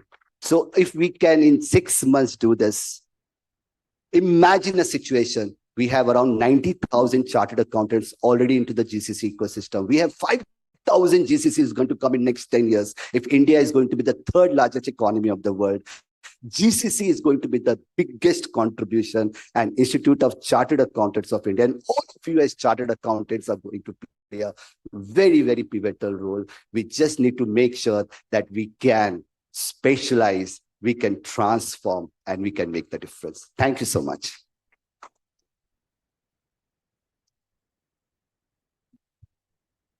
Thank you so much, Sanjeev sir. Now it's time. Let's see the video that shows us what is the role of ICAI in GCC. In the early 1980s and 1990s, the world discovered India. Multinational companies from the United States and Europe began outsourcing information technology and back office work here. Call centers, help desks, data processing. India became the natural choice. Why? Low cost, skilled English-speaking talent, and the magic of time zone advantage. By the late 1990s and 2000s, outsourcing wasn't enough. Companies wanted more control, better protection of intellectual property, and less dependency on vendors. So just like China has emerged as the factory to the world, India is now emerging as the office to the world. So they set up their own offshore offices in India, and then they rebranded into what we know today as Global Capability Centers, GCCs. Global capability centers are actually deeper functions. No longer just about saving costs. They began driving analytics, research, product engineering, and even global financial strategy. India's global capability centers ecosystem is expanding rapidly, with over 1,700 centers employing 1.8 million professionals and contributing over $64 billion annually. With significant growth projected by 2030, chartered accountants are poised to play pivotal roles, not only in governance, ESG and digital finance, but also in building and scaling GCCs, driving global tech strategies, talent acquisition, and upskilling initiatives. I think this is the time we have to come out of box, think differently, think out of those traditional practices which we have been doing for years. By the 2010s, India had become the GCC capital of the world. Multinational corporates tapped into India's deep talent pools. In the 2020s, GCCs are not just execution engines. They are the leadership hubs. They drive artificial intelligence, automation, ESG, and even entire global CFO offices. Chartered accountants are at the heart of this transformation, not just as financial experts, but as strategic leaders driving governance, compliance, ESG, global tax planning, automation, and digital finance. Sustainable finance need is 57 lakh crores in the next 5 years. And similarly, ESG reporting is already mandatory in India. ESG assurance or impact assessment is already mandatory in India. Nowhere in the world at this scale it is mandatory. We can certainly make India as the ESG GCC capital of the world because India now hosts 53% of the world's global capability centers, and we are on track to cross $100 billion GCC industry by 2030. Concept of export, like in services, the 4 modes. But now we have noted that GCC is also emerging. What began as cost advantage has now become one of India's greatest strategic strengths. India's edge begins with unmatched talent. Every year, more than 1.5 million chartered accountants, professionals, MBAs, and finance experts graduate. Perception to bring the difference. A perception to say, let's come out from ledgers to global leadership. India has the largest number of CFA and CPA aspirants outside the United States. Today, India is a rare and powerful blend of finance and technology. We're talking about if we chartered accountant, 450,000 chartered accountants and 11 lakh students come together, we can be the world accountant. We can be the global accountant, and we are all the knowledge. If for this 25 years of experience, which I had working with this GCC, I've seen the knowledge and the domain specialization which we own is uncomparable. That is what our mindset has to be if we are talking about GCC or anything new. India is also among the world's top 3 artificial intelligence ecosystems. With over 2,000 AI startups, GCCs here are testing the future. Artificial intelligence-driven finance, blockchain compliance, robotic process automation and audits, advanced analytics piloted in India, and then scaled across the globe. The Indian government's push adds another layer. From Gift City's IFSC to Startup India to the National Artificial Intelligence Mission, policy is becoming GCC friendly.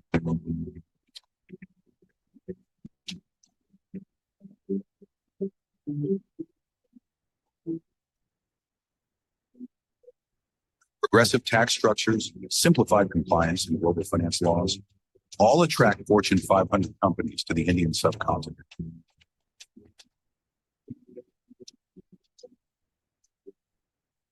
When one GCC sets up in a city, others follow. The ICAI brand itself is a seal of trust. With MRAs with 8 professional accounting institutes and MOU with 16 professional bodies, 54 overseas chapters and 31 representative offices spanning 85 cities across 47 countries across the globe, Indian chartered accountants are globally mobile. I think you guys, chartered accountants, you are the custodian of trust today. Looking ahead to Bharat at 2047, India is aiming for a $300 billion GCC industry. From ledgers to leadership, chartered accountants are rising as architects of global strategy. Catering to this, the Institute of Chartered Accountants of India has come up with a group to promote India as an accounting GCC. The Institute of Chartered Accountants of India is also set to work closely with the government ministries in structuring GCC policies across the country and collectively work in enhancing the GCC industry. The group to promote India as an accounting GCC has introduced a series of GCC summit for the year 2025 across Delhi, Ahmedabad, Hyderabad, and Mumbai. The first series of the summit at New Delhi on 27th and 28th June was an astounding success, bringing together over 7 ministries of the government, several sponsors, partners, dignitaries, and a forward-thinking crowd of delegates.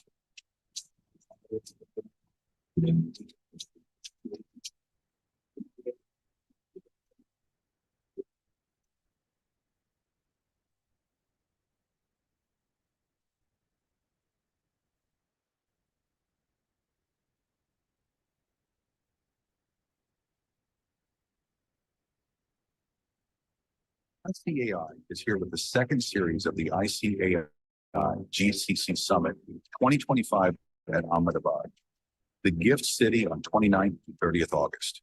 This is the time when we can say that if we are signing the audit report, today is the day when we are going to sign a $1 billion decision. India today is the undisputed leader in the world of GCCs. With one of the 2 GCCs in the world, millions of professionals, and billions in impact. And at the center of it all, the chartered accountant.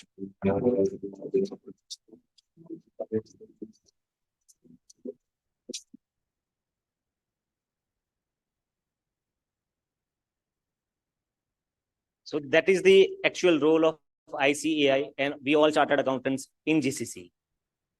Now the time is here.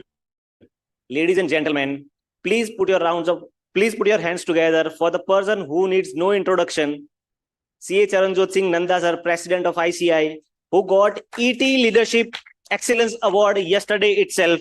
I will not take much of time. Let's hear it from our President sir, CA Charanjot Singh Nanda sir.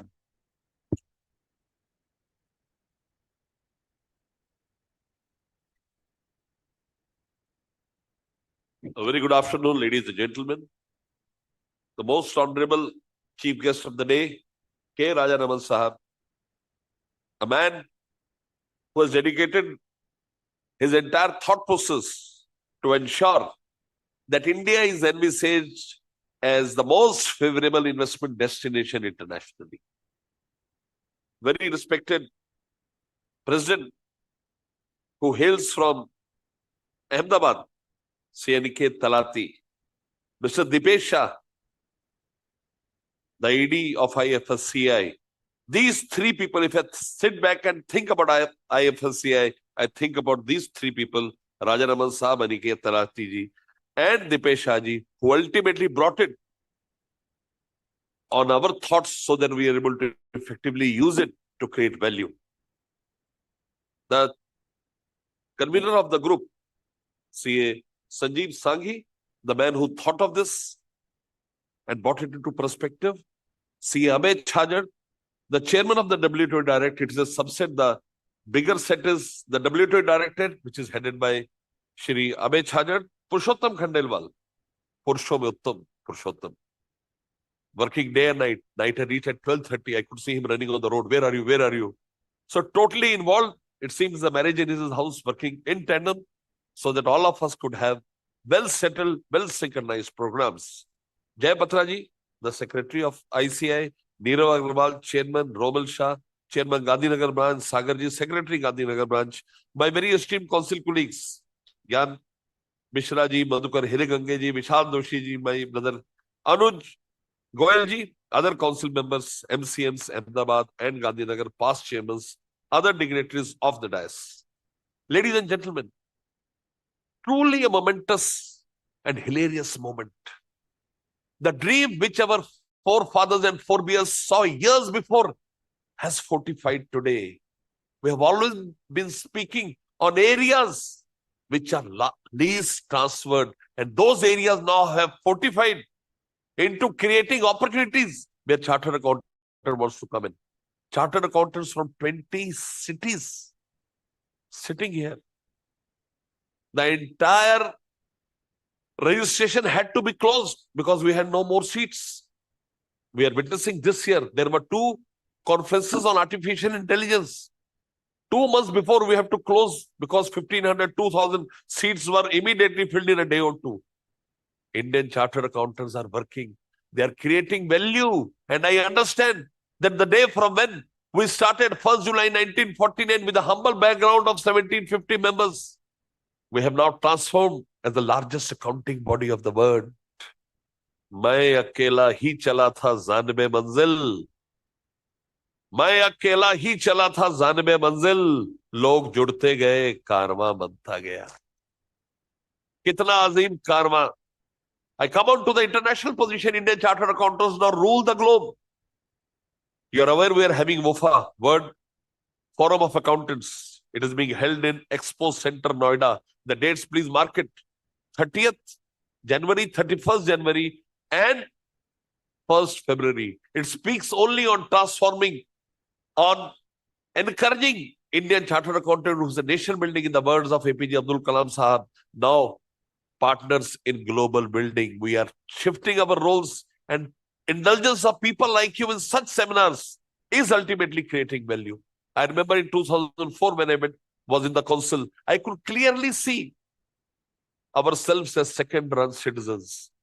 And look at the grace of God. Today we are at premium. Premium to our counterparts in Palestine, in Japan, in Bangladesh. Indian chartered accountants are respected with grace. They have a premier over their professional brothers and sisters. The reason is very candid, very simple. We understand the job. We know how to deliver, and that too with responsibility. I can give you some examples, but very important thing. Your institute is the first to come out with guidance on remote auditing. Way back on 30th March 2020, when COVID had barely started. We are the first in the world to promulgate 23 forensic standards. You'll be happy to know that we give royalty to the world for using IFRS. We give it to the through the IFRS Foundation in London. Ladies and gentlemen, the entire world wants to give royalty to us for using our forensic standards. The forensic standards now have been changed into global forensic standards. Anybody sitting in Palestine, New York, or London, they can use our forensic standards because we have created them in such a fashion that anybody can see. And one very important thing which I tell in all my seminars. There is one of the very important institutes of the world, Institute of Chartered Accountants of Singapore. हमारी बड़ी हसरत थी कि हम उनके साथ MOU करें. बड़ी खतो किताबत के बाद भी उनसे कोई जवाब ना आया. और फिर आई World Congress. I'll stop here on World Congress. We got World Congress after 108 years. It was held in such a fabulous fashion. Close to 10,000 people attended it. That at the valedictory session, the Vice President of IFSC said that I don't think any country has a valor to repeat this. Nobody can give this level of hospitality, this level of benevolence and these many participants. So we scrap World Congress. Let India be the last country to hold World Congress. Usi World Congress mein, the President Institute of Chartered Accountants of Singapore ke tashrif lai. As was expected, our President requested him come to have a look at our BKC building. He came, although reluctantly. But the moment he entered the building, he was taken aback. Oh my God. What a beautiful, outrageous, fantabulous, splendid, marvelous building it is. Our president very humbly said, he said, sir, we have more than 130 such buildings in the country. History was created. He went back and wrote, I don't think it is appropriate for us to have an MOU with the Institute of Chartered Accountants of India because MOU entails two parties, one a giver, one a taker. He said, rather, I propose that we make a unilateral announcement. And the announcement he made is written in golden words in Indian accounting history. He said, ladies and gentlemen, any Indian chartered accountant who remains in Singapore for more than 6 months, for reason whatsoever, shall automatically be eligible to be a member of the Institute of Chartered Accountants of Singapore. देते ना थे जो जवाब उनके सलाम आने लगे. देते ना थे जो जवाब उनके सलाम आने लगे. वक्त बदला तो मेरे नीम के पेड़ पर आम आने लगे. This is the profession, and profession now coupled with technology and GCC, artificial intelligence, blockchains, Internet of Things, data analytics, cyber security audits, information security audits. You'll be happy to know now we are coming out with information system standards. Probably in such way internationally we'll be the first. They have some standards, but we'll come out with a total guidance on how to audit information system and virtual assets. So with technology and GCC round the corner, we are now making wonders. We are very keen that we have to work. And when you speak about technology, I speak about India, Mr. Rajanaman. We have one outstation council meeting where our families go, although they come on their own expense. Think where we did this council meeting with our parents, with our spouses and children. We did it at the heart of Pahalgam where that gruesome incident occurred. With all our families, we went to Pahalgam. The Chief Minister, Mr. Omar Abdullah, came and said, today I acknowledge that Indian Chartered Accountants have a lion's heart. Nobody could come here in such numbers. You have come with your children. If you look at the India Today souvenir this month, you'll see the entire coverage of that area, of that function. He came up and said, we thank the Indian Chartered Accountants for standing with us in this hour of need, in this hour of distress. Showing solidarity with the country is the greatest virtue which we Chartered Accountants have. Let us very candidly put across one thing, that if we have to move ahead, we have to work in tandem with the best practices, and more importantly, to empower our nation to become a super economic power, and more importantly, empower our institute to become the best institute of the world. Before I sit down, something about GCC. In her budget speech on global capability centers, Finance Minister Nirmala Sitharaman highlighted the government's commitment to boosting GCC growth, especially in Tier 2 and Tier 3 cities, through a national framework focused on talent, infrastructure, and ease of doing business. He noted that India hosts over 1,800 GCCs, employing 2.16 million people, with projections to reach $200 billion contribution to GDP by 2030. The government plans to streamline approvals, enhance tax certainty, and provide administrative support to make India a global GCC hub. Why Gujarat? Gujarat has the ideal backdrop. It is fitting that we meet in Gujarat, a state synonymous with resilience, entrepreneurship, and inclusive growth. Gandhinagar, with its vibrant industrial ecosystem, dynamic financial services, and culture of innovation, exemplifies the very spirit of GCC's collaboration, efficiency, and transformation. How Indian Chartered Accountants could add value to the GCC initiatives. Number one, governance and risk management, ensuring confidence in operations. Second, business strategy and transformation. We are masters in framing business strategies. We can do hand-holding and create GCCs, which could ultimately service the entire world as a back office. Analytics and decision advisory, very important, empowering the board with actionable information and rights. AI adoption and digital finance. We can work largely on this. An institute to match this is having nationwide GCC Summit series. We have global integration and networking with global networks, so that all of you have an opportunity to work and create GCCs of your own. AI and digital transformation empowers us to work and add value. Global trade enablers and FTA advantage. ICI intervention in the India-UK FTA ensures recognition of Indian CA services abroad. Opening outsourcing opportunities in bookkeeping, tax, audit, and consulting. Now, I come a little on GIFT City, and I want to make two very important announcements. You'll be very happy to know. Empowering CA firms in GIFT City, navigating IFSC regulations and empanelment challenges. If you have two concerns, if you have two CA firms, or if you have two LLPs, you don't get audits because exclusivity issue is there. The council, in its meeting in Pahalgam, took a very revolutionary step. If you have an LLP registered in GIFT City IFSCI, and you have an LLP in another part of the country with partners in both of them, you will get full empanelment marks for your C&AG and bank empanelment purposes. The issue of exclusive LLP has been done away when it comes to GIFT City. So if you have an LLP in GIFT City and you have a respective LLP or other LLP, say in Gandhidham or say in Lucknow, you will have benefits. You will not be stopped in having benefits of your empanelment with C&AG and with Reserve Bank of India. And to conclude, you know, if you have to do some outsourcing services in US or UK, you need to have their COP. It is a COP only for non-attached services.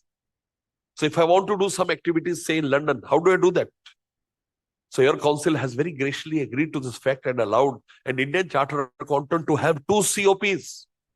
You'll be very happy to know this. We have allowed that presence, sir. If you want to do any outsourcing one, if you want to do any services abroad and they want you have done their qualification, because we have certain reciprocity arrangements with CPA Canada, with CPA Australia, we have with Institute of Chartered Accountants of England and Wales. So if you are a member Institute of Chartered Accountants of England and Wales, and also a member of the Institute of Chartered Accountants of India, you can have two COPs. One with the Institute of Chartered Accountants of England and Wales, and one with ICI, and therefore you will have a regulatory impetus to undertake the work. I just want to tell you, these are the most exciting times. कहते हैं ना, सोचने से कहां मिलते हैं तमन्नाओं के शहर, सोचने से कहां मिलते हैं तमन्नाओं के शहर, चलने की जिद भी जरूरी है मंजिल पाने के लिए। चलने की तैयारी शुरू कर दीजिए। इंस्टीट्यूट और काउंसिल पूरी शिद्दत के साथ इस बात से वाकिफ है कि जमाने बदल गए, और उस बदले जमाने में हम बेकन ऑफ लाइट बनकर आएंगे। We'll support the entire globe for its advancement. Will take India to unprecedented heights as the largest country of the world with respect to economic powers, with respect to working. देखिए, China has emerged as a manufacturing hub. धीरे धीरे, silently, India now is an acclaimed leader in services hub.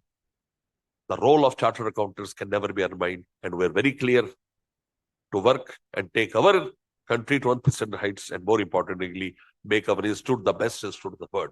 Thank you. Thank you so much.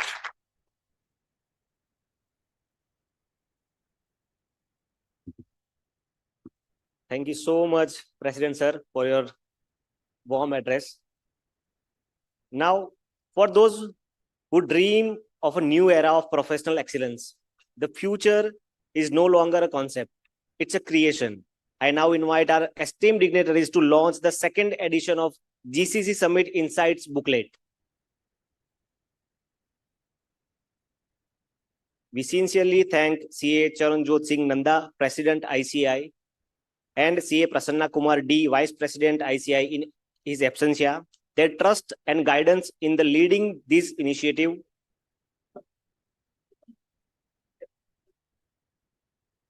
The encouragement has greatly motivated us to aim higher and deliver meaningful results. We are especially honored by the contributors of Mr. Viren Mehta, President Sales and Marketing, Millions Mind Tech City, CA Nitin Jain, CEO Wellspun GCC, Dr. Abhay Sinha, Director General, Service Export Promotion Council India, Mr. Prashant Ganti, Vice President Global Product Strategy, Zoho, CA Kshitij Patel, Mr. Uday Ranpara, Director, Unison Global. Yes, thank you all. It is now time to launch our new publication, Gift IFSCA, New Opportunities for Chartered Accountants. This is not just the mere book of facts, but the practical resources bridging technical.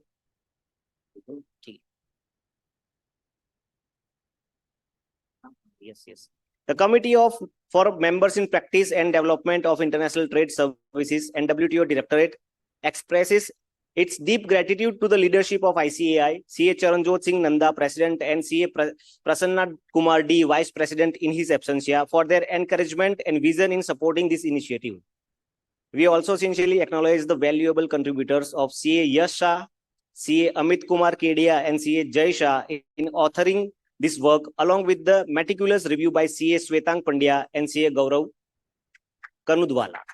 With this, we officially present to you this publication, a guide that will serve as a trusted companion for chartered accountants in exploring the vast opportunities at GIFT City IFSCA.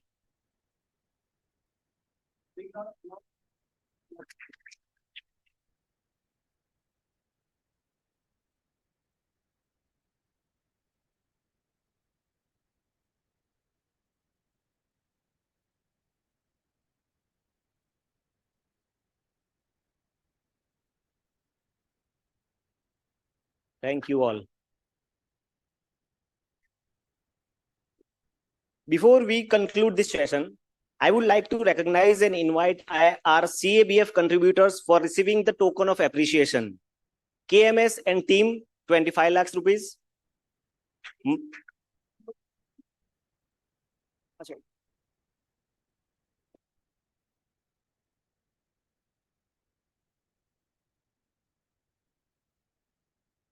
My apologies. It is my distinct honor to invite Sri K. Rajaraman Sir, IAS, who has taken charge as a chairperson of IFSCA. He earlier served as a secretary of Department of Telecommunications. He has held key positions in both Union and Tamil Nadu governments, including roles in Ministry of Finance, Chennai Metro Rails, and Commercial Taxation Department. Sir, please.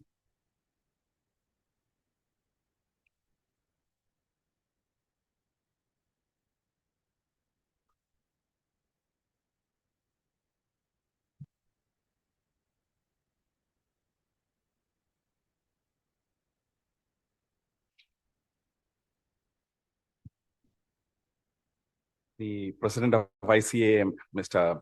Charanjot Singh Nanda, the convener of the group to promote India as an accounting GCC, Mr. Sanjeev Sanghi, the Deputy Convener, Mr. Abhay Chajed, Program Director, Mr. Purushottam Kandelwal, the Secretary of ICA, Dr.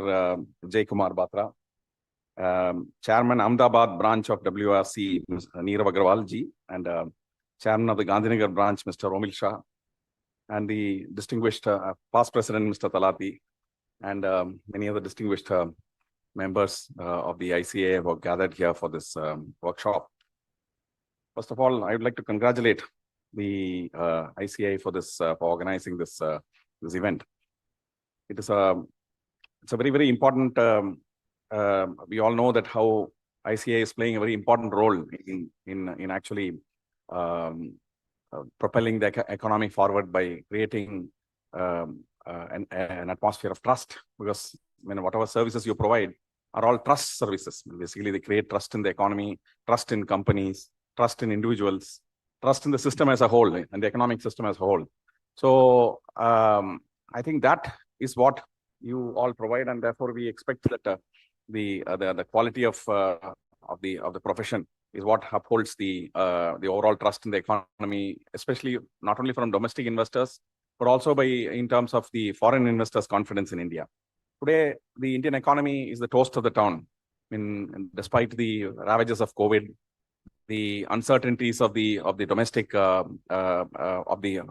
global uncertainties, including political events like wars and global supply chain disruptions, the politics around trade, and so on and so forth. Despite all of that, Indian economy is seen as a bright spot. I think in this element of in this period of uncertainty, volatility, ambiguity, and so on and so forth. So the reason for this resilience of the Indian economy is not far to seek. The reasons are the reforms that have been done in the last several decades. I think starting from 1991, when we decided to liberalize, giving more space for the private sector. Similarly, I think the last decade has seen significant structural reforms in the form of GST, the form of IBC, recapitalization of banks, the provisioning and asset classification norms of the central bank, the capital market reforms. So a series of financial inclusion reforms. You can name a lot of very, very powerful reforms which have been enacted in the financial sector and the non-financial sector, all creating an element of ease of doing business. It has created an element of trust. It has created an atmosphere of certainty, a long-term certainty for investors. So in the midst of all this, I think to me, the most significant reforms that we have done in the last several decades is the reforms around talent. Because if you look at the ICA's core business, it is all about talent providing services to the economy, to not only the domestic economy, but to the rest of the world. So the quality of the Indian talent, as the President, Mr. Nanda, told, is something which actually inspires confidence. If an Indian chartered accountant provides a service, I think there is an element of confidence that the training he has undergone, the grueling quality assurance process that he has undergone, gives the confidence to the domestic investor and the foreign investor that his skills are dependable and reliable. So therefore, the institution plays a very important role in ensuring that the talent that comes to the market in the form of accounting skills is of the highest order. And wherever we go, in fact, Mr. Nandaji himself has come along with us on several roadshows.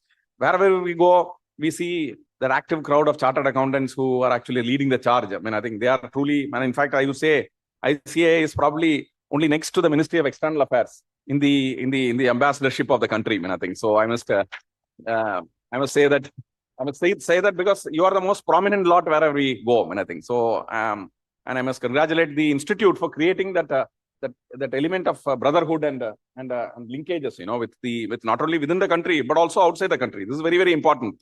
It's not enough that you have a profession, but it's very important that you create that bondage that actually connects people and ensures that I think you all stay up to standards and up to the requirements and the expectations of the market. So in this era of reforms, I think which have helped us to actually stay ahead of the curve in respect of many countries. In fact, we would say that India is a very bright spot, not only for the reasons of from economic performance, but also from the point of view of democracy. India is the world's largest democracy, and I think the British, when they left the country, they thought that we will break up into maybe 100 parts. But unfortunate for them, it did not happen. We are still strong, growing stronger, I think, by the day. I think our election processes are one of the most, challenged, but the most transparent processes ever that in any country. I think the processes that we adopt, I think in terms of electronic voting and the way in which the entire process is completely open and transparent, has actually inspired other countries to follow what we have done. So I will say that India represents a particular civilization which actually has stood out the test of time, not only before independence, but also in the last 78 years of independence. One of the most important reforms that the government of India which has done is the setting up of the International Financial Center. So, corporates used to go to all parts of the world to procure various kinds of financial services or set up businesses because they could not find the kind of environment they wanted to do in our country. So as one of your speakers actually explained, the reason behind setting up the International Finance Center was the fact that the Indian ecosystem did not provide that kind of a support.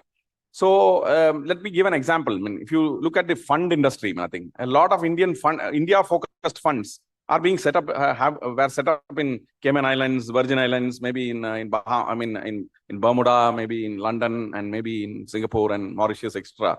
But today, I think most of the fund managers today come to GIFT City because of the fact that we are able to create that equivalence in the policy regime, tax regime, and so on and so forth. So the thought process of the Honorable Prime Minister when he set up this, when he envisioned the GIFT City, was that it becomes a gateway to get connected with not only within the corporate network in India, but also the rest of the world. So the idea was to create a gateway which is both inward and outward. So the thought process was that in 2014 that some enabling regulations be provided. So RBI, SEBI, IRDA, all of them got together and issued some regulations. But that did not work very well. So in 2019, Government of India enacted the International Financial Services Centers Authority Act, which actually provides a legislative cover to the International Financial Center, wherein 16 financial sector laws, the Banking Regulation Act, the RBI Act, SEBI Act, the Securities Contract Regulation Act, the Insurance Act, the Pensions Act, the Payments and Settlements Act, Factoring Act, all these acts have been delegated, the powers under these acts have been delegated to the International Financial Services Centers Authority. So the IFSCA, which regulates this special economic zone called GIFT IFSC, has got the powers under all the 16 financial sector laws, thanks to the IFSC Act, which was enacted by Parliament in 2019. So since the last 5 years, the IFSC has managed to enact about 35 regulations, notify about 35 regulations and about 16 frameworks. So covering the banking, insurance, capital markets, the bullion markets, and a variety of other things, including the aircraft leasing, ship leasing, technology services, ancillary services, a variety of other services, bookkeeping, accounting, taxation, and financial compliance services, and so on and so forth. So the thinking was that I think, how do we create a platform which enables foreign investors to come here and set up businesses for investing into India, as well as for Indian entrepreneurs to actually serve the world in an efficient way. And I think so it is both ways. Similarly, it's also a platform for non-resident Indians to keep their savings and invested in dollars or euro or whatever. No, if you send money to India, it gets converted to rupee. Of course, you can actually save in dollars in terms of the NRE, NRO accounts to a limited way. So this actually serves as an inbound wealth management center for NRIs and PIOs. Similarly, it actually, now recently we have enabled a global access platform through which domestic Indians who want to invest, who are interested in investing in global capital markets can also open accounts here through the LRS scheme and then get invested outwards. So we have actually enabled a variety of things to happen here, which enables both inward and outward flow of money for investors based on their requirement. So in short, in the last 5 years, what have we managed to do? Today, corporates need not go to Luxembourg to issue a bond. They don't have to go to Singapore to raise $1 billion in credit. All of that can be done in GIFT City. There are 35 banks here. The total outstanding credit is nearly $100 billion. The total credits that they have that is outstanding at this point of time is about $64 billion. And the money that part of that credit which has flowed into India is about $44 billion. So if you look at the fund industry, there are about 186 fund managers here who are registered here, and they have registered about 290 funds so far in GIFT City. And these funds are both inbound as well as outbound. There are many funds which actually invest outwards. There are funds which actually collect investments from the rest of the world and invest into the Indian stock markets or into unlisted stocks. So the total investments made by the funds in GIFT City into India has reached about nearly about $11 billion. So the total funds or the capital which has been raised as debt plus equity has crossed about 44 plus 11, nearly about $55 billion. So that is what is the contribution of GIFT City to the domestic economy. Not only that, let me also say that it is not only acting like a platform for India for its Vikasit Bharat 2047 journey, but it is also a platform for Indian companies to actually raise money for their global operations. So if you look at the $64 billion, which has actually which is outstanding as credit from the banks in GIFT City, 44 has gone to India. The remaining $20 billion has gone into foreign subsidiaries of Indian companies or foreign companies located in foreign jurisdictions. So therefore, if you look at the fund ecosystem, nearly about $500 million has actually flowed to foreign companies as well. So overall, roughly about $20+ billion has been invested by the entities in GIFT City in foreign opportunities as well. So this is becoming increasingly a global platform with at least about 30% of the investments flowing into global opportunities as well. Today, the Honorable in the recent time in 2022, Honorable Prime Minister of India has envisioned the thought process of Vikasit Bharat 2047. So many people might be thinking, what is this Vikasit Bharat? Because it means different things to different people.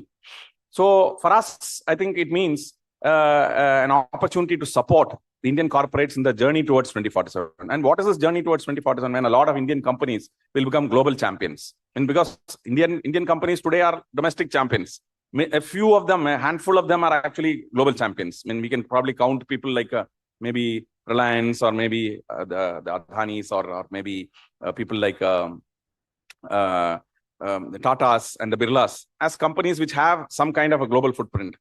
But there are hardly a few companies. Maybe we can count about 50 companies, maybe 100 companies, not more than that. So we want 1,000 companies from India to become global champions, where they will have global manufacturing facilities, global service facilities, and so on and so forth. And how will that happen? That will happen when we are able to provide cost-efficient capital for these businesses. So GIFT City has enabled that. The tax holiday that has been provided for the operations here, a 10-year tax holiday out of 15 years, has enabled the banks here to provide cost-efficient capital, which is more competitive than what you would obtain in a Singapore or a Hong Kong. So enabling companies to raise credit, either for projects, or it could be for working capital, or it could be for trade finance, and so on and so forth. So today, therefore, the corporates are able to do that. We also have provide facilities for SMEs. I think today we are in the midst of a trade problem. Though it may not really very seriously impact India, maybe it may have a 0.5 to 0.8% impact on the GDP. But otherwise, I think that is if we don't find alternate markets. If you find alternate markets, maybe we may not have a problem on the any impact on the growth at all. So we provide in GIFT City through the banks, through international trade finance platforms, through factors which are located in GIFT City, trade finance for Indian SMEs and other people who actually are exporting goods out of India. So let me now stop by explaining a few things what chartered accountants can do here. I think while I was discussing with Mr. Sanghi, I think he expected me to actually tell you that. So chartered accountants provide us a lot of services. Many of you are actually providing services to domestic entities. Some of you, like Mr. Sanghi, are all providing, probably also exporting services to the rest to other parts of the world. So there is an opportunity here in GIFT City to you under the technology, TechFin and ancillary services regulation, which we recently published. Many of you must have seen it. Please visit ifsca.gov.in. The regulations are there for you to read. So it provides you an opportunity to export services in a tax efficient manner. If you are in India, obviously you will be subject to tax. Whereas if you're in GIFT City and you're exporting these services, you're not subject to tax. You have a tax holiday for 10 out of 15 years. So there are some definite advantages for you when you come here. Similarly, the government of Gujarat for GIFT City also offers certain incentives for TechFin services, for BATF companies which offer bookkeeping, accounting services in IFSC. So I just shared the GCC policy of the government of Gujarat as well. So it enables you to actually to offer these services in a cost efficient manner. At the end of the day, I mean, and a GCC is able to render the services to a foreign company because of your cost competence, I mean, and of course the quality, the quality being a given thing. I think people look at how efficient you are, I think, because the other day I was talking to, I think, Mr. Talati, I think. So it looks, I mean, people are looking at the cost per hour of services, I think, in terms of sometimes, I mean, in this race, I'm told that countries like Philippines are able to kind of march ahead because of probably they have a lower cost. In India, the cost of human resources actually pushed ahead. I think it has moved ahead.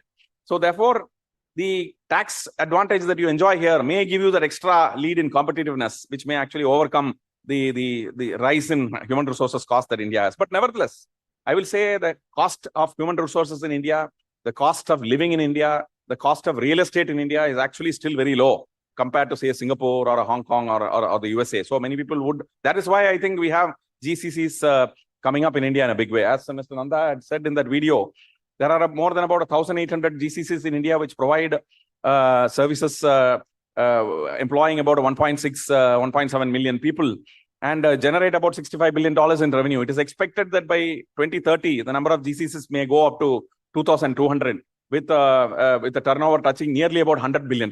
If you look at today's turnover of $65 billion, it is a very large percentage. It is almost like 1/5 of the services export. The total services export last year was about $341 billion, out of which the export of services through GCCs was about $64 billion. If you look at GCCs, GCC is like a pyramid. In a pyramid, if you look at it, the top of the pyramid is extremely high, deep tech kind of work, which is very niche. I mean, you look at semiconductor, fabulous design, which is happening in Bengaluru. The mid, I would say, is all, I mean, things like accounting services, management consulting, etc., etc. The lower bottom is the BPO. I mean, I think the CRM and all those things. So that bottom is likely to disappear because of AI. But the middle and the top will still survive because of the, I mean, I think it's difficult to kind of automate many of these functions through AI. Though, of course, it may have an impact in terms of the number of jobs. But I will say, therefore, the opportunity to serve the world out of GIFT City for the under the technology, TechFin and ancillary services framework, and the BATF framework, the bookkeeping, accounting, and taxation and financial compliance services framework is enormous. And we would be very happy to facilitate that. And let me end by saying that we are an agile regulator. We are interested in ensuring that we support the Indian economy by raising capital, by enabling access to financial services, and also export of our competence and capabilities to the rest of the world. So with this few words, I'll stop here and I thank President Nanda for having made that announcement of enabling CA firms in domestic India to also set up parallel operations in GIFT City, which I think will be a big enabler for many of the CA firms in GIFT City to set up operations for serving the rest of the world. So thank you very much and look forward to very, very active collaboration. I also would use this opportunity to look forward to, because CA, I mean, while you, the members of the ICA community, are leaders in the business world, I would also, I mean, I think the talent development that ICA does is phenomenal. So therefore, the very active GIFT chapter or the Gandhinagar chapter, which is there here, which is doing a lot of activity, should actually look at how the talent can be shaped for the world, because it is very important that the capabilities of the people who are working for the world is obviously different from what would be required for serving the domestic market. I mean, let me also say, I mean, I think I was one of the large players here in the GIFT City market was lamenting about the poor quality of English of some of the of the employees of his firm. So I would request that I think the language skills are very, very important. I think even though somebody may come with language skills, the persons who you recruit for an international operation must be several notches above the domestic operation. Domestic operations, if you are a person from Tamil Nadu, the Tamil will do nothing. Or if you are a person from Gujarat, Gujarati will do. But if you are speaking to an English-speaking nation, then your competence about English has to be very, very good. You should actually ensure that you are comprehensible when you pick up a phone and speak or have a video conference or some such thing. So it's very important that, I mean, he was lamenting that somebody could not, that some of his staff could not send even a proper email to his, to his clients. So I think I would request that the ICAI, as part of its chapter in GIFT City, should also look at advanced English courses for the people. Excellent. Thank you very much. And also, I mean, I would not stop with English. I will say there are many parts of the world, including Chinese, maybe knowledge of Chinese, knowledge of Japanese, I mean, knowledge of languages like French or something that is very, very important. So maybe it is an opportunity. Excellent, I think. So I'm very happy to hear that. So probably I think this capabilities, I mean, I think of which are required, but not only in terms of language, but also in terms of the communication capabilities, communication skills, is something which is very, very important for the 2047. With this, I'll stop here. Thank you. Jai Hind. Thank you very much, sir. Now it's time to recognize and invite we will take only 2 minutes, please. Our CABF contributor for receiving the token of appreciation, KMS and team 25 lakhs rupees. Please welcome them with big round of applause. Sir, friends, the Ahmedabad is a good donor for the CABF funds, which is essential for our friends who is a disabled. अपने जो परिवार के सदस्य हैं उनको कभी problem है तो उनको हेल्प करना है. और सबसे पहले 1 करोड़ डोनेशन दिया था अनिकित भाई तलाटी ने. उसके बाद में आरडी चौधरी सर ने 5 लाख दिया था. 11 लाख पिपारा जी दे रहे हैं. आज 25 लाख केएमएस एंड दे रहे हैं. और उसके बाद में महेश सजेट जी और उनके सन है जो 10 लाख दे रहे हैं. तो मैं रिक्वेस्ट करता हूँ कि टीम केएमएस से आए, क्योंकि इंस्टीट्यूट के पास अगर 1000 करोड़ भी देना तो स्टूडेंट और मेंबर्स के लिए दे सकते हैं, लेकिन उनके लिए हम नहीं दे सकते इंस्टीट्यूट के फंड में से. तो ये अपने फ्रेंड्स के लिए अपने को ही देने का. Thank you.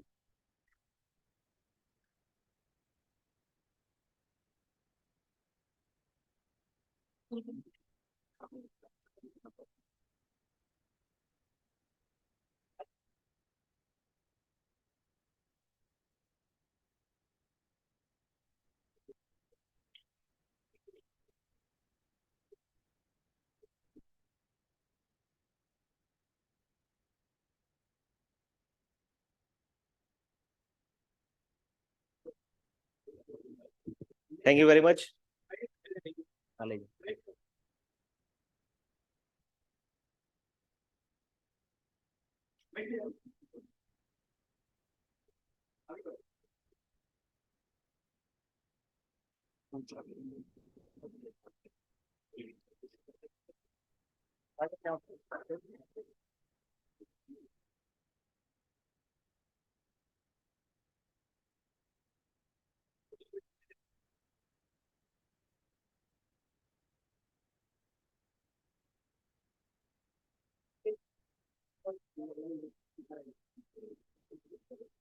To conclude this inaugural ceremony, I would like to request CA Neerav Agarwal, Chairman of Ahmedabad branch of WRC of ICI, to deliver the vote of thanks.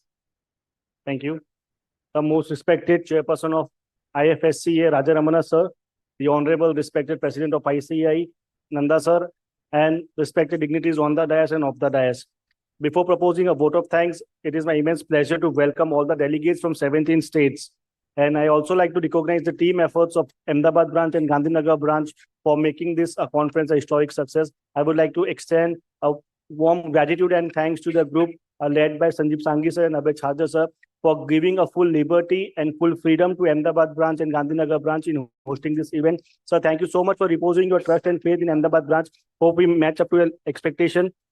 And as we hear the AV of GCC, we heard the Sanjeev Singhal sir clearly mentioning that as China is becoming the factory to the world, India will be the new office to the world. And yes, GCC will play a very pivotal role in achieving the dream of our Honorable Prime Minister sir, when he says we want to have a 10 trillion of economy. Yes, Gujarat, especially the gift, will play a very pivotal role and emerging as a preferred destination for global enterprises.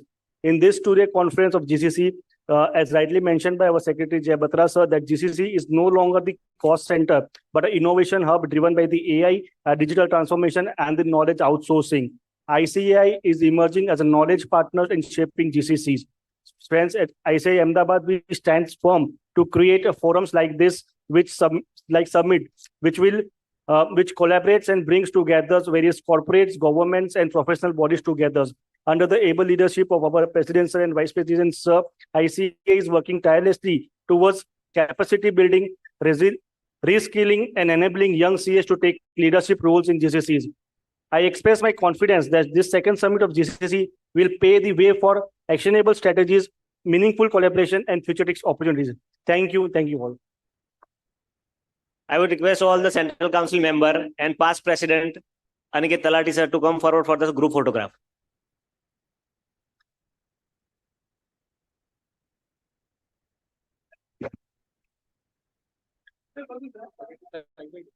तो second photo में से ले लेते हैं.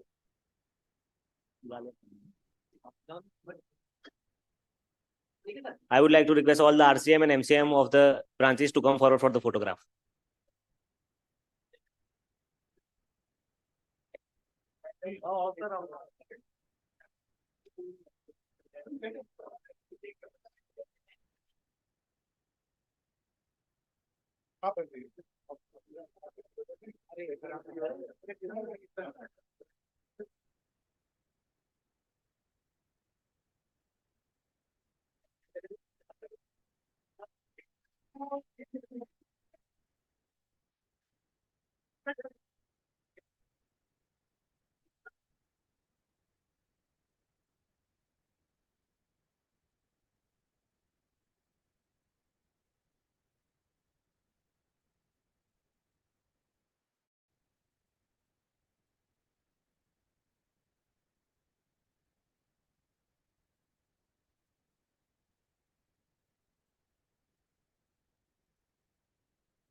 Everyone is requested to have a lunch.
New destination. Ganesh Housing proudly presents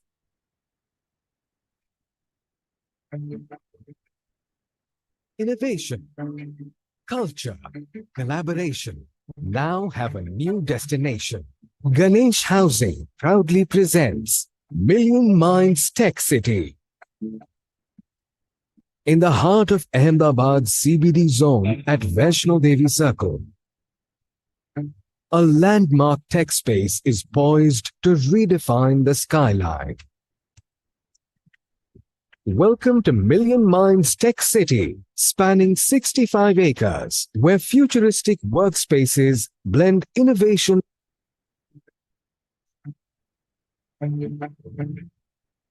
Innovation, culture, collaboration now have a new destination. Ganesh Housing proudly presents Million Minds Tech City. In the heart of Ahmedabad CBD zone at Vaishno Devi Circle, a landmark tech space is poised to redefine the skyline. Welcome to Million Minds Tech City, spanning 65 acres, where futuristic workspaces blend innovation and technology to transform the future of work. It offers world-class spaces for domestic and international businesses. Step into a world of possibilities. This is where connections are made and ideas take flight.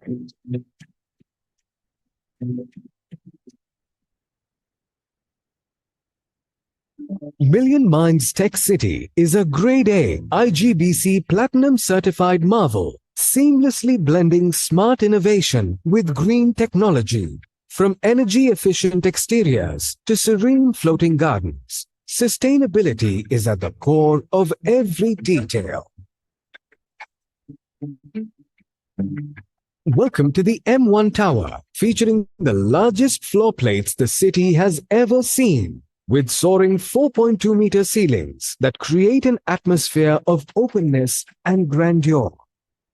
With over 1.65 lakh square feet of premium amenities, world-class gyms, yoga studios, coffee shops, restaurants, food courts. Million Minds is the tech city of the future, where sustainability drives success and the future of work unfolds.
Innovation, culture, collaboration now have a new destination.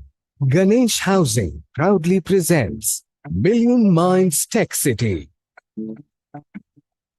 In the heart of Ahmedabad CBD zone at Vaishno Devi Circle, a landmark tech space is poised to redefine the skyline.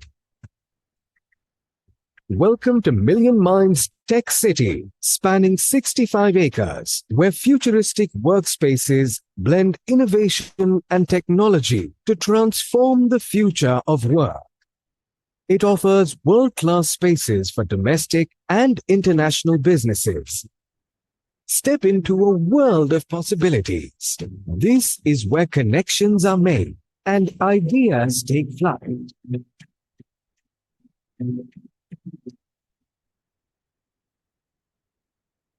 Million Minds Tech City is a Grade A IGBC Platinum certified marvel, seamlessly blending smart innovation with green technology. From energy-efficient exteriors to serene floating gardens, sustainability is at the core of every detail. Welcome to the M1 Tower, featuring the largest floor plates the city has ever seen, with soaring 4.2-meter ceilings that create an atmosphere of openness and grandeur. With over 1.65 lakh square feet of premium amenities, world-class gyms, yoga studios, coffee shops, restaurants, food courts.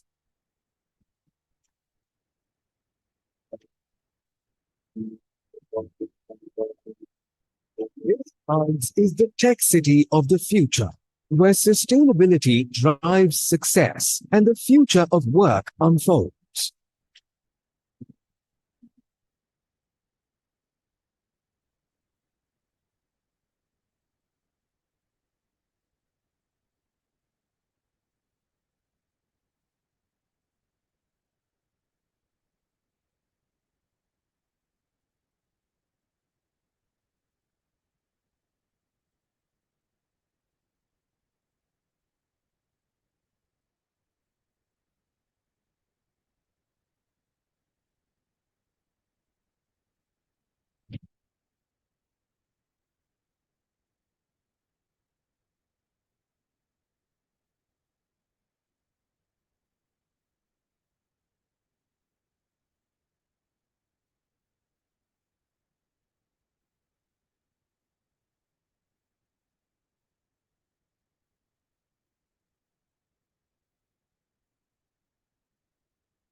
Innovation, culture, collaboration.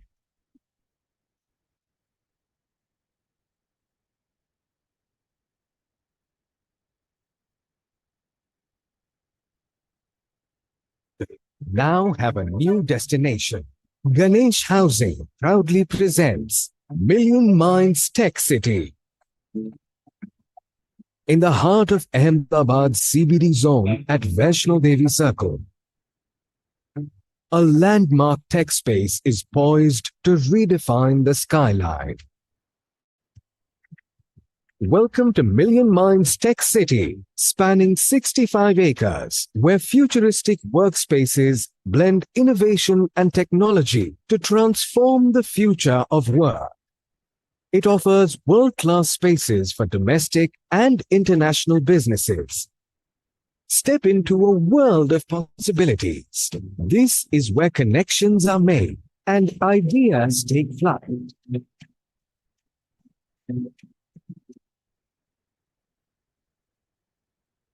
Million Minds Tech City is a Grade A IGBC Platinum certified marvel, seamlessly blending smart innovation with green technology. From energy-efficient exteriors to serene floating gardens, Sustainability is at the core of every detail.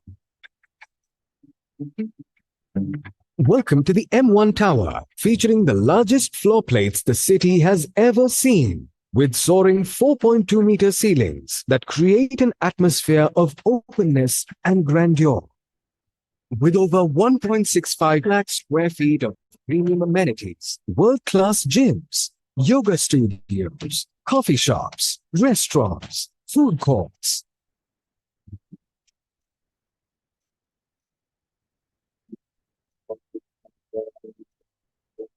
Minds is the tech city of the future, where sustainability drives success and the future of work unfolds.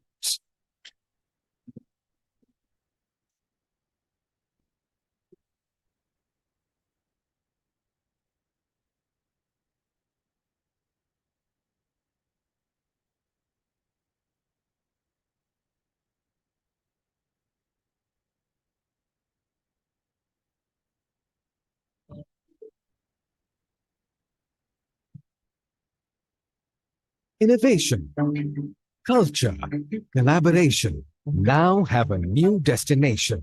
Ganesh Housing proudly presents Million Minds Tech City. In the heart of Ahmedabad's CBD zone at Vaishno Devi Circle, a landmark tech space is poised to redefine the skyline. Welcome to Million Minds Tech City, spanning 65 acres, where futuristic workspaces blend innovation and technology to transform the future of work. It offers world-class spaces for domestic and international businesses. Step into a world of possibilities. This is where connections are made and ideas take flight.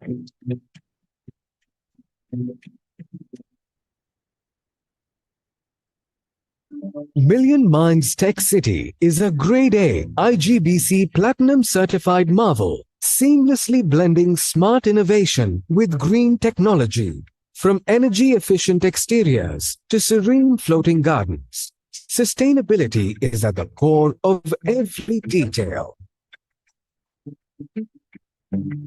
Welcome to the M1 Tower, featuring the largest floor plates the city has ever seen, with soaring 4.2-meter ceilings that create an atmosphere of openness and grandeur. With over 1.65 lakh square feet of premium amenities, world-class gyms, yoga studios, coffee shops,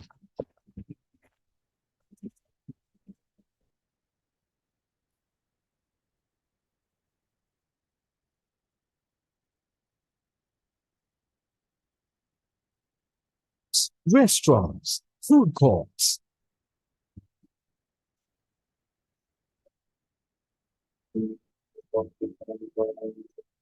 Million Minds is the tech city of the future, where sustainability drives success and the future of work unfolds.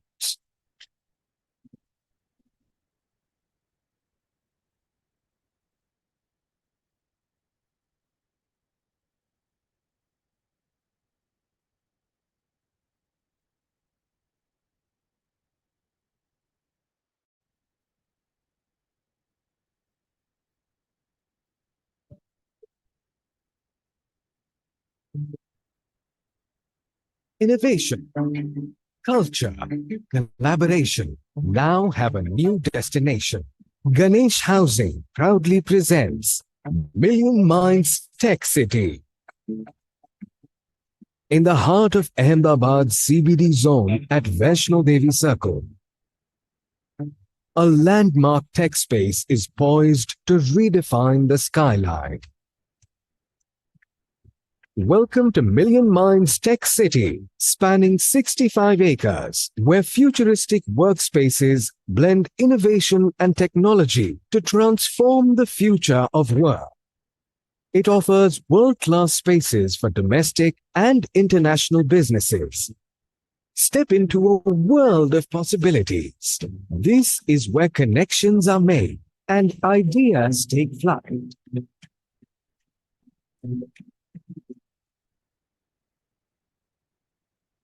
Million Minds Tech City is a Grade A IGBC Platinum certified marvel, seamlessly blending smart innovation with green technology. From energy-efficient exteriors to serene floating gardens, sustainability is at the core of every detail. Welcome to the M1 Tower, featuring the largest floor plates the city has ever seen, with soaring 4.2-meter ceilings that create an atmosphere of openness and grandeur. With over 1.65 lakh square feet of premium amenities, world-class gyms, yoga studios, coffee shops, restaurants, food courts.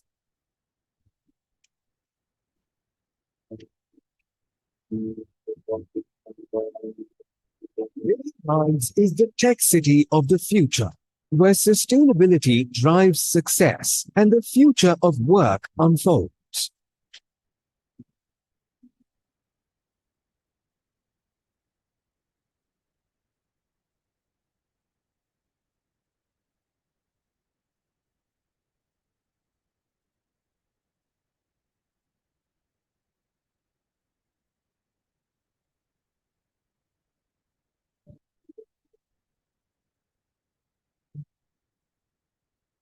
Innovation, culture, collaboration now have a new destination. Ganesh Housing proudly presents Million Minds Tech City. In the heart of Ahmedabad's CBD zone at Vaishno Devi Circle, a landmark tech space is poised to redefine the skyline. Welcome to Million Minds Tech City, spanning 65 acres, where futuristic workspaces blend innovation and technology to transform the future of work. It offers world-class spaces for domestic and international businesses. Step into a world of possibilities. This is where connections are made and ideas take flight.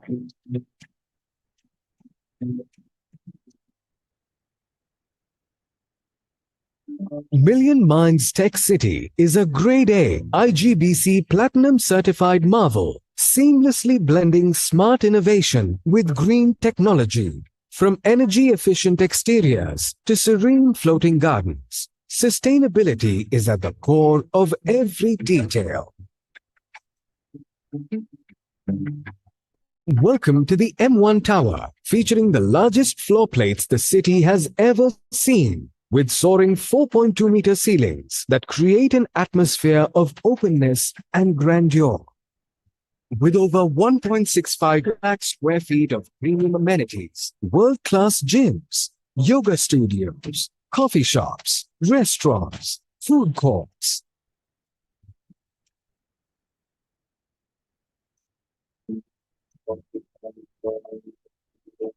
Minds is the tech city of the future, where sustainability drives success and the future of work unfolds.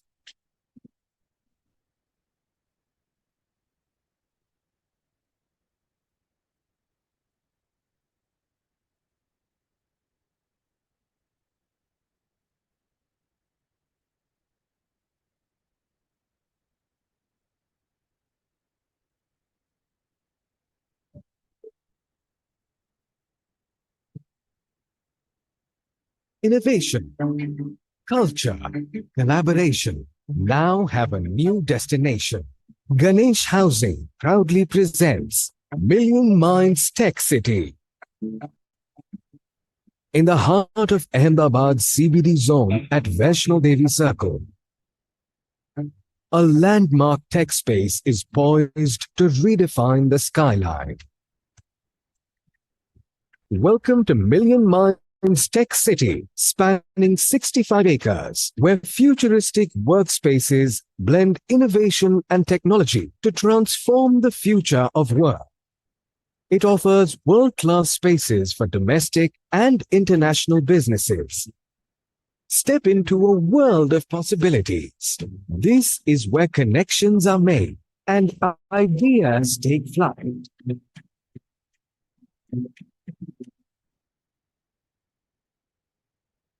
Million Minds Tech City is a Grade A IGBC Platinum certified marvel, seamlessly blending smart innovation with green technology. From energy-efficient exteriors to serene floating gardens, sustainability is at the core of every detail. Welcome to the M1 Tower, featuring the largest floor plates the city has ever seen, with soaring 4.2-meter ceilings that create an atmosphere of openness and grandeur.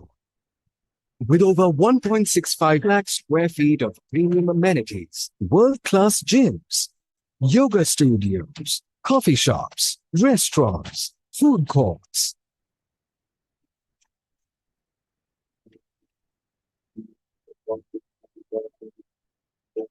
Minds is the tech city of the future, where sustainability drives success and the future of work unfolds.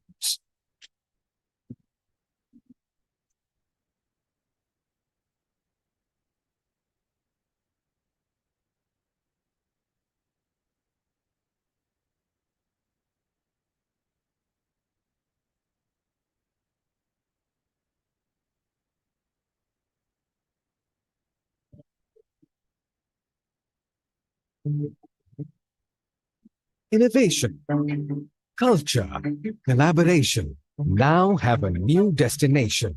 Ganesh Housing proudly presents Million Minds Tech City. In the heart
in the skyline. Welcome to Million Minds Tech City, spanning 65 acres, where futuristic workspaces blend innovation and technology to transform the future of work. It offers world-class spaces for domestic and international businesses. Step into a world of possibility. This is where connections are made and ideas take flight.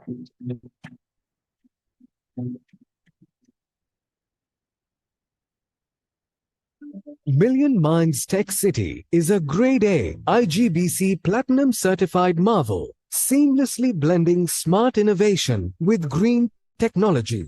From energy-efficient exteriors to serene floating gardens, sustainability is at the core of every detail. Welcome to the M1 Tower, featuring the largest floor plates the city has ever seen, with soaring 4.2-meter ceilings that create an atmosphere of openness and grandeur. With over 1.65 lakh square feet of premium amenities, world-class gyms, yoga studios. A very warm welcome to all of you.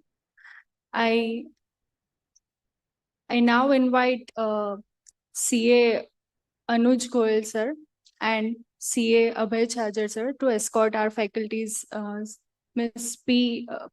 Bharti, IAS Secretary to Government, Science and Technology Department, Government of Gujarat, and CA Aniket Talati, past President, ICAI.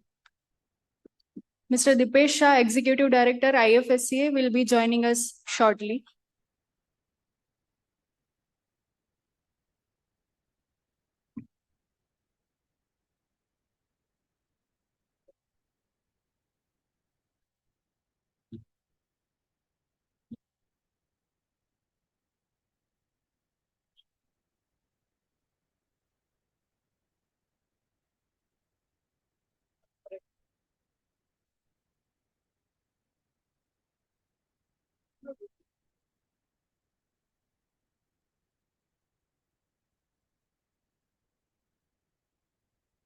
I request CA Anuj Goyal and CA Abhay Chajar to present a token of gratitude to our guest, Ms. P. Bharti, IAS, and Mr. Aniket Sunil Talati.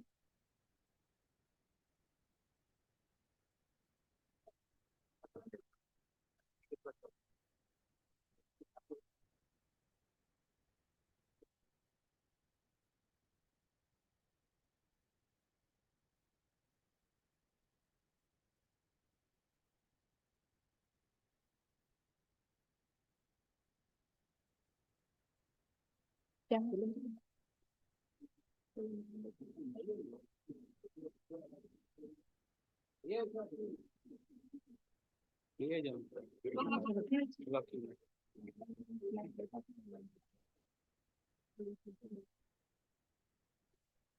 Thank you so much, sir. To commence, I may invite CA Anuj Goyal, Central Council Member, for his opening remarks. I welcome Dipesh Shah, sir, Executive Director, IFSCA. And I request CA Abhay Chajar, sir, to present a token of gratitude to him as well.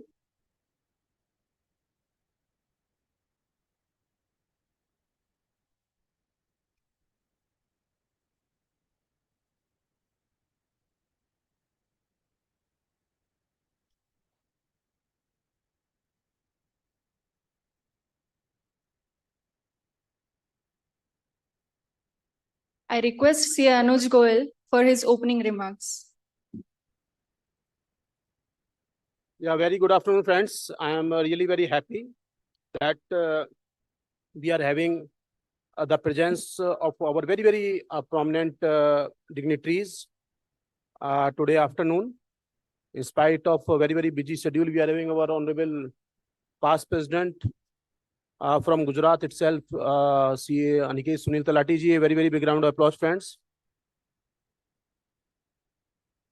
We are having Madam Bharti ji, who is the Secretary to Government Science and Technology Department, Government of Gujarat. A very, very big round of applause, friends.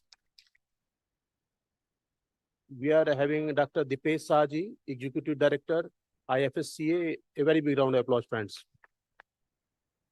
आपकी छत्रछाया में we are having this program at the Gift City. Thank you very much. And of course, CEO sir was also there in the morning. So and of course we are having the chairman, convener of the directorate under whose aegis we are having this program, Abhay Chhajar sir, and Purushottam Khandelwal ji, the director of this entire event, the chairman of Ahmedabad and Gandhinagar branches, and our two very, very prominent dignitaries, Madam. A very, very big round of applause for both of them. And all the respected delegates present here. Of course, we are running out of time, and we are supposed to listen very carefully that what are the policies of the government are, and how the government can act as catalyst for the GCC growth.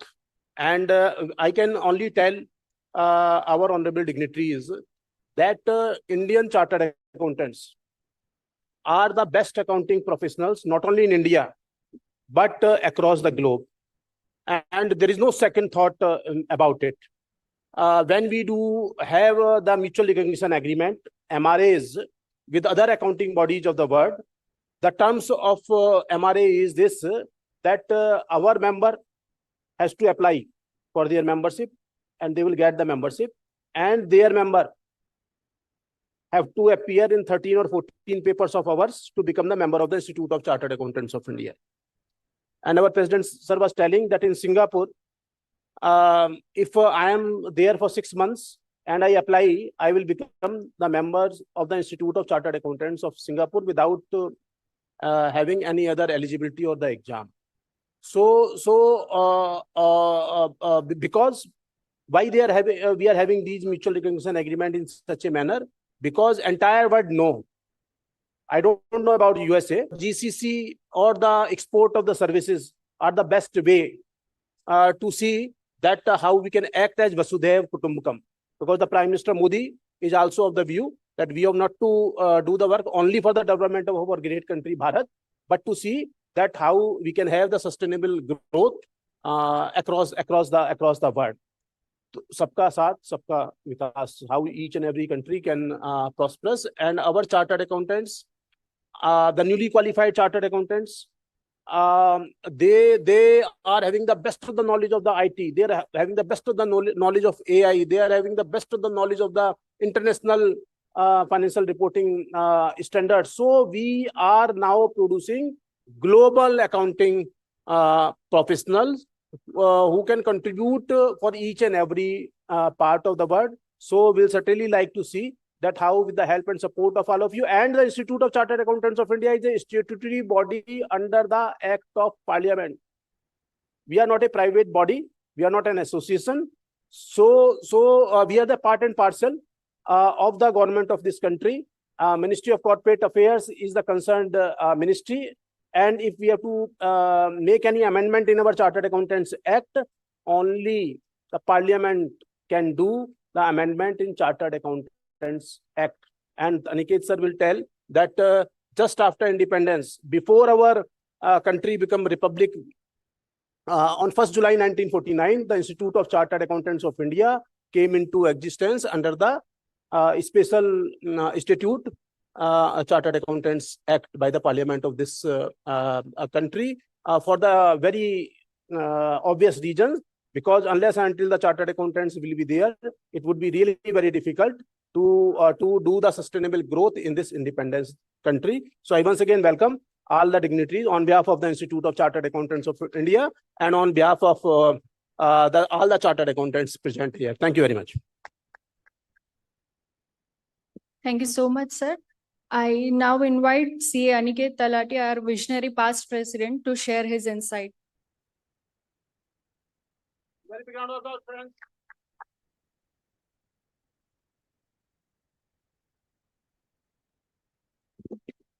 Thank you very much. And A very good afternoon to all of you. I know this is the session after lunch, but you have 1.5 days to go, and I'm sure as the session progresses, more members will join, because I was personally delighted today morning, Madam. We are having a program for the first time in GIFT City by a central committee of ICI, and the kind of response that we received for this event. This hall is the largest hall available in GIFT City. I was requesting Dipesh sir that, sir, we now need a larger conference facility in GIFT City to accommodate more, because before 2 weeks our registrations were concluded and we could only accommodate 450. So I think as we begin, a big round of applause for all of you. You are the leaders, you are the visionaries who have chosen that in this very new area of GCC, which the institute is taking up, you have all become the first movers. And as they say, the first movers always have the first advantage. So compliments to all of you. My special recognition and mention to Madam Bharti ji. I think we all must give her a big round of applause and welcome her in our midst this afternoon. Madam, thank you so much. We are all aware you have only recently taken charge as Secretary of the Department of Science and Technology. Madam is, of course, known to some chartered accountants because she's also concurrently in charge of the state GST mechanism in our Gujarat state. But now Madam is there as Secretary DST, and she's only recently taken charge. But as soon as we realized and knew that Madam is here, we requested her, Madam, can you please accept our invitation and be here? And I think kudos to her that today, immediately as we requested, she is here in our midst, and she has definitely brought her entire team. Madam Neha Kumari ji, who's with us, she is the mission director at GSEM. A big round of applause, Madam Neha Kumari ji, to you. And of course, Kavita Shah, Madam, the director of DIT, a very important directorate within the government of Gujarat. So we have 3 women here who are leading the charge. I think our president spoke about the fact that in our profession today, 1 out of 3 chartered accountants, Madam, are women. So we have 33% women membership, and 42% of the students doing chartered accountancy are girls. And I think the best part of this today is that we have 3 women in the most technically important directorate or department of Government of India, whose minister is none other than the Honorable Chief Minister of the state. And we have these 3 wonderful professionals who are here with us. So, Madam, thank you once again, and we are eagerly looking forward to hearing from you. Of course, the man without whom this would not have been possible. It may be anything that we want to do in GIFT City. We want to do a road show, we want to do an event, we want to invite people from other states here and ask them to do a city tour of GIFT. We want to suggest some changes in regulations, anything that we want. I think the one person who's probably now on speed dial of every president of ICI and every council member is none other than Dipesh Bhai Shah. So Dipesh Bhai, thank you. I think we all chartered accountants must give him a big round of applause. We've all seen the proactive nature in which sir has been engaged with all of us, listening to our issues, trying to solve them. And I had the privilege to work with him in a very important committee that was formed subsequent to my opportunity to meet the Honorable Prime Minister in this very GIFT City, where of course there were discussions on how GIFT can be taken to the next level, how Gujarat and in turn India can become the accounting hub for the country and for the world. And in that session, of course, in our discussions, it came out that we needed new regulations for the purpose of enabling bookkeeping, accounting, taxation, and of course, financial crime services to happen from GIFT. And the speed at which, friends, this government works, and I think it is very important for all of us as professionals to appreciate and understand. Just imagine today we are here in the end of August. Where is our Honorable Prime Minister? He is in Japan, and today morning met industry leaders and made a clarion call that come make in India, come manufacture in India. The Prime Minister of the country, the highest office in terms of the power structure in our country, he is going out there and requesting the biggest companies and manufacturers that come in India. He'll then be going to China. And friends, this is the time that we live in, when the country itself has to be branded, marketed. And I think marketing and advertisement sometimes is a less understood word by professionals. But I think today we all have to learn from our Honorable Prime Minister, the Chief Minister, and everybody else in the ecosystem that we are in a competitive federal state where each state is competing with each other. And all countries are also in turn competing to get manufacturing and service industry here. And I think it is in this regard that when we were planning the BATF regulations with Dipesh Bhai's guidance, and then finally, of course, they came about through the expert committee recommendations that we gave. Today, a very historic event has happened where the Honorable President of ICI, Nandaji, has declared that for all chartered accountant firms, you may have an office in Ahmedabad, in Gandhinagar, in Mumbai, in Kolkata, wherever. You can open a mirror firm and have those same partners here in IFSC because you need a separate LLP entity. And yet, if you are partners in two firms for the purpose of C&AG and RBI, you will still be considered exclusively associated with your parent firm. So I think a big round of applause for the council who has taken this decision. And I think the two council members who are here, Anuj Goyalji, my elder brother in the council, somebody who's always been extremely, benevolent, hardworking, sincere, and has so much to offer to membership. He's chairing the CMIB. So Anuj Bhai, thank you. And of course, the chairman of this committee is Abhay Bhai. But most importantly, a council member from Ahmedabad, Purushottam Bhai, who has put in so much efforts. Big round of applause, I think, for him for organizing this event. And I think what we are trying to do here, what we are trying to do is showcase to the world, showcase to the country, showcase everyone involved in this GCC space that India is ready for business, India is ready for services. No longer are we in the era of 2000 or 2010, when India was only seen as a back office. And because we have a cost efficiency, that in the US, if you want to hire a resource, you will have to probably pay $20 an hour, $25, $50 an hour if it's, a very important task. You want to go to the UK, you probably will have to pay the same rate in pound sterling, similar in Australia. And people used to think, well, let's ship work to India. I remember we started accounting outsourcing in our firm 20 years ago. And at that time, what used to happen was simply invoices used to be scanned, that too over the weekend. And the expectation was that you will sit over the weekend. So my office used to work on Saturdays, Sundays. We used to give Thursdays off. So when the invoices would come scanned in, we would have people, including chartered accountants, sitting and writing invoices, posting them, and doing what is today regarded as basic bookkeeping and accounting function. We then, of course, as a country migrated, moved up the value chain, started doing tax return. But fast forward to 2025, and believe me, there are so many companies who don't send work to India because it is cheap. They send work to India because we have the best manpower and resources. It's a statement of fact. Look at the largest firms in the US. Google the top 20 accounting firms.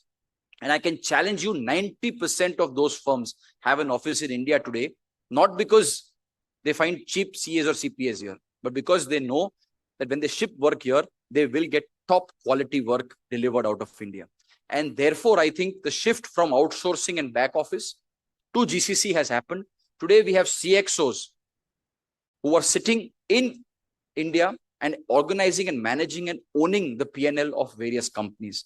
And I think when this has happened, this session is going to be extremely important because this journey cannot be taken by us alone. Yes, we are professionals. We will find work. The institute is creating certificate courses for us to learn US, UK, Australia, and other parts of the world and its accounting. But what is going to be extremely important also is how the government can become a catalyst. Don't expect that government or the institute will come and spoon feed you and say, this is 5 assignments. So any one of you who thinks that you can fill up a MEF form and tomorrow Abhay Bhai will call you and say, aapko main 5 US ki aur 3 UK ki company de raha hu. Abhay ji, on your behalf, let me tell you, it is not going to happen. That we have to go. We have to be out there and get that work. But what definitely government does, and today I must commend the government of Gujarat, a wonderful policy which has been drafted in the form of the GCC policy. Our state always had an ITES policy. But for GCCs, a specific policy was always missing. And I think Gujarat has always been in the forefront. And today also we can all very proudly say that if there are 4 or 5 states in the country which have a GCC policy, Gujarat is one of them. So I think, yes, it's a great achievement for us. And it's one of the finest policies in terms of GCC that has been drafted.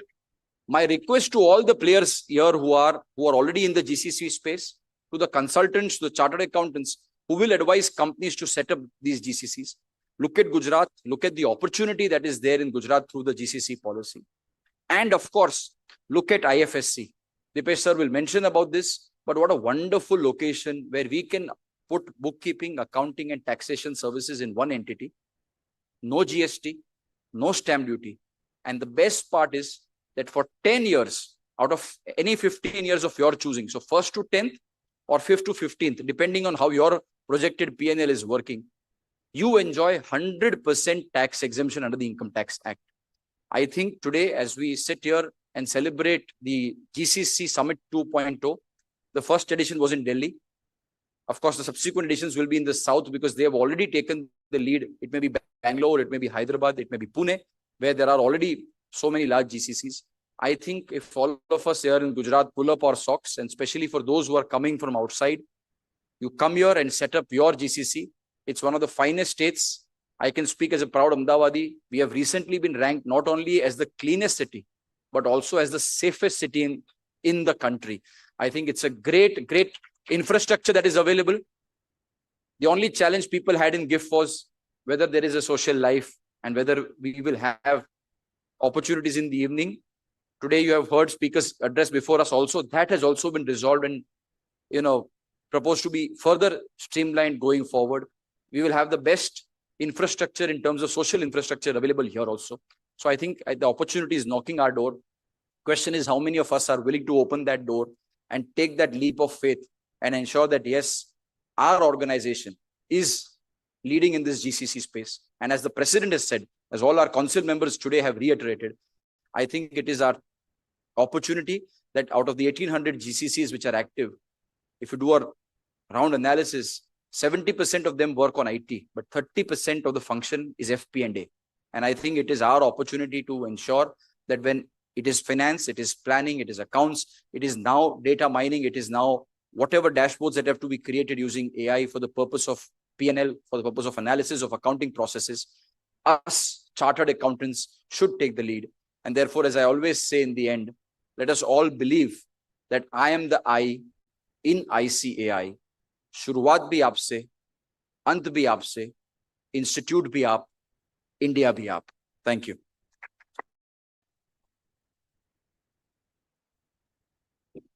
Thank you so much, sir.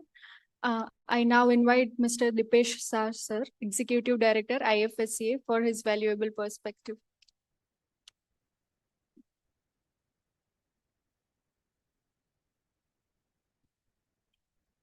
Good afternoon, everyone. I really admire the leadership of ICAI since last 2 days, probably 1.5 days.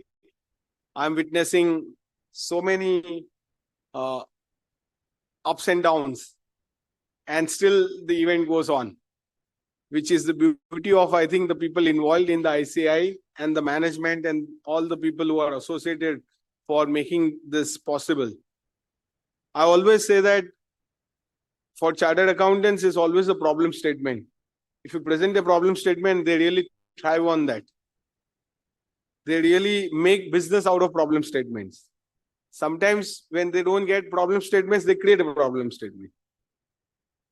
And they solve those problems. So I really admire this community the highest because they are thinking always on how to make sure that the life can be made easier for the people around them. And I'm really a big fan of this community because the way that they operate really energizes you in doing more. And as Aniket ji rightly said that when we started the deliberations in the committee for bookkeeping, accounting, taxation and financial crime compliance, little we were aware that there were no definition across the globe which defined accounting as a financial services. And so our hard time started that there is no way that we can define accounting as a financial services. But I think the solutions that we all ended up and the way the regulations emerged, probably it's a great opportunity for people sitting in this room that you can now create an enabling business opportunity out of the whole BATF regulations that you have. And what I'm going to do is I'm going to take you briefly with the overall business which is happening in GIFT, as was rightly mentioned for your institution and for the members here. I think that's a huge opportunity to be availed from the GIFT City. What we are witnessing now is something which has just taken off. And this is probably the most appropriate time, Purushottamji, for holding this event in GIFT City. I think this could be quite an eye-opener for some of them who are visiting for the first time. And for some of them who are here for quite some time, but always thought that gift will take time to take off. I think for them, probably today's visit could be an eye-opener from the perspective that it is really taking off in a speed and size which probably you should also catch up with. In terms of the GIFT City, I think you are aware of the overall landscape, but the journey has been quite long. In fact, I've been coming to GIFT City since 2008, and in last 17 years, I've seen GIFT from probably a wasteland to now somewhere a new center within Gandhinagar, and now suddenly a global financial center, which people are really seeing this as a possible opportunity being created from the GIFT City Gandhinagar. So the evaluation of GIFT has been quite remarkable. I think first building got started in 2013. We had the IFFC authority got formed in 2015, where we got the IFFC got formed in 2015, and in 2019 we got the Act of Parliament through which the IFFC authority as a unified regulator got operationalized. And on 1st October 2020, which is almost 5 years before, we got the powers to be a unified regulator of the IFFC zone. And by 2025, we have almost all regulatory frameworks issued, including the bookkeeping, accounting, and several new areas that you can today see on the some of the slides which will come from now. But I think very important for you, all of you friends, that you have to understand, and I must also request the ICI, because I was today morning going through the ICI syllabus and papers and subjects and what all there you are offering. Somehow, Aniketji, I found that IFFC is not still a subject within the ICI. And because you are preparing professionals for the future, I think it will be very important to have the IFFC as a subject within the ICI syllabus. You teach them SEBI, you teach them RBI, you teach them Insurance Act, but you are not covering the IFFC. So my request, probably it could be a good opportunity for future professionals to learn this as a subject and be prepared for this opportunity. But as you can see now, India has two systems, the domestic India and the international India. And the international India is very different. It is when you set up in GIFT, in the International Financial Services Center, you become under foreign exchange law a non-resident entity. So many times, friends, people don't appreciate this. You are within India, suddenly you come into GIFT as an entity under the foreign exchange law of India, you are a non-resident entity. And thereby you are now practicing international financial services without going out of your country. I think this type of an system being created by the government could be a great advantage to many of the firms sitting in this room. And I'm sure after this visit, this 2 days visit, I'm sure some of you would explore this further to see how it can energize your business, new opportunities in what you are doing. But in terms of businesses, as you can see, you can in GIFT and transact in any freely convertible 15 foreign currency.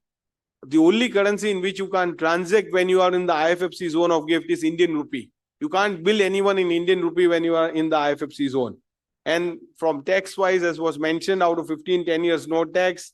In terms of law, we are part of India, but under the companies law, there are 50 to 60 sections of the Indian Companies Act that don't apply to IFFC company or are modified for the IFFC company. So again, for you, a change in the way the IFFC companies operate. And last but not the least, you have one single unified regulator, whereas you have 4 financial regulators in the Indian domestic ecosystem. So I think your next question would be that what is happening in the IFFC zone? Who all are operating within the IFFC zone? And probably this slides and in the bracket, you can see the number of entities operating in the IFFC zone is probably a testimony that IFFC has taken off from where it was. And probably for you, by seeing this slide, I'm sure there could be a business opportunity in each of the line item that you are reading. If somebody is availing banking loan, how can you help them? Somebody is availing insurance, how can you support them? Somebody is into capital market, how can they transact or open a fund, international alternative investment fund in the IFFC zone. So each one of this that you see is probably a huge opportunity that you can capitalize as a new emerging opportunity within the IFFC zone. And then you can see not only the financial center is limited itself to banking, insurance, capital market, we have gone much beyond. Your finance companies, your fintech firms, even we regulate foreign universities within the IFSC zone. So as on date, 2 Australian and 3 UK, 2 Australian universities are operating, and 3 UK universities are entering the IFSC zone as early as January 2026. So you can then see the larger ecosystem of even the universities coming and operating from the IFSC zone. And for each one of them, as I just mentioned, we have a separate regulations issued, and they are not cut, copy, paste of what you have in the domestic India. This is not SEBI law. This is not RBI law. This is not insurance law. These all law are rewritten, written fresh for the IFSC business. And that's why it is important for you to probably get into the IFSC much in deeper way. Because I have seen a lot of chartered accountants in and around GIFT, inside GIFT, but when you ask them few provisions of the IFSC, suddenly they start struggling because they have not gone in the details of these regulations, which they can take it to their clients and probably make this as a business opportunity for themselves. So my request to all of you is that that's a huge opportunity sitting in all these regulations, which you can explore and help the firms for your clients to set up in the IFSC zone. I'm sure as a chartered accountant, for you, you may not remember any of my slide except this, because this provides a tax incentives. After 10 years, there is no tax on the business profits that you earn. There is no GST. So even you as a chartered accountant, when you open your consultancy firm in the IFSC zone, there is no tax on your business profits. There is no GST when you serve in the IFSC, being the SEZ zone. And this again, for you also as an independent firm, a great opportunity to be part of the ecosystem in the IFSC zone. Where we stand, I think a lot of people say that, look, regulations are okay, they can help to an extent, but what is happening inside? You can see we have 1,000+ registrations given in the IFSC zone. And as I said, we are 5 years in a way as a regulator. And as I speak, maybe more than 100+ applications are in process to be approved, which means that there will be a larger ecosystem of more and more firms coming in the IFSC zone. Every year since last 3 to 4 years, we have seen 200+ firms entering the IFSC zone for new business opportunities. And thereby, I think for you, this could be a great opportunity to see that, so many firms coming in the IFSC zone, and how can you help them to become a larger in the IFSC zone. In terms of some of the global names, I think they all are present in the IFSC. And we were talking of GCC. Bank of America runs a global capability center in GIFT. And there are quite a sizable number of similar TechFin firms which have now come in the IFSC zone to set up larger. So you have one side a banking large ecosystem, your other side a huge financial ecosystem. And I'm sure seeing this slide, probably Secretary Madam, for you, I think so many applications for incentive may come up, because so many of them are now coming, looking at the ITS incentive policy, the GCC policies, and one of the finest incentive policy that the Gujarat government has carved out has been one of the testimony that so many firms are now part of the IFSC ecosystem in the zone. What I thought was to quickly tell you that, look, how the ecosystem is emerging. And as I said, we are almost 1,000 registrations now. We have a number of banks which have crossed 35. And you ask an Indian corporate, out of 10, 8 times, people will say that we borrow ECB from GIFT City now, because there is no withholding tax when you borrow from GIFT. And I can see our colleagues from ICICI Bank that they are going to explain about why people are borrowing from GIFT. What is the opportunity as an ECB trade finance you can avail from GIFT, and why this is becoming one of the most important enabler for Indian corporates to avail the financial services from GIFT. And then you can see the large number of transactions. In fact, we always say that the large number of ECB, which has been leveraged. In fact, the number is 40% of India's ECB is now coming from GIFT City into India. So earlier, this 100% was coming from outside. Now 40% of this is coming from GIFT. In capital market side, we have 2 international exchanges operating in the IFSC zone. And again, you know the product called Gift Nifty every day in the morning that trades in the Gift City. And this is again a huge volume of transactions with large number of players along with the capital market side. But I think on the fund ecosystem, almost 186 fund managers, 290 plus funds. And this could again be an opportunity for all of you. Help create alternate investment funds within the IFFC ecosystem and help them to avail investors' money from outside India and invest into Indian market and outside of India.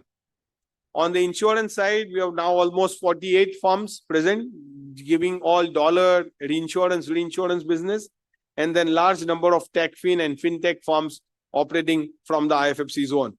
This again, what we have done is, for the knowledge of all of you, we just came up with the regulation called TAS, called TAS. It is a tech fin and ancillary service providers regulation. I will urge all of you to look at that regulation, which allows you to set up your own consultancy firm in the IFFC zone, and you can also avail and provide services to so many participants as you see here. We also have a business in aircraft leasing and ship leasing. We also have large number of aircraft and ships being leased into India through GIFT. So you can also advise people in this particular business segments, which is again thriving in large numbers in IFFC. And I said we have 4 foreign universities operating from the IFFC zone. And then last but not the least, I think both ancillary and the BATF entities. So we have almost 22 ancillary firms out of those 83 have now taken the bookkeeping, accounting, and taxation financial crime compliance license, which means that they becomes part of your profession in a way, and they are serving the bookkeeping, accounting practice through the GIFT City. But I think we are yet to see some of the large firms. I understand that Aniket ji, your firm has set up an accounting BATF within the IFFC zone. So large number of firms like him should probably now look at setting up a similar BATF practice in the IFFC zone. Last but not the least, I think we always come to ICI, they advise us. Today I thought that let me do the other way. Let me advise ICI as to what we expect from them. And as you've been always been proactive in your approach, I think what we could probably look at the ICI, hearing the president today and your past president, I would urge ICI to look at 2 major agenda. One is, how can we create a accounting GCC from GIFT City with 10,000 people? If you can create one of the largest accounting GCC, and the Honorable Prime Minister, as was rightly said by the ICI past president, that Honorable Prime Minister said that we should become accountants of the world. So I would urge ICI that you should deliberate this. How can you create a 10,000 seater large accounting GCC from GIFT for the world? And 2, I think looking at the employment opportunities in GIFT, we have touched around 28,000 people now. Can we look at creating a 50,000 jobs for CAs in next 5 years in the IFFC zone? We can work together with the ICI. We can work on several fronts. But I think this is a possibility, because as we grow, we are seeing large number of firms coming with huge opportunities. As I came here during my from my office to here, I saw a post from one of our firm. We said we are going to hire 40 chartered accountants. He just posted on his LinkedIn. And this is type of the jobs which are getting floated every time now and then. But unfortunate part is this is not getting connected with the people who are really looking at jobs.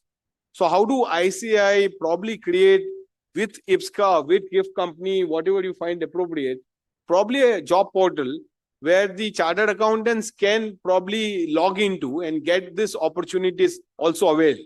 That connection is missing, and probably ICI, I would request all of you to look at the possibility of creating a job portal for the GIFT City, which is probably giving away a lot of opportunities for all of you. With this, I thank the ICI and the your president and past president and all the senior colleagues from your council, that I was told 17 to 20 council members, which is a rare that you are present at one location at one time. So thank you for coming to GIFT City. And as I always say, there is only one city in the world which is known as gift. Please avail this gift before somebody else avails it. Thank you.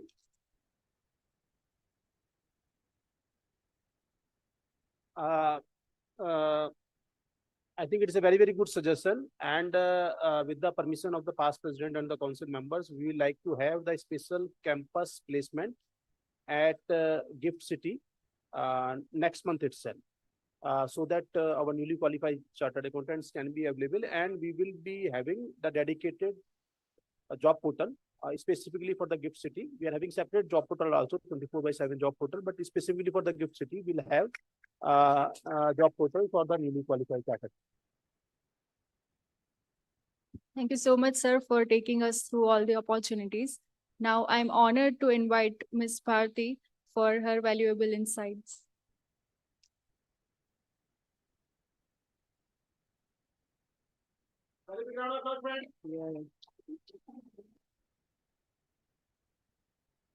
Good afternoon, all of you.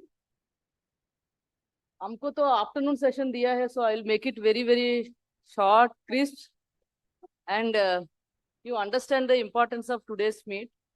3 IAS officers we are came. सुबह से हम बोलते हैं कि whether it is worth going on seriously, because for us we are running against time. So Neha told me, no, ma'am, we have to attend this. You all know this importance of GCC policy and how important it is for Viksit Bharat 2047. So whatever I'm speaking, all of you know, but still reiterate so that to reinforce the importance of the policy and government's intention. So respected dignitaries on stage and all distinguished chartered accounts, and really honored to be in this second GCC summit. You all of you know, India stands at the heart of the global GCC movement with 1,800 centers already in the country and employing over 1.5 million professionals.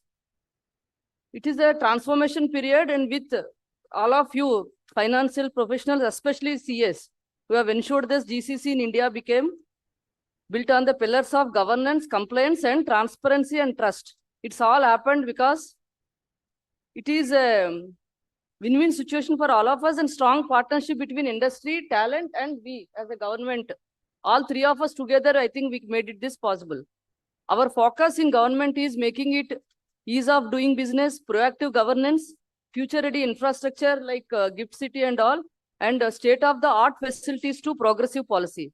And all of you know, Gujarat government has launched GCC policy recently, 2025 to 30, a comprehensive framework. I think Neha will present all those highlights of the policy.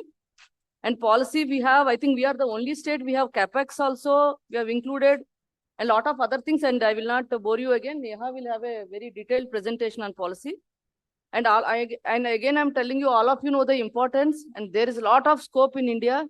And the Prime Minister Saab, Honorable Prime Minister, he himself is pitching and Gift City, and we have already inbuilt infrastructure and all. And we all have to ensure that we leverage these opportunities which you are getting in from Gujarat government. And from Gujarat government, I am telling you, from our department, we will facilitate, we will ensure single window of carriage, ease of doing business. So I request all of you to take this policy seriously and make it a success in Gujarat. Thank you. Thank you so much, ma'am. Now I invite Neha, ma'am, to share the highlights of the policy.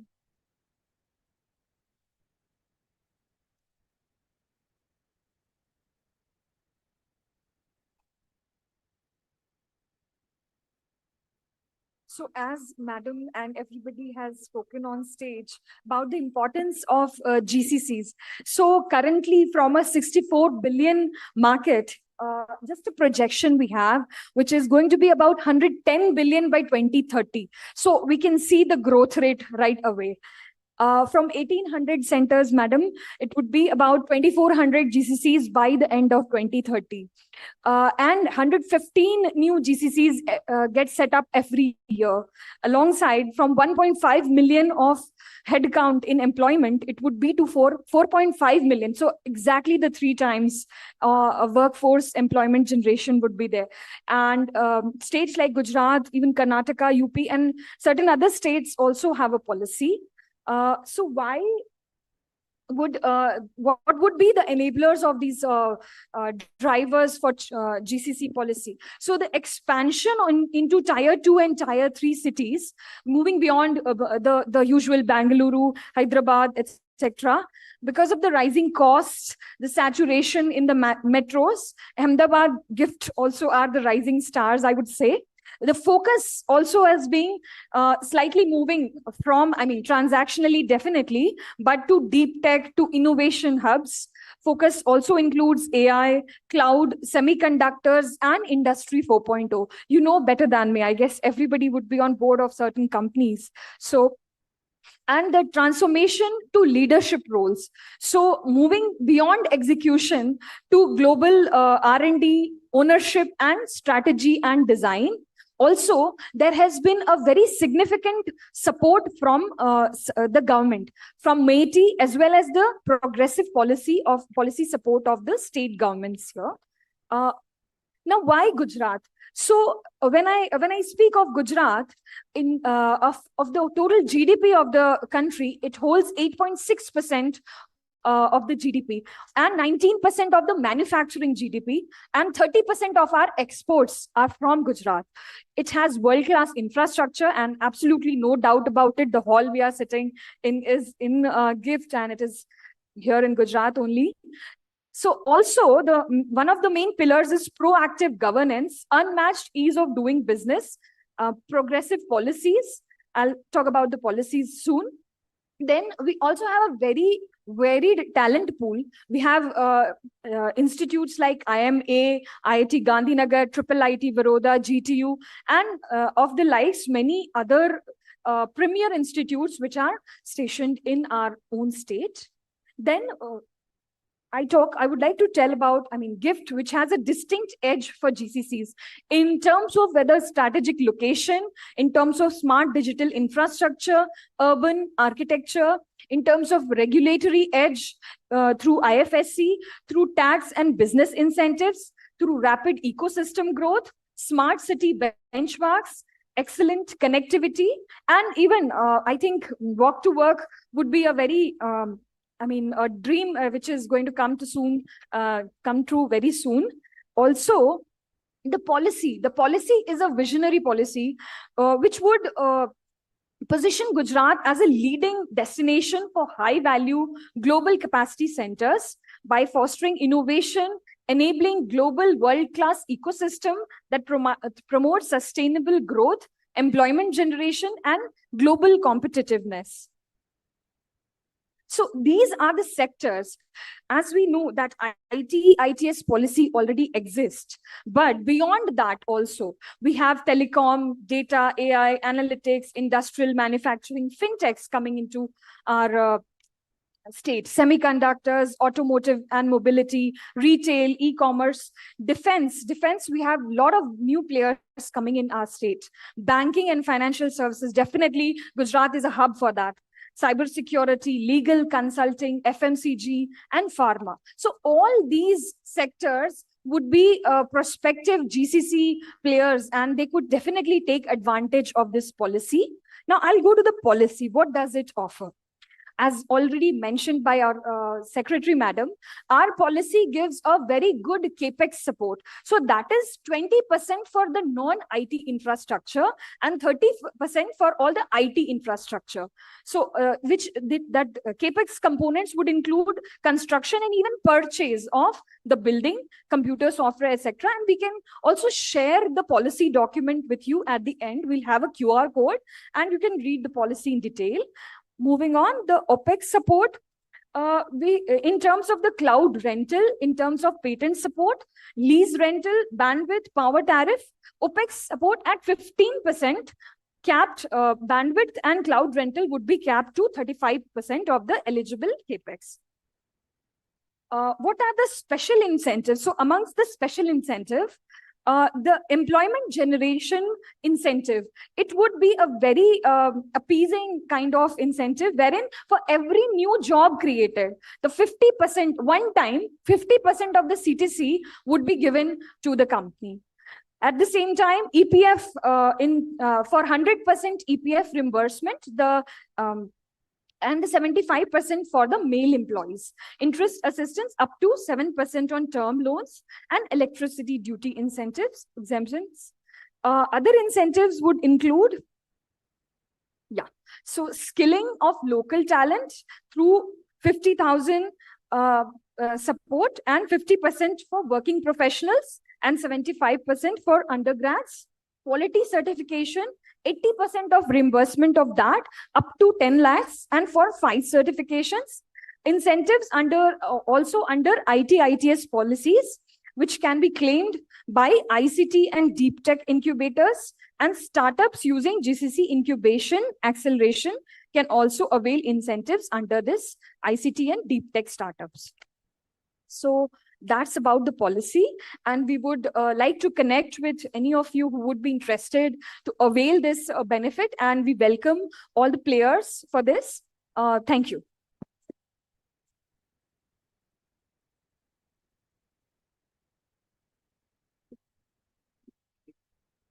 Thank you so much.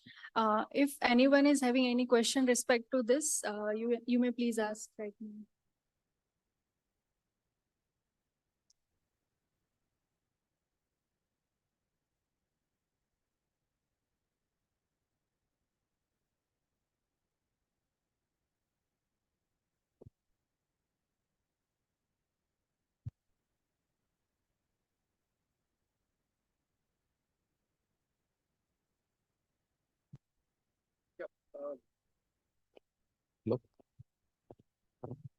Yeah, thank you for asking a very relevant question. I think just for the benefit of everyone, the question is, can the BATF services be provided only to the financial services companies, or it can be provided outside?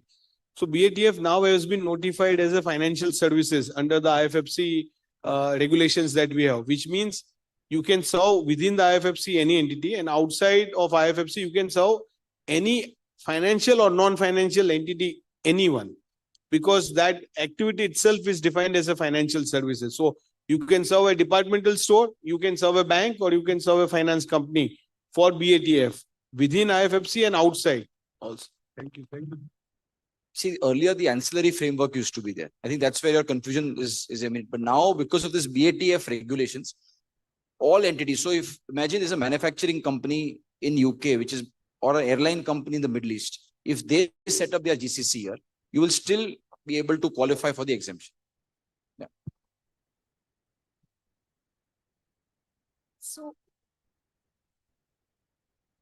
So I would just add to that what Sir has mentioned.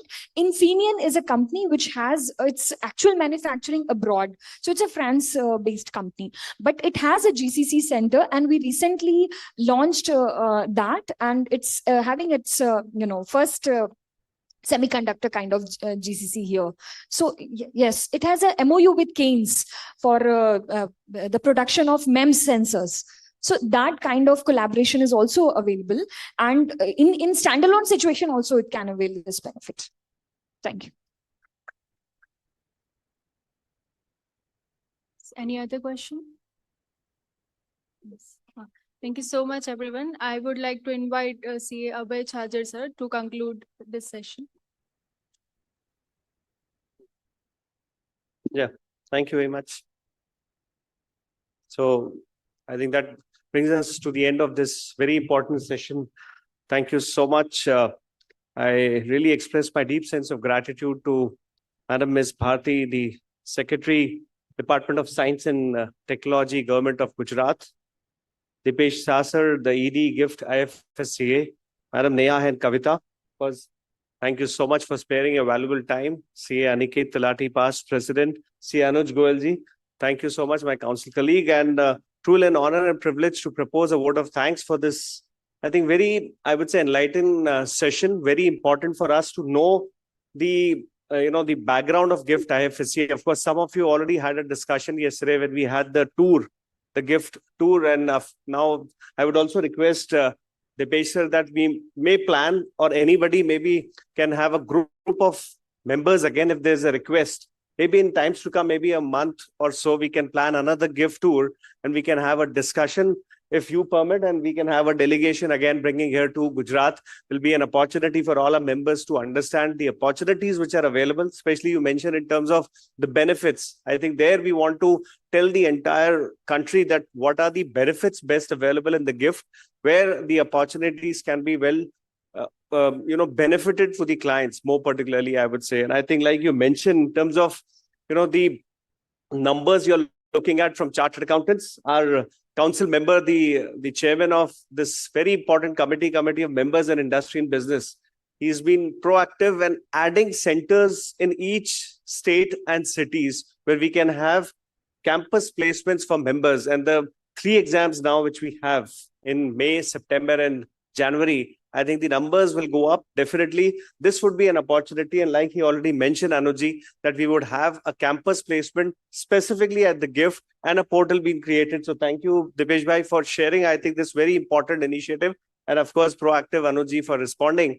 And Madam Bharti and Neha, of course, you mentioned about you mentioned about the opportunities, the competitive advantage. I think that's most important. And the distinct edge and the special incentive, probably that's what we look at, and that's what we want to share to our clients and wherever they are looking at or having a setup at the GIFT City.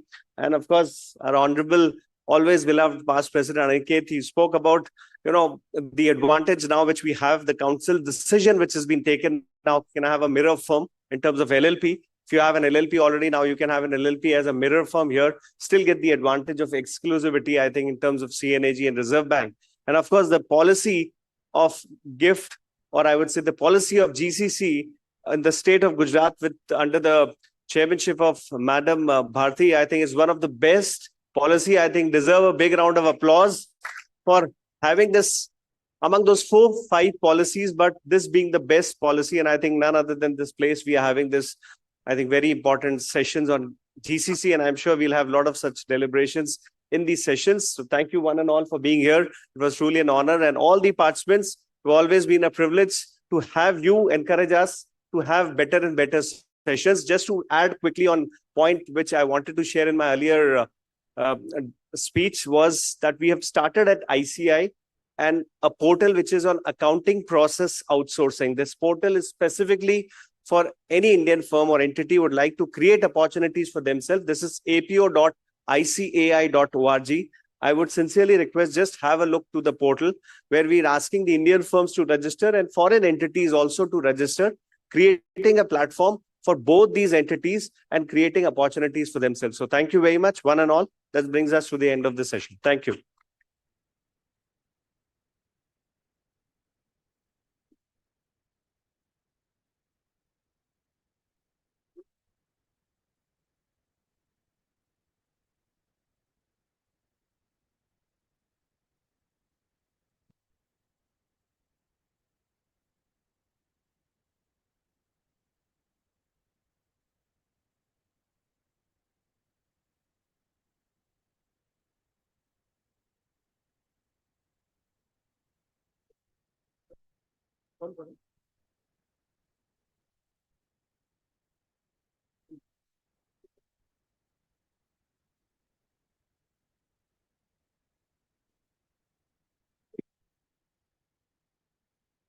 Good afternoon, everyone.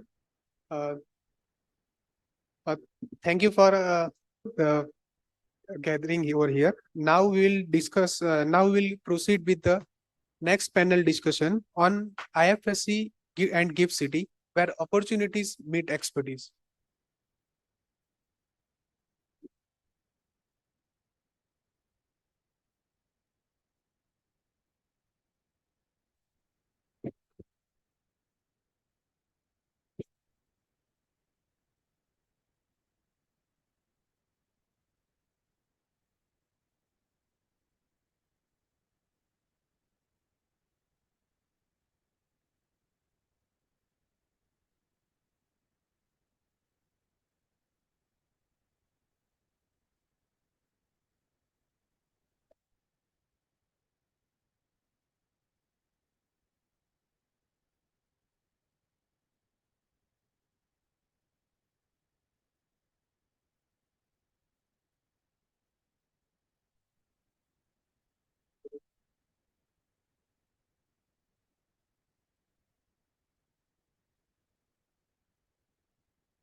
Hello.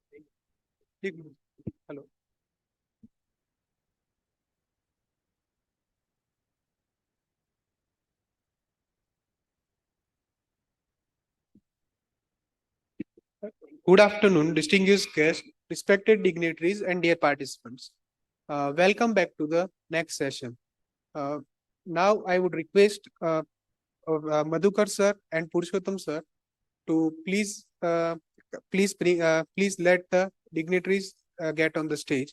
Harshvardhan Bist sir, who is Harshvardhan Bist sir, Mr. Manish Mishra sir, Jaiman Patel sir, and Samir Purohit sir.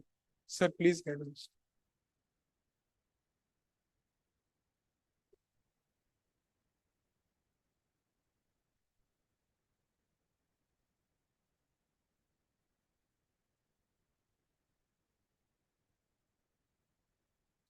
Please welcome our dignitaries with a huge round of applause.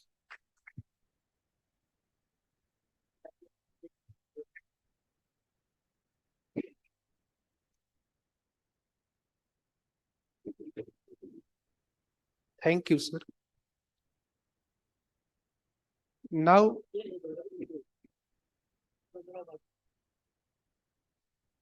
I will request Purushottam sir and Madhukar sir to please felicitate the dignitaries on the stage. Harshvardhan Bish sir, who is the sectoral lead at Institutional Investment Initiative at Invest India. Please, with a huge round of applause for them. Mr. Manish Mishra sir, who is the head of IFSC banking unit at GIFT ICICI. Please. CA Jaiman Patel sir, who is having over 2 decades of experience and work with various GCCs, banks, and transfer price. A huge round of applause for the sir, please. Samir Purohit sir, who is a founder and executive director at UK Financial Services, an IFSC registered investment bank. A huge round of applause for sir.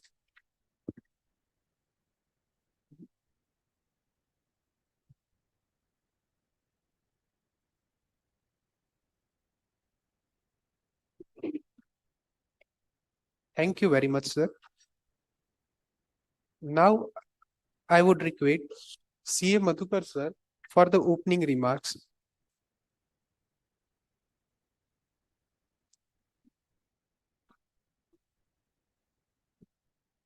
A very good afternoon, ladies and gentlemen. Before I do my job as a part of this particular panel, I thought that we have been talking a lot on, how chartered accountants succeed due to networking, going to a lot of seminars, etc. And that seems to be an underlying thought process that meeting people is the way to get work. Somehow I feel that maybe there is an alternative. Would you like me to share what I think about the alternatives other than networking? Yes or no? Yeah, so I will try to see. If I look at a successful practitioner, and I consider myself a reasonably successful practitioner because I've got 17 branches, I've got 600 odd people, never paid a bribe in my life. None of my partners also pay bribes. And we are an enviable firm. In many ways, we have written 37 books in 37 years. In indirect tax, we are as good or better than many of the big fours, I would say. So if I look at knowledge, that is something which we have already got when we did our CA. And we have enough of courses. In fact, you should have a look. Recently, I posted in LinkedIn, what are all the certificate courses available from the ICI? Hardly anybody attends these courses, but it's available. And it's all at very reasonable cost. We have the knowledge, only updation is required. So this, I think, is the first requirement other than networking. Next is we need to have basic and good skills. Good to have skills. Many of us have basic skills, but good to have skills we don't have. Again, in this particular term, you are having many courses which are of great use to you in practice. I would say, of course, the AI courses, the forensic course, level 1, level 2, and many other courses are there which are good. Maybe you should see that you look at what is available. Skilling is something we only do through GMCS, and I think skilling we stop after that. Whereas skill is very important. Knowledge may be 40%, skill may be 20%. So if I see an average chartered accountant, knowledge he may be out of 40, he gets 20. Skilling out of 20, he gets 2. So if there is a need to skill yourself, you don't assume that I know Excel and I don't have to skill myself. So I think this is something which is required. And we are also seeing whether we can do some special courses for all the freshers. The moment they qualify, we'll do a course for them, which is 18, 20 hours, where we will try and see if we can make good some of these deficiencies. Today's world is changing. The days of the intermediary are over. I can no longer broker work. Sitting between the taxpayer and the officer, you don't get anything. Today you heard about IFSC. Hardly anything. There's nothing required. There's no speed money here. That's what I heard. At least that was very clear to me. So then what is the skill you require? So your broking skills are not going to help. Your knowledge is going to help. Your other skills are going to help. Customer-centric skills. Maybe we don't have customer-centric skills at all. We have not learned this, right? We have never learned customer-centric skills. If I look at the ecosystem today, with foreigners coming to India, many countries have their own cultural differences, but one basic common factor is honesty and integrity. झूठ बोलना चलेगा नहीं, झूठ बोलने से खत्म हो जाएगा आपका काम. It just finishes. Here in India, it's okay. हाँ, हमने झूठ बोल दिया. ठीक है सर, आप गुस्सा करेंगे करके हमने झूठ बोल दिया. It works here. It won't work there. Today's work is getting over. I have still not, I have not finished it. I tell them I'll send it to you in a few minutes or few hours. But you know that it's going to take one more day. This delay is not going to work. If you have said 10 o'clock, it doesn't mean 10:05. It means 10 only or before 10. So what is that which is coming into play here? It's not only the timing and integrity. There are a lot of other ethics which are there. I think following ethics attracts clients like anything. What is my personal experience? Embed those values in you, which we read for our CA exam, we have read a lot of values, but we have to see that it be incorporated into our lives. So what have we done in CMP? CMP has started working a couple of months back, and we'll be together hopefully for 2-3 years if my subsequent presidents ensure that I am not pushed out. They do try, when I was in the indirect tax committee, every year they used to try to push me out, but it never worked, not with me. So I think it won't work here also. We'll do some things which we have started this year, which will yield returns next year and the year after that. So we have started a webinar series. Some of you might have seen in the LinkedIn, and posts might have come directly to you. How many of you get ICI, these program posts here in this audience? So this is very bad, It shows so badly about our institute that only 3 people in this hall get our whatever we are doing in the institute. Only 3 people in this hall are getting. There is something wrong. I don't know. Somebody has to look into this. I think most of the council members are missing. Anuj bhai is here. Anuj bhai, 3 लोगों को आता है. आपका जो program आप बनाते हो तो 3 लोगों को आता है यहाँ. So there is something wrong in the way we are doing. Yeah. But anyway, that is another issue. So there is a webinar series between 4 and 6 on every Monday. From 1st September, it will starting with Amarjit Chopra ji, and we have one more ex-council member, Sanjeev Chaudhary ji. Both are speaking on honesty and integrity, which is, I think, a core value. After that, we are planning to have 200 speakers if we get the continuous time till for 2-3 years, who will talk about what is that quality, what is that value, what is that attitude, what is that good habit, empowering habit, which has made them succeed in their lives. And it is not only of council members. Starting, I picked a few council members. After I realized better I don't go to council members. Outside is better. The wisdom of the profession, certainly not in the central council. Some of us are okay, but certainly outside is better. One more point is that, attitudes sometimes are so important. We talked about, so many people came here and talked about trust. They talked about, some people talked about empathy, ethics and all that. But these are not empty words. It takes a lot of time. It takes a lot of courage to say no when you are faced with money or money impacts. Language proficiency, I think you also spoken. I think we have, the WTO committee is already aligned with the British Council to offer a wonderful package.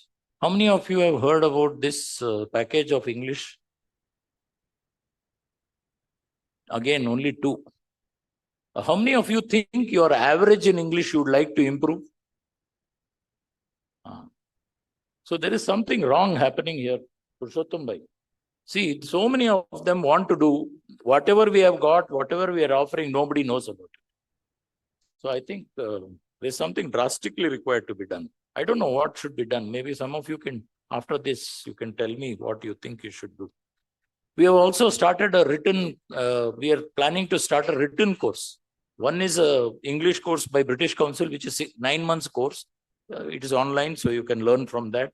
We are also having a 2-day package on written communication, specifically for when you write to the foreigners, how you should have your course. Maybe we'll make it online. Hopefully, some of you will see it. So this gap, other than knowledge is a place where we are doing quite a lot. Institute is also doing, only the members are not taking advantage of it. Everywhere else, I think we need to spend time to improve ourselves. Then we can reach whatever we are talking about, where we will compete with the world, all that. We can do only if we are up to date in these things. So this is a bit of sermonizing, but I thought that it is required that hum zaruri baat bhi bole, kadwa, even if it is a little kadwa. And I am known for speaking on these things. So now I come to the formal role. Forgive me, I've taken time already, you are late. So this session is where opportunity meets expertise. Expertise, of course, I have tried to explain. Expertise is not only knowledge, many things. So we have already heard about all the benefits of this IFSC and what is the possibility for us. And here we have got a lot of insights today. And I'm sure this session also you'll get a lot of insights and tomorrow's. So the experts who are here today, we have our moderator, Mr. Harsh Vardhan, sectoral lead for institutional investment initiative in Invest India, who will take over the session after I hand it over. Mr. Manish Mishra, head of IFSC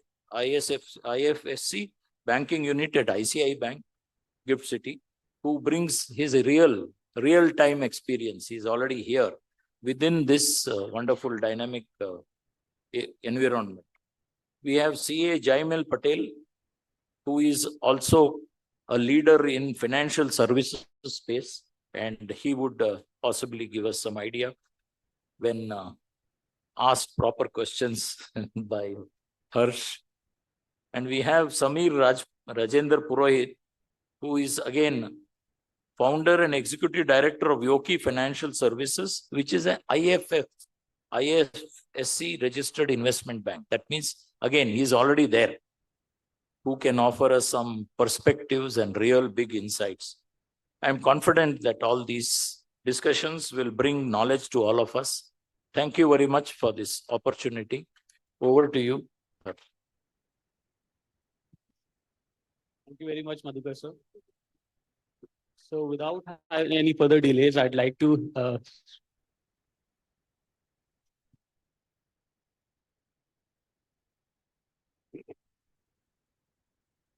thank you, Madhukar sir. Now I would like to invite Rajesh Sharma sir, our CCM, to share his words of wisdom. Thank you. Purushottam Bhai, Madhukar Bhai, and all the galaxy of speakers of dais, my chairman Anuj Bhai, Central Council member, and in absentia all the council members and others who are standing outside. दो चार चीजें बोलूंगा, उससे ज्यादा नहीं. आप में से कितने लोगों को ऐसा लगता है, and all you all who will be moving from here more enriched, more enlightened, and will definitely ensure that you will come out with one more GCC. तो इंडिया में 2000 के आसपास का नंबर होगा मेरे ख्याल से. 1800 है, तो 1800 सर क्रॉस कर गया, मेरे को जो लेटेस्ट डाटा था तो 1800-1900 था, वो क्रॉस कर गया. और मेरे ख्याल से अब 2 मिलियन लोग इसमें ऑलरेडी काम कर रहे हैं. तो आप में से बहुत लोग यहाँ से जा करके फिर चालू करिएगा. ये बाहर बैठ करके सिर्फ चाय मत पीजिएगा, कुछ अलग करने की सोच के जाइएगा. कुछ ठान लेंगे तो वो जीत है, मान लेंगे तो हार है. ये आप लोग में से बहुत लोग गुजरात के होंगे. मैं ये देश को और विश्व को लीड कर रहा है गुजरात, और इंडिया का जो लीडर है, आपने उनकी एक बात सुनी होगी पिछले 4 दिन पहले. उन्होंने कहा इंडिया वो नहीं है जो ठहरे हुए पानी में कंकड़ मार करके उसके रिपल्स को देखता है और वेट करता. नहीं, इंडिया धारा मोड़ देता है नदियों की. And that will be done as each and every one of you us are having a dilemma. ये टैरिफ वैरिफ के बाद पता नहीं क्या भविष्य होगा इंडिया का. कोई भविष्य नहीं. ये कॉन्फिडेंस देने के लिए मैं 5 मिनट का टाइम मांगा हूं. वो कहते हैं मोदी जी के बारे में, अपनी जमीन अपना आसमान पैदा कर. मांगने से जिंदगी नहीं मिलती है दोस्तों, खुद का नया इतिहास पैदा कर, खुद का नया इतिहास पैदा कर. तो वो चीज वो करके दिखाएंगे कि जिस तरह से यूएस, चाइना, सबके साथ में जियोपॉलिटिकल रिलेशन थे. अगर यूएस आंख दिखाता तो चाइना के साथ भी मीटिंग करते हैं, रसिया के साथ भी मीटिंग करते हैं, और अपने टर्म्स के साथ में मीटिंग करते हैं. जैसे यूएस ने कुछ चीजों के ऊपर में रात की एग्रीमेंट के बाद में सुबह जब ट्रंप से मीटिंग किया कॉमर्स मिनिस्टर, और सुबह आके मना कर दिया. I can say one thing, that morning India was told आप वहां पे अपने डिस्कशन कर लो and come back, have an agreement with UK immediately, then explore European market for our Indian manufacturer. That's the way India works. तो India के बहुत सारे नए मार्केट खुलने वाले हैं. कल भी आई थिंक निर्मला जी ने एक मीटिंग ली है. तो इंडिया का एरा है, इंडिया का डिकेड है. कोई भी इसे रोक नहीं सकता. ये आंधी है, ये सुनामी है, इसे कोई नहीं रोक सकता. मैं आपको ये वादा करता हूं. ये ग्रोथ इंजन है वर्ल्ड के डेवलपमेंट की. ये किस तेजी से बढ़ेगा. ये कोई लार्ज इकोनॉमी आपने सुनी है जो इंडिया की तरीके से बढ़ रही है? ना कोई है. न्यू अगले 5, 10, 15 साल में नजर आती है. उसके पीछे रीजन क्या है? इंडिया की पॉपुलेशन ही सिर्फ नहीं है, और कुछ. इंडिया की पॉपुलेशन कितनी है? कोई 100. आज भी मैं आज सुबह किसी से बात कर रहा था, सर 120. मैं बोला 120 में नहीं हूं, अभी 146.3 है. 146.53. This is the latest data. हमें अपडेट रहना चाहिए. सेकंड, इंडिया में एवरेज एज क्या है? 28.4. इंडिया में 50% पॉपुलेशन किस एज के नीचे है? 25 साल के नीचे है. 25 साल के नीचे 50% पॉपुलेशन. और ये वो काम करने वाली पॉपुलेशन है जो इंडिया की ग्रोथ को आगे बढ़ाएगी. कोई रोक नहीं सकता. तो ये जो एवरेज एज है इंडिया की, ये जो यंग इंडिया है, ये आगे बढ़ाएगा. इंडिया की डोमेस्टिक कंजम्पशन इंडिया की जो है वो कोई और बीट ही नहीं कर सकता ना. आज के दिन पॉपुलेशन हमारे पास है. इंफ्रास्ट्रक्चर में इंडिया एक्स्ट्रा ऑर्डिनरी तरीके से बढ़ रहा है, बहुत तरीके से. वाटरवे, हाईवेज, अलग अलग वेज सारे आएंगे और वो सब चीजें कहीं ना कहीं रास्ता बनाती जाएगी। और इंडिया में इन्वेस्टमेंट हब आज भी इंडिया बना हुआ है, डिस्पाइट ये जो 1-2 दिन का टर्मोइल अगर आपको सेंसेक्स में नजर आता है, कोई गुजरात के रहने वाले शेयर मत बेच लेना, अपने वेट कर लेना फ्रेंड्स। और एक फायदा इंडिया का, इंडिया इंग्लिश स्पीकिंग है, हर कोई इंग्लिश नहीं बोलता। इंडिया अब रिफॉर्म कर रहा है, जब जो जरूरत पड़े उसके साथ में रिफॉर्म कर रहा है। और डिजिटल रिवॉल्यूशन आ रहा है और वो बहुत तेजी से आएगा। रोबोटिक्स में, चिप्स में इंडिया बहुत तेजी से अभी आगे बढ़ने वाला है। No one can stop. एक और चीज, कई बार जब पता चलता है कि जीसीसीज में कौन सी कंट्री आगे, कौन से स्टेट्स की कौन सी सिटीज आगे बढ़ रही है, तो बैंगलोर का नाम आता है, हैदराबाद का नाम आता है। गिफ्ट सिटी इस टाउन में है। कहीं ना कहीं पुरुषोत्तम जी ने ये जो पहल करी है, इसके साथ में हम ये इंश्योर करेंगे कि अगली बार अहमदाबाद का, सूरत का, बड़ौदा का, गांधीनगर का और इस एरिया के सिटीज के नाम आएंगे। और ये सब आप लोगों को शुरू करना पड़ेगा, क्योंकि कहीं पे भी वो कहते हैं ना कि गुजराती लोगों से ज्यादा बिजनेस किसी को आता ही नहीं है। जब आप लोगों से ज्यादा बिजनेस किसी को नहीं आता तो डेफिनेटली आप लोगों को लीड लेना चाहिए और आगे बढ़ना चाहिए। और ये जो टेरिफ का टर्बुलेंस हो फ्लाइट में आते हैं ना, तो अभी जो बारिश के टाइम पे होता है, थोड़ी देर टर्बुलेंस आती है, सीट बेल्ट पहन लो, उतनी देर की जरूरत है, उससे ज्यादा की नहीं है friends. when this offshore units which are set up by all these MNCs, they came first. सबसे पहले कौन सा एरिया था? It was only IT and finance. Now R&D, research and development, is a very big area. Analytics is again a very big area. Business support system is again a very big area. बहुत सारे ऐसे area हैं जिसमें हम बहुत आगे तक जा सकते हैं। AI के साथ में, ब्लॉकचेन के साथ में, साइबर सिक्योरिटी के लिए भी इंडिया की बहुत ज्यादा हेल्प हो रही है। अगर वहां पे भी अगर सर्विलेंस हो रही है कोई अगर कैमरे से, तो उसको पीछे से यहां से देखा जा रहा है कि वहां जो सर्विलेंस हो रही है वहां पे कुछ एक्स्ट्रा ऑर्डिनरी चीज तो नहीं हो रही। वहां का स्टाफ बहुत महंगा है। तो फ्रेंड्स, ये जो कहीं ना कहीं हम ये मानते हैं कि 50-60 बिलियन US$ है, ये बहुत तेजी से आगे बढ़ेगा और बहुत आगे तक जाएगा। कोई रोक नहीं सकता। वो कहते हैं मंजिल मिल ही जाती है भटक कर ही सही, गुमराह तो वो है जो घर से निकले ही नहीं। आप घर से निकल चुके हो, आपने अपने तरफ से आज प्लान करके जाना चाहिए। इधर किसी जीसीसी के साथ एसोसिएट हो जाए, पार्टनर बन जाए, उसके अंदर में कोई मैनेजरियल या एडवांस रोल ले लें और उसमें अपने आप को ट्रेन करके इंश्योर करें कि आपकी खुद की जीसीसी रहे। That is required, that is required. That innovative mindset should be there, that passion, that fire, that executiveness should be there within us. उसके बगैर हम कुछ भी नहीं कर सकते। ये जरूर चाहिए। और चार्टर्ड अकाउंटेंट जिस फील्ड में जाता वहां महारत हासिल कर सकता है। अभी मैं बहुत ज्यादा समय नहीं लूंगा स्पीकर और आप लोगों के बीच में, जहां जाता वहां महारत हासिल कर सकता है। किसी भी फील्ड में चेक कर लीजिएगा। वो कहते हैं हम तो दरिया हैं, हमें अपना हुनर मालूम है, जिस तरफ चल पड़ेंगे रास्ता बन जाएगा। तो आप लोगों ने रास्ता बनाना है। My best wishes to each and every one of you and have a great future, become a great chartered accountant and give lot of jobs to all the younger ones who are coming up in the country. मैं ICMIB का भी vice chairman हूं, तो मेरे को ये भी रहता है कि हम 3 बार एग्जाम इसीलिए कर रहे हैं क्योंकि जीसीसीज में इतनी ज्यादा रिक्वायरमेंट है, हम करेंगे कहां से, लाएंगे कहां से। तो 3 बार एग्जाम इसीलिए करना पड़ रहा है और मुझे पता है बहुत ज्यादा रिक्वायरमेंट है। तो my best wishes to each and every one of you, have a wonderful year ahead and to Gandhinagar and Ahmedabad branch jointly, कि आप लोगों ने मुझे बुला करके ये बोलने का मौका दिया। Thank you very much. Thank you.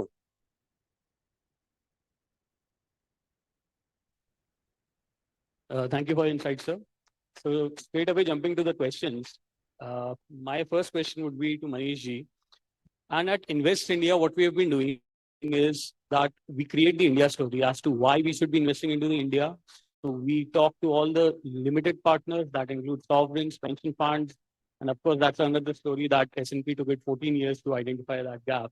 But the first piece is convincing the FOMO part, developing that FOMO that why investors should be investing into the country.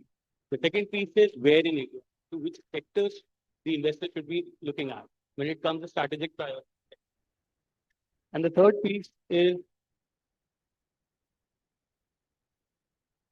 right. And the third piece is how in India. So the first vehicle is why, which, and how. And when I talk about investors and when we see the journey, the how becomes specifically important because now when they see Gift City as a medium to invest into the country, it makes them really excited about the prospects here. So Manishji, when you witness your journey with ICICI Bank into different domains, and now you've been heading the IFSC foreign division here. So what is the kind of investments or what is the kind of trajectory the banking system can bring into the ecosystem when it comes to exposing the domestic market to foreign investors? Thank you very much. It's a pleasure to be here. So banking is almost the very, very basic part of any ecosystem like this. It's no surprise that even in GIFT City, the ecosystem which is picked up the fastest and which is the very largest ecosystem is banking. So in a matter of just 4 or 5 years, we now have 35 banks, the total balance sheet size of $90 billion.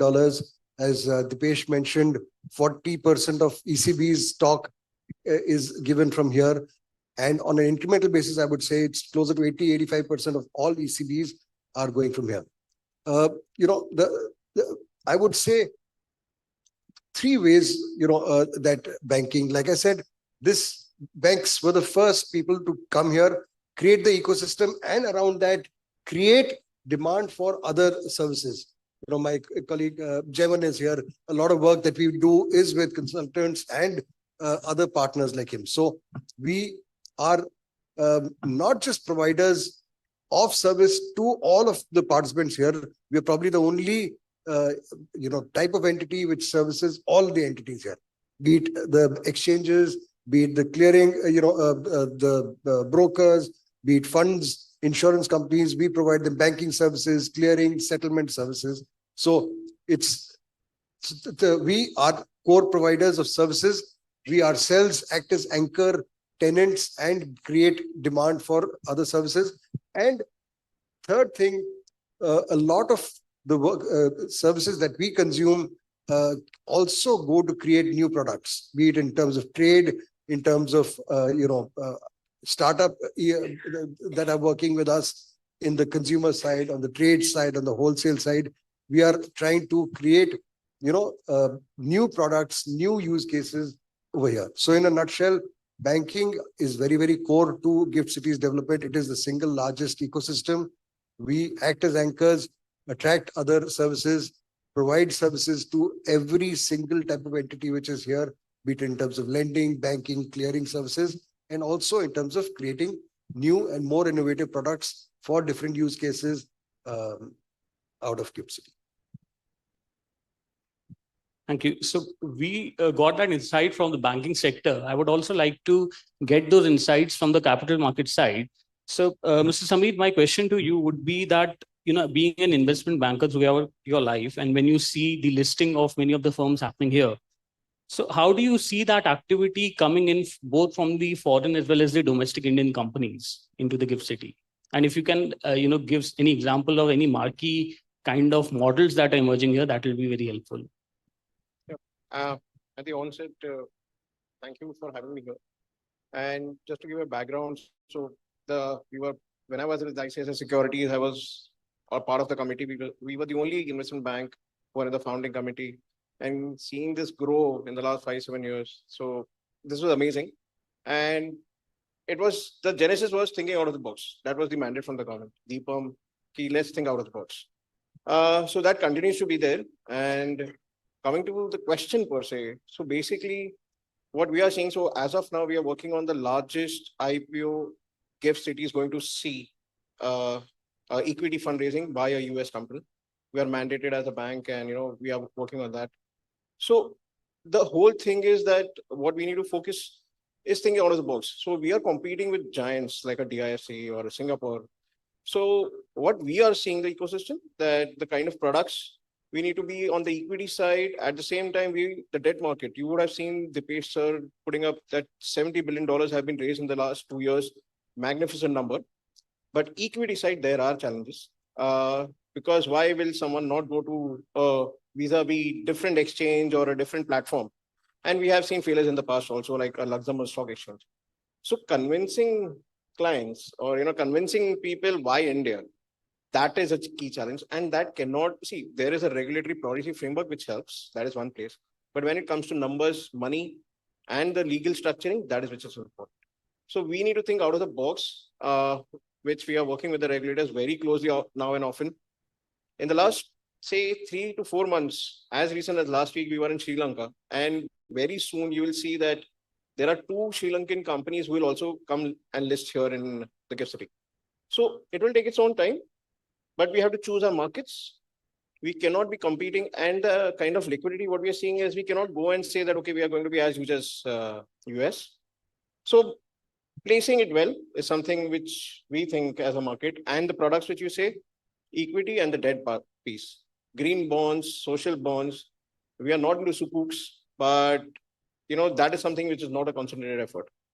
So pick our products, placing, that is something, a positioning is something which we are looking at. And what we see as a market is the adjoining countries or the neighboring countries of India, where we are seeing a lot of traction, lot of demand because of the depth and the liquidity insights which India has. Understood.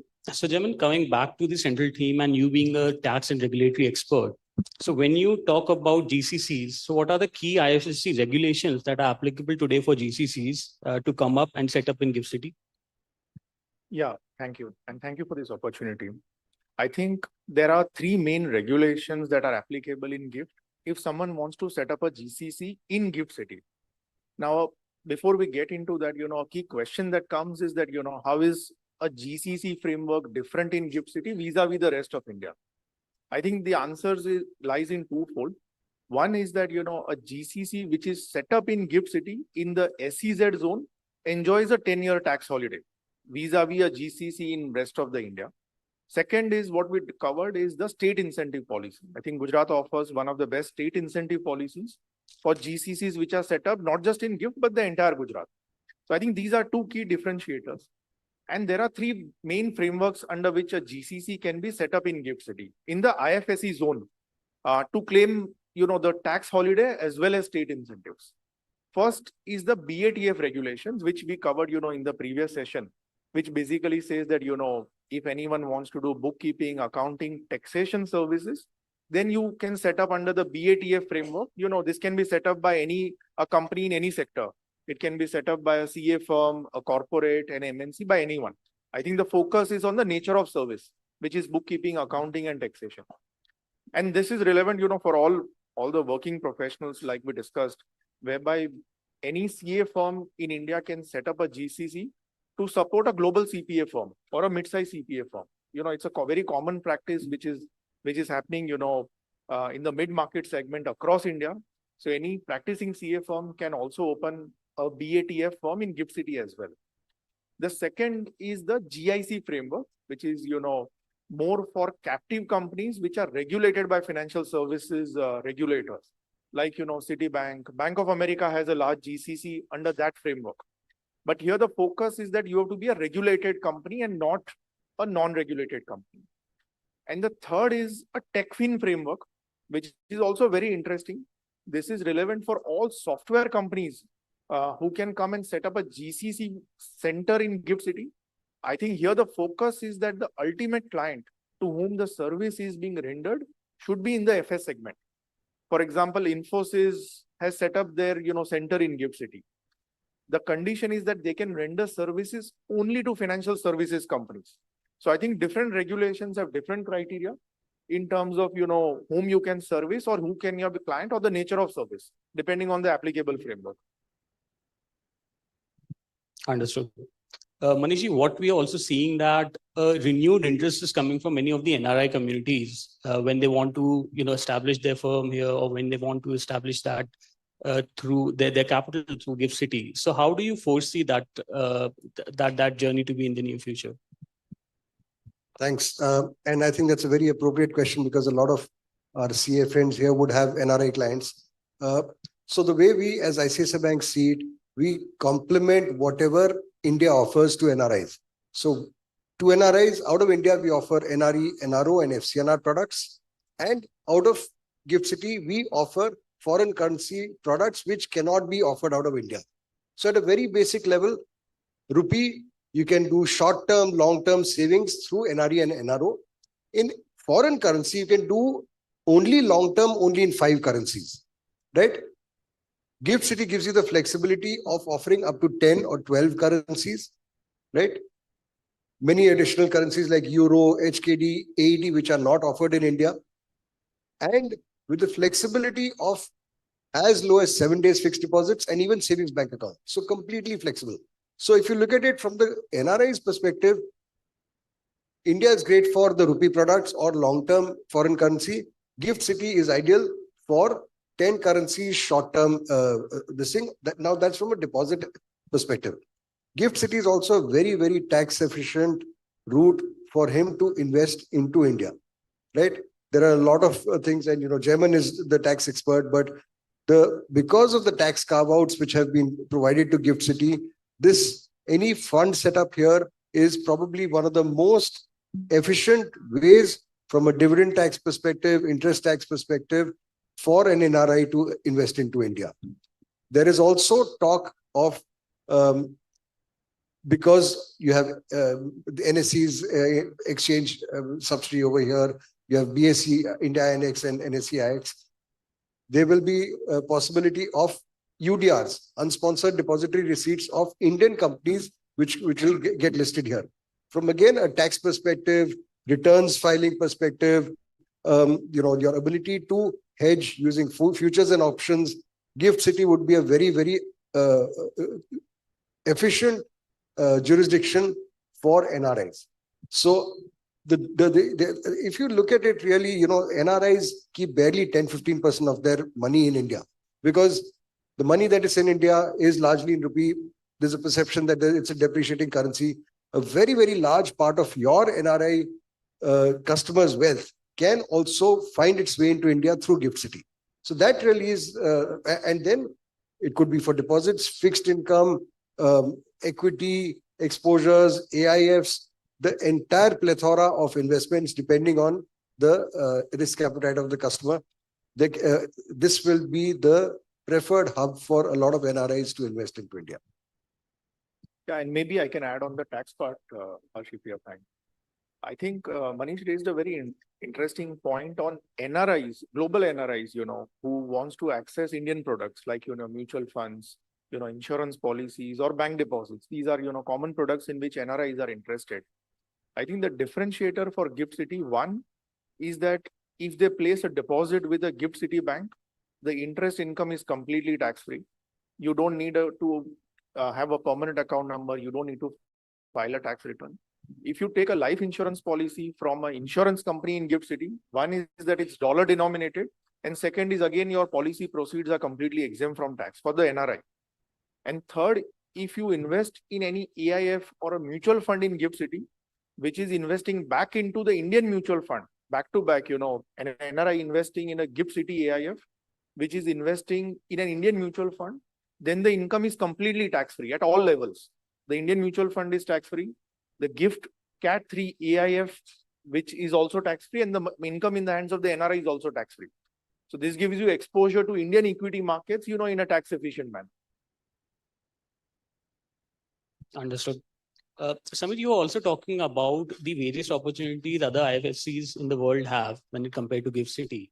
So could you elaborate more on the kind of competition we are getting from different exchanges in terms of, liquidity, depth, and investor participation, and what journey Gift City can learn from this experience? In a very short span, practically, in a very short span, we have come up very drastically well. So if you ask us, we see only DIFC as a potential competition. Again, we seize this opportunity in the next couple of years. However, see the complexity of the agility what we have, it is not there in DIFC. And it is vice versa as well. There are certain products which cannot fly in India or in the Gift City. So apart from that, which is very well taken, very well recognized in DIFC. So, but how we see the power play is basically, and how the global funds, the impact funds are looking at both these jurisdictions are, we're not competing. See, liquidity, the whole world knows that we are the most liquid. There is no doubt of a US. So there is no doubt. There are no two thoughts about it. So what we are seeing is when we are going marketing, whether it's East Europe, Southeast Asia, or even the GCC countries, is that they are very well accepted principles that, okay, whenever it's a size and a scale, DIFC is the opportunity for them as of today. when anything, so if you talk anything below $100 million, it's not DIFC. Sorry, it is not GIFC. So anything above, anything above $100 million is DIFC, and anything below is something which you can also explore today. While we might be exploring, see, basically, if you do go and take a deal to DIFC at a $50 million, no one is interested, excited. So what we are seeing, the global funds are parking a lot of money in Dubai or DIFC, making that as a global hub for Western countries or of their investments. How we are seeing GIFC is their South East Asian or the Eastern market as where they park their money. See, the beauty about, say a Luxembourg or anyone, they are liquid. The money is not stationed there. DIFC mein ya fir yahan, the money is also getting stationed, which is the beauty. See, what happens is the investment decisions are very important. If everything goes abroad, then it doesn't make sense, right? So if you ask us, what we are seeing, the nearest competitor is DIFC, and both will balance out. So we need to make a space. We need to make a space, own space. So we have ICICIs of the world, but that doesn't mean we don't have, the other banks in India. So that is the beauty spot, what we need to. So, but however, we need to seize this opportunity, which is very important, because just for an example, again, dual listings, there are shortcomings which we learned from AIMS or Luxembourg. So that is something which we should implement here, and which is already being taken care of. So which is finding a lot of, attraction from a lot of investors and issuers globally. So if you ask us in a nutshell, then DIFC and GIFC is the place as of now. But obviously, if we are not prudent enough, we may lose that spot. Absolutely. Understood. Jem, continuing on the same thread, and we all are witnessing that GIFT City is itself in a very teething phase, and we are evolving and learning on our own. So being a CA, what do you think that still those regulatory challenges still persist, and how can the CA community help businesses navigate them effectively? So if you look at from a regulatory perspective, GIFT City IFSC has come a long way. In the last 3-4 years, and we had one slide where Dipesh showed how many regulations have come in the last 3-4 years by the new IFSC regulator, which is IFSC authority. I think they've covered pretty much everything, across banking, capital markets, insurance, and fund management or asset management sector. I think what is now required is also to enable different types of products and diversify the breadth of products which institutions can offer over here. Have more policy guidelines, have more enablers, which I think will happen over a period of time. No financial center can come up overnight. If you look at DIFC, Singapore, they've taken, decades to come up where they are. I think IFSC has taken a lot of steps. I think it's now up to institutions, to go up to the regulator and have different frameworks for more complicated products, including listing or, banking kind of products. But I think for CA professionals, if there is a gap in the regulatory framework, the regulator is happy to look at those frameworks and come up with newer and newer things. And typically they form committees, they come up with draft regulations, they take public feedback, and then they finalize the final regulatory framework. And I think one of the key which is going to come is on commodity trading, which will open gateway for a lot of, non-financial services companies to come and set up their office in GIFT City. They formed a committee, a paper has also come. But once the regulations come and which is enabled, then a lot of non-FS companies who may be your clients can do trading activities from GIFT City. Understood. So Manishji, while coming to GIFT City, I saw the board of HSBC and all the other banks, international banks.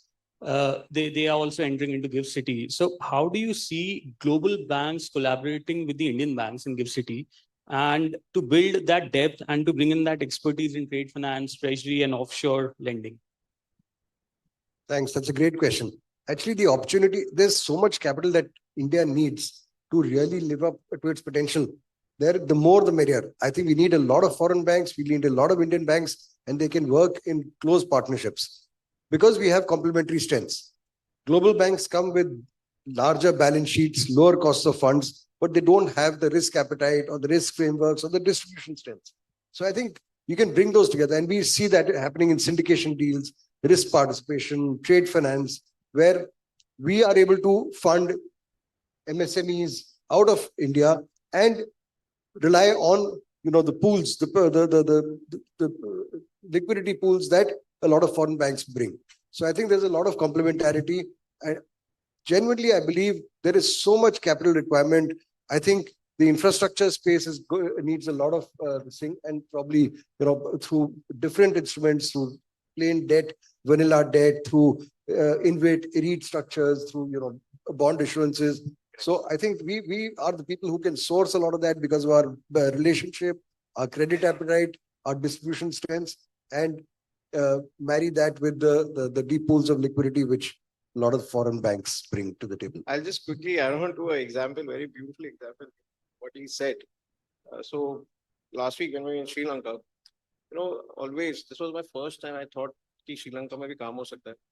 And to my surprise, majority of our NBFCs are taking debt from Sri Lankan banks.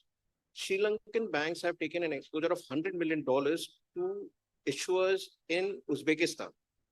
हमने कभी सोचा भी नहीं था जो इतने debt crisis से जा रहा था. So what Manishi was pointing out, taking that advantage. So people realize that, okay, this is also something, an opportunity, because they are sitting in excess dollars. Unka IFSC ka payment schedule is going to start from next year. They are doing, so they are, giving money at SOFR plus 2%. So agar India mein landing cost is around 7-8%, it is beautiful. Agar wo 8-9 hedging bhi kar liye 10%, people are still borrowing at 11 in India. So, what, as Mani said, so that is one beautiful example. If we keep our eyes open across also the issuers in India, take advantage of that liquidity pools which are getting created. Sorry, I thought I just add. No, absolutely. So since we have the mic with you, so just to add on to it, so what I'm observing, especially from the US side, is that, when investment was being channelized into climate and ESG focused funds or focused sectors, so there has been a delay from their end, but the European side is quite actively looking or eyeing on the space or to fill in the vacuum. So when it comes to GIFT City, what are the new asset classes such as green bonds and, digital securities or any other sustainable financial instruments that you see has the potential to emerge strongly from this ecosystem? So we are the largest in green bonds. So green bonds, social bonds. So we are seeing, and as I said, we have the most agile regulator here. So introductory listings, never heard of. So which is not even allowed in the domestic market. So these are certain aspects, or these are certain products which are going to be dual listing is another something. So suppose an example, we are working with someone who's listed in Vietnam and they want to do a parallel listing here.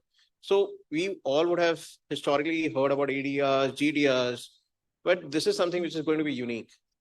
So, these are certain products which we foresee, which is going to be great. Debt, again, any kind of debt. So FCCBs, we saw the first dual listing of FCCBs. Very soon, a primary listing of FCCBs, ECBs. So the plethora of products which we have been talking about, the agility which is gaining popularity in India is amazing, the GIFT City particularly. So what we are also seeing is, and when it comes to digital currency, unfortunately, to be very upfront and frank, and okay, I stand independent if there is any from the regulator, but we are not so good at that. So in Dubai, Emirates NBD ने ये लाया है कि you can book an airline ticket with your cryptocurrencies. So, there was also a suggestion that why don't we invest in IPOs through cryptocurrencies? Dubai is already working on that. We cannot because of some regulatory restrictions. So at least, so that may be certain things, which may not be great, but at least there are other things which we should focus on getting the momentum.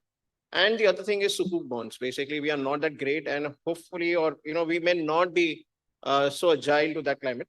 But the other markets are seeing a lot of sukuk issuances because of the delivery of investors. So climate funds, everyone has become, because of the depth and appetite and the framework, which has already been developed in the domestic market, we have a lot of benefit. So we don't see that to be a great challenge, frankly. Europe, again, yes, as you said, climate responsibility funds or, the impact funds are very active there. But we are finding a lot of traction that the understanding, the DFIs are also set up shop in India as well as GIFT. So we don't see a great challenge there as frankly on the understanding piece. But yes, you need to pitch the products right. Absolutely. Absolutely.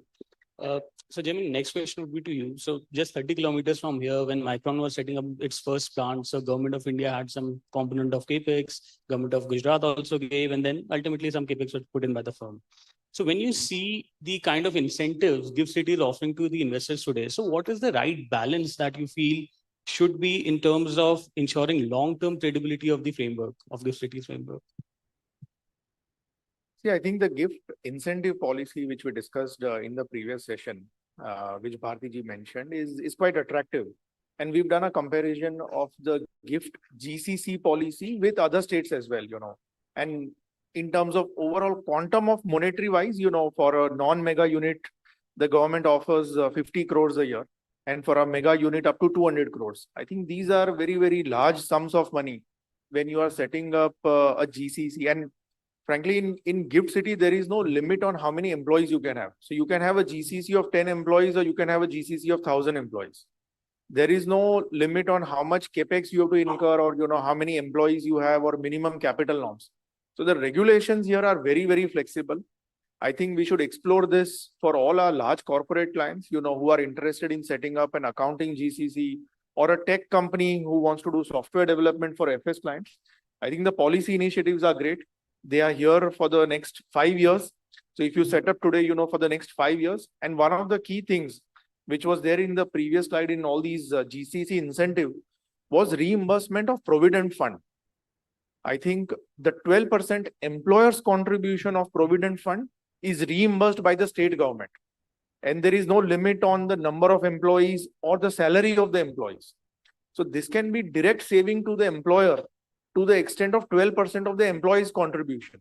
Although it was just one bullet in the previous slide, but it can have a huge impact on your P&L when you are saving 12% of your employer's, contribution of provident fund. Understood. So I have a final wrap-up question to all the esteemed panelists. So if you would like to highlight that one game changer that can make GIFT City a top global financial hub, so what would that be from your end?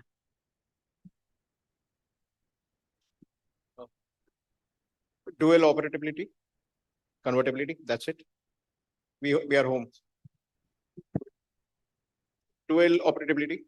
So brokers sitting in their home jurisdiction can trade here and vice versa. So we may not find the corresponding market to be so attractive, but we cannot be selfish. Kuch liya hai to dena bhi padega. So, but that is what every ambassador is asking. And this is what we should focus on. And then the decks are great. Jamin, what would that be from your end? I think GIFT has done a lot in the financial services segment. I think if we can enable commodity trading from GIFT City, make it a global import-export hub, that will be very big, given the tariff scenario and geopolitical scenario. I think we need a place like GIFT, where we can do global trading. A lot of Indian companies have, these offices in Dubai, Singapore, and many other places for global trading. Why can't we create a framework which is at par or better than these centers from a regulatory and tax perspective both? And we should give a tax holiday up to 2047, which is, the Viksit Bharat mission that we have. So I think these should be good enablers to develop this zone. So Jayman has taken away the one point I had to make. So on a lighter note, I think what we need is further relaxation of the liquor policy. In all honesty, it's important, right? If you want this to be a GCC hub, you need to have people, the kids, 30-year-old, 35-year-old, 25-year-old kids from Bangalore, Hyderabad coming here willingly and give a tax incentive, not just to the companies, but to individuals. So that's my suggestion. All right. Thank you. So I'm not sure how much we can work on the last piece, but definitely we can discuss the age. So thanks a lot. Thanks a lot to all the esteemed panelists for giving your thoughts and giving your time to this panel. And the three takeaways, if you have to take from the last session from this session is dual operability regarding brokers. The second would be, like Jamin suggested, commodity trading to be global, going at a global stage. And the third is, of course, what we discussed. So thanks a lot for your time. Thank you.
Thank you, everyone.